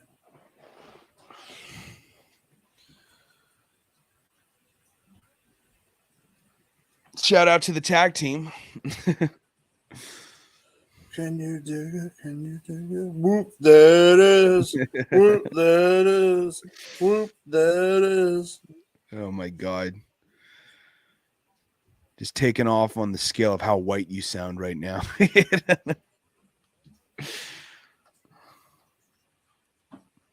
No, the other day my coworker was like, "Hey, Mike, I know you used to listen to this song back in the day." And I'm all, "What song is it?" And I walk over there, and all of a sudden I hear, "Chris, Cost will make you want to jump, jump. Matt, Daddy will make you want to jump, jump." Is that how old we are? Fucking shit, dude. I even remember that song. And that feels like Houston takes Brandon Hill, Pittsburgh safety. Like, that doesn't even feel like a song anymore. It feels more like an ancient artifact at this point. Well, watch. You're going to be shocked in a second. Oh, God.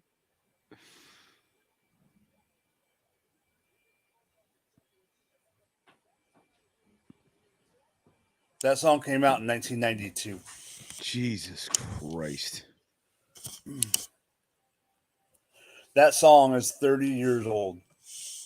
31 years old is that song.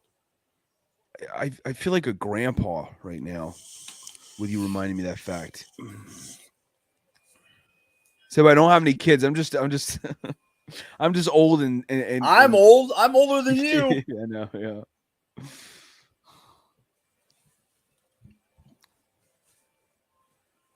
Oh wait, Philly's on the clock, and then we're next.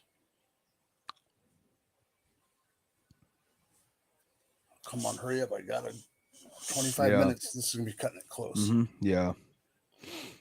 I'm already. Are you dipping out like as soon as it's done? Like as soon as it hits 5, right? Or 4? Excuse me, 4. Yeah, I'm gonna try. Like I'm already pushing it. Yeah. Well, if you got to, no worries. If you got to, stop whenever, it's all good. Well, I want to get through your pick. Oh yeah. Wait, we have another one, don't we? You have the second to last pick of the draft. Yeah, we do. That's right. I knew we had 2 7s, and I was like, I forgot when the second 7th was. That's right. But my point is, if I wait till your pick, I might as well wait till. Yeah. That's a good point. Watch this be a franchise changer too. The second to last pick. It's Super Bowl bound after this, right? Let's speak it into existence, Mike.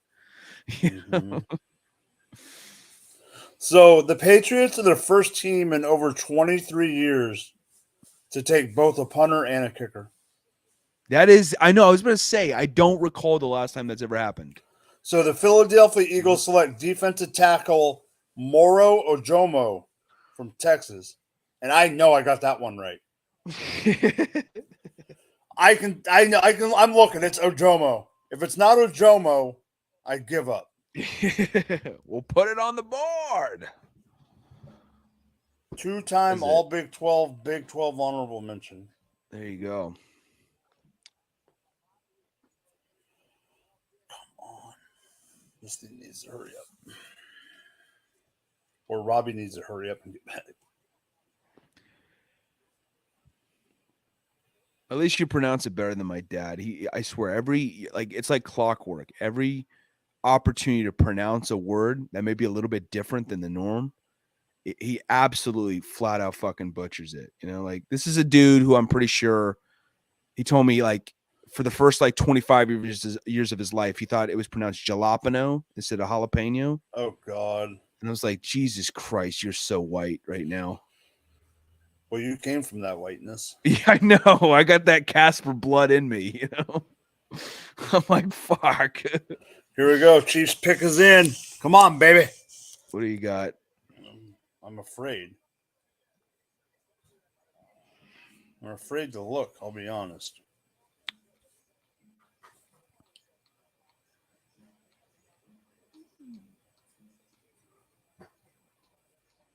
Oh, and what's this? The Chiefs trade their final pick of the draft and every other pick in the 2023 draft to the Chicago Bears so they can win the Super Bowl?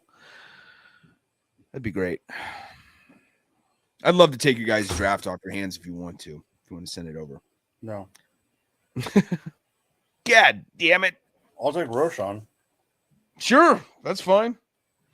Oh shoot.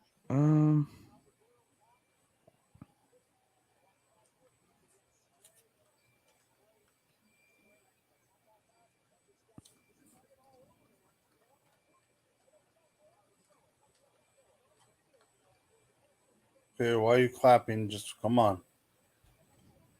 Put the pick on the board.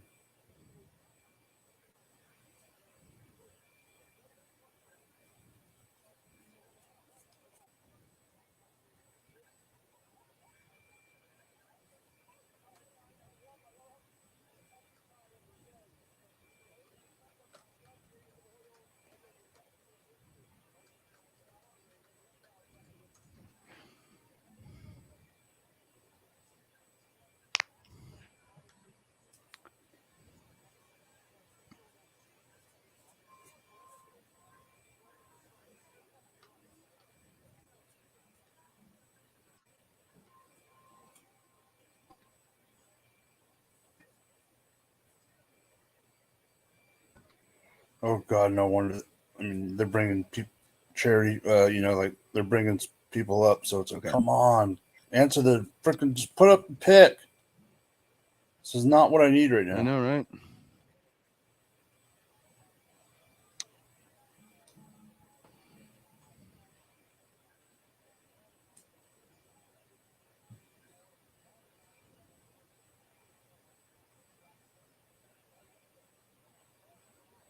Come on. I know some of the other picks have to already be in because we've taken long enough. DB Nick Jones from Ball State. Ooh, okay. I mean, I have to be okay with it because we've gotten some guys in the late in rounds that have started for us, so I have to. 2022 second team All MAC, 12 pass breakups in 2022. 5'11", pretty much 6 foot 180. They put him at 5'11", 7/8. He's freaking 6 foot. Yeah, you might as well just round that shit up.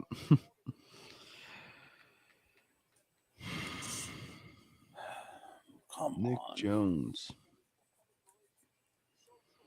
9 more picks. Come on. Steelers picks in. Yeah.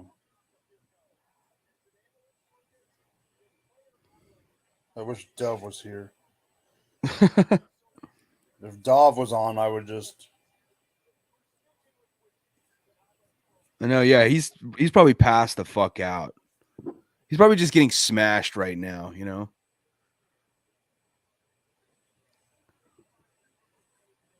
Or maybe America's Most Wanted caught up to him. I don't fucking know. I don't even know at this point. His last tweet was freaking Zach Kuntz. Yeah.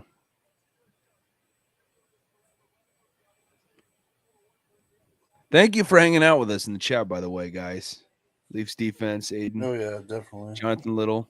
Appreciate it, guys. Aiden says the NFL doing this is fucked. Yeah. Just have all the teams walk up to Goodell, or not Goodell, but these kids, and be like, one after the other. Announce the fucking picks. Let's go. You know. Pittsburgh offensive guard Spencer Anderson, Maryland, another Maryland player. Yep. How many? What's their counter like? I wonder. Bills are on the clock.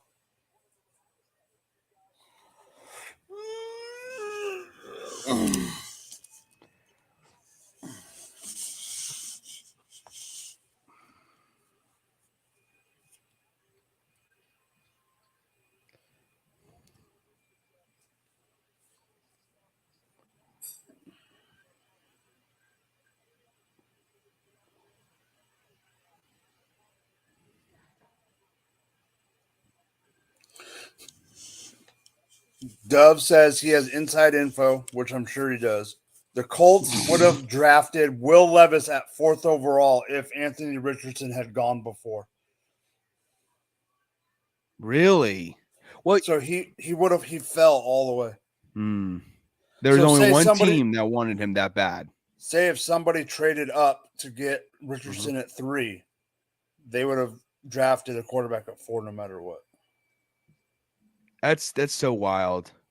I you know, like it's almost it's so weird when you hear like one team's all in on a player, but everyone else is like, fuck that.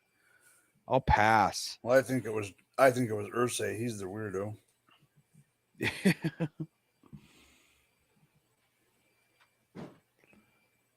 Aiden, draft winner, we were talking about it earlier, but Steelers probably is the winner for me. Steelers, Eagles. Eagles had a pretty good draft too. Chiefs, I thought I dug quite a bit. Kind of the usual suspects, to be honest. You know, you got the 2 Super Bowl representatives, and the Steelers every year in the draft do something pretty. They always bare minimum finish with like a B or higher, generally like a B plus or higher. You know, and this year I feel like they smashed. They kicked ass.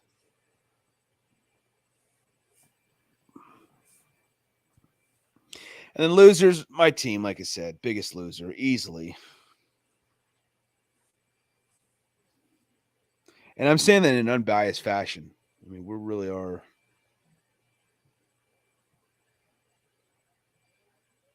We really are a shit show this year.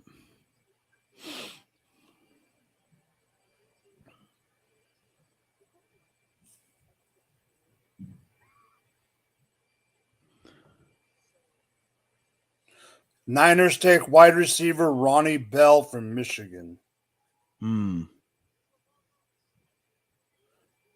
Ronnie Bell. He was all right for Michigan this last year. So Ronnie Bell was taken by the Niners, and Buffalo before that took DB Alex Austin from Oregon State.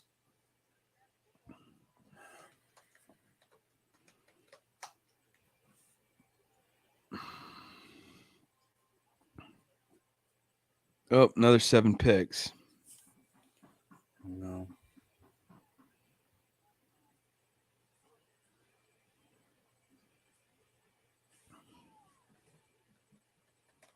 Who's on the Giants?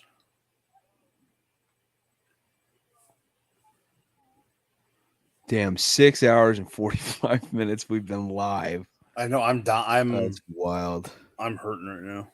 I know. I was about to say, you still got to go to a party. You still got to socialize with people and shit tonight. Mm-hmm. You're going to be dead tired.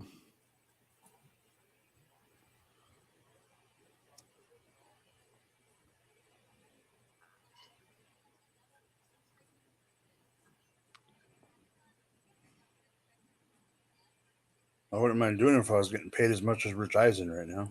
I know, I know, right? Fuck.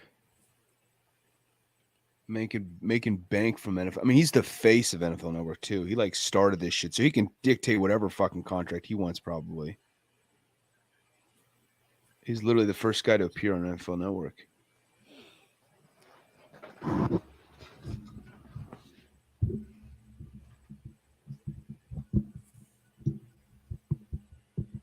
What's going on, nerd? Good to see you in the chat. I'm trying. We're just running on fucking fumes right now. I'm trying to. Dude. What I'm trying to do right now is I'm trying to get the inside info. I'm digging. Where's an 8-ball when you need one? Am I right, folks? No, I'm kidding. Gervarius Owens, safety, Houston, for the New York Giants. Confirmed. Okay. Niners are back on the clock. Gervarius Owens.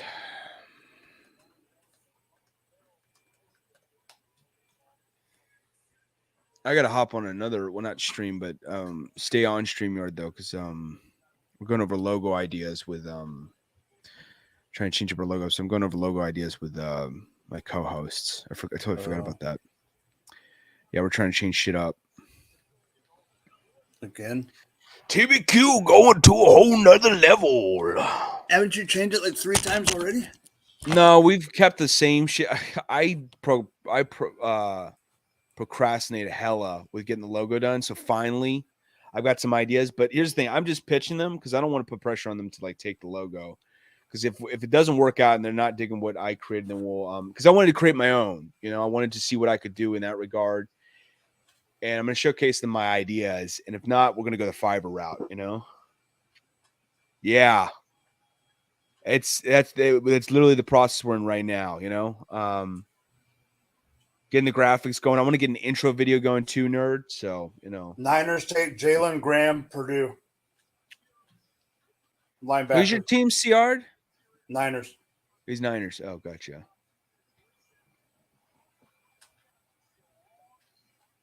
I mean, you guys, well, that's a good point. Losing Mike McGlinchey sucked. Because he's over at, where did he go again? I'm drawing a blank. Go to Denver? Yeah, he did. That's right. He went to Denver. So now it's Colton McKivitz filling in. McGlinchey was filthy, though. Yeah, I know, right, nerd? It is a must. Which is more of my wheelhouse too. I'm not a Photoshop guy, so like that's what I was doing with the logo was going on Photoshop and doing that shit. I probably should have used Illustrator though over Photoshop. I hear that's even doper. But that's what I used, and then yeah, intro video. I mean, I do a lot of video editing, so like that's more in my wheelhouse. I mean, there might be a couple things I need to learn, but like in terms of splicing, editing, audio, video, it's not too hard. I disagree. I liked McGlinchey a lot. I think he was a Pro Bowl caliber talent at times. Now, he was inconsistent. I will agree with that. And he could be a little bit more physical. He was not, you know, like the bookend tackle we had on the opposite side with Trent Williams, but I liked McGlinchey a lot, you know. I really did.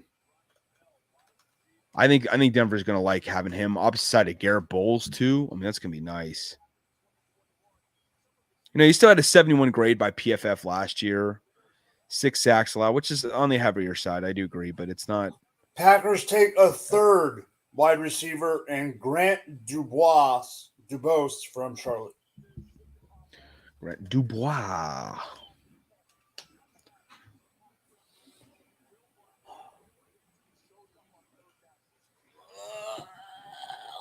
Six foot 3, 200 pounds. Oh my god.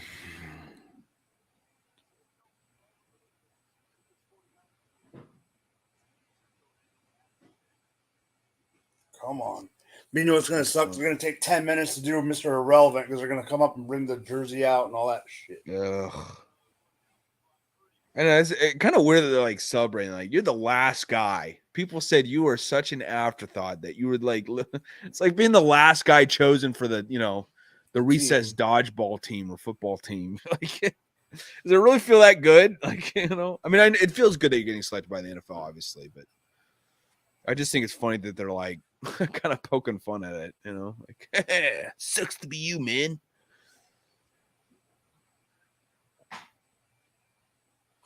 Denver, Alex Forsyth, Oregon center. Alex Forsyth. Bears are on the clock. Oh, God. Right now, take it, okay? What do we got? Pray for me in the chat, folks. I need your prayers right now.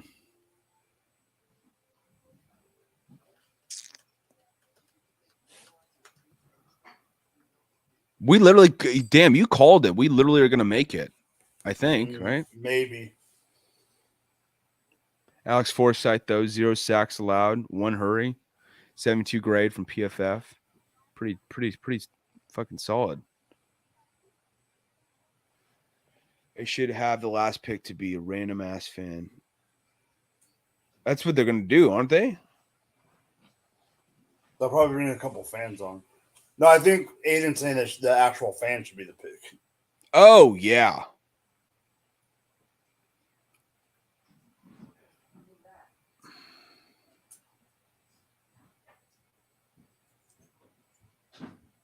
Someone on Twitter said that the Bears got an A- for draft.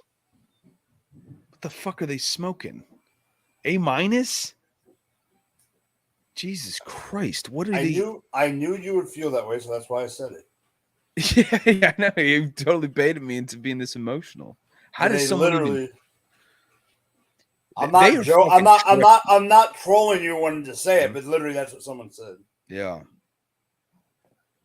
Lay off the PCP, folks. Lay off the bath salts, please.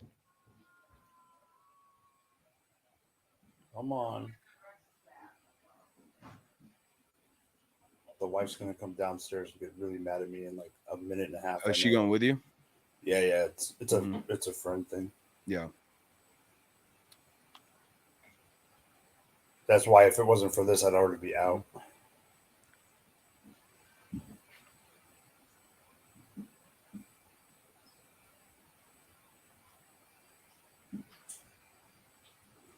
Come on, Twitter.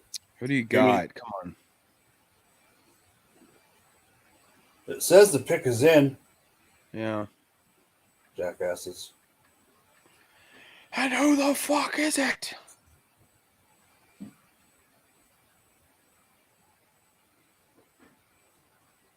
You got 2 picks left.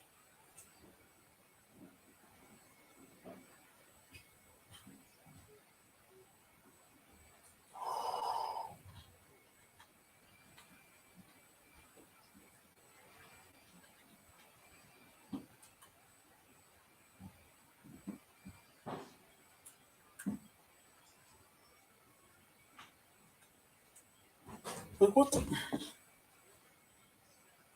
Still nothing. Jesus. So much suspense. Got it. No, I got it. I got you. Oh, he the got Bears take safety. Kendall Williamson, Stanford. So just who cares right now? Okay, we're already set at safety. Let's go. Come on. Oh my God. Rams, hurry up.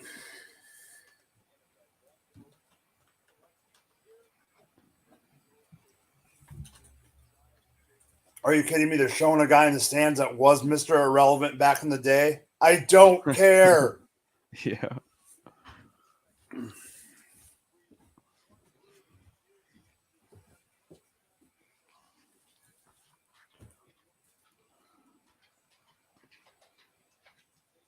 I wonder what the fuck happened to Chad Kelly. Remember him? Jim Kelly's nephew, who's Mr. Irrelevant. Chad Kelly got busted for breaking into houses and shit. He did. No, I know that. I wonder what happened after that. Is he in prison? Well, I watched him. He was also on the first season of Last Chance U. Oh, he was? Really? Yeah. Oh, wow. You made it just in time for Mr. Irrelevant. Yeah, we're in the middle of moving stuff and everything, and we were like, yo, let's go ahead and get it really quick. Oh, let me rotate this. Whoop. There we go. What's good? All right. My homie Will. How's it going, man? Robbie, I'm gonna dip. Right. You're heading out? Yeah. Awesome. All right. You're not gonna stay for Mr. Irrelevant? I got it. I have to dip. Yeah. All right. Thanks All a lot, Later, Mike. bro. Appreciate it, bud. Mike was like, yo, just stay in. He's like, just come back in time for Mr. Irrelevant. They haven't even announced yet, dude. Yeah, I'm running. Oh my god. I know They you're running started on to speed it gas. up. Yeah. Yeah, it definitely started to speed up. I noticed it was Mr. Irrelevant. I was like, let me see if they're still alive, like by chance. We were just we're not quite corpses yet. You know, we're hanging in there for the last, couple picks. I'm proud of you guys. You only had to do like hour and a half by yourselves. Yeah, something like that. Yeah, I wasn't too bad. Yeah. Yeah. I was gonna say I went to get the truck and came back, started moving shit. Came back 1 hour later. Fucking Leafs. My gosh. Alrighty, so Mr. Irrelevant, the pick is in. 234 will be Jason Taylor II out of Oklahoma State. Oh wait, no, they're walking. Wait, no, they're walking to the stage now. Never mind. I thought that was the final pick. I'm wrong. After Taco. Round 7, 259. Aiden says you're the biggest. Let me be great. Oh my gosh.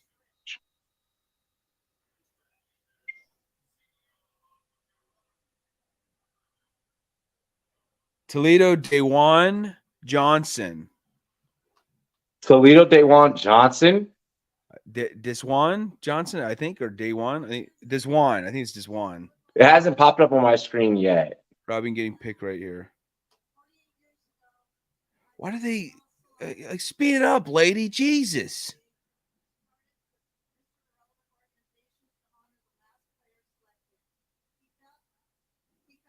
Why do they make this such a big deal? Like this dude is just taking pride in being the last motherfucker selected out of everyone.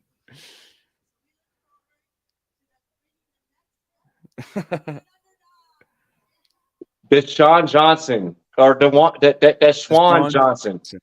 Deshaun Johnson out of Toledo. Okay, DN. All righty. Go ahead, Rams. Do your thing. We thank everyone that has rocked with us for the last 3 days. Greatly, greatly appreciate you. It's your boy Rumboyz, Robbie. This is my homie Will. David, we appreciate you. Yeah. Go enjoy yourself a nice beer. Go get a hooker and a hand job. And I hope you have a great. Thank you, man. Thank you, man. I hope you have a great NFL draft weekend. And he froze. Later, y'all. Hold on. Let me play this outro. And we are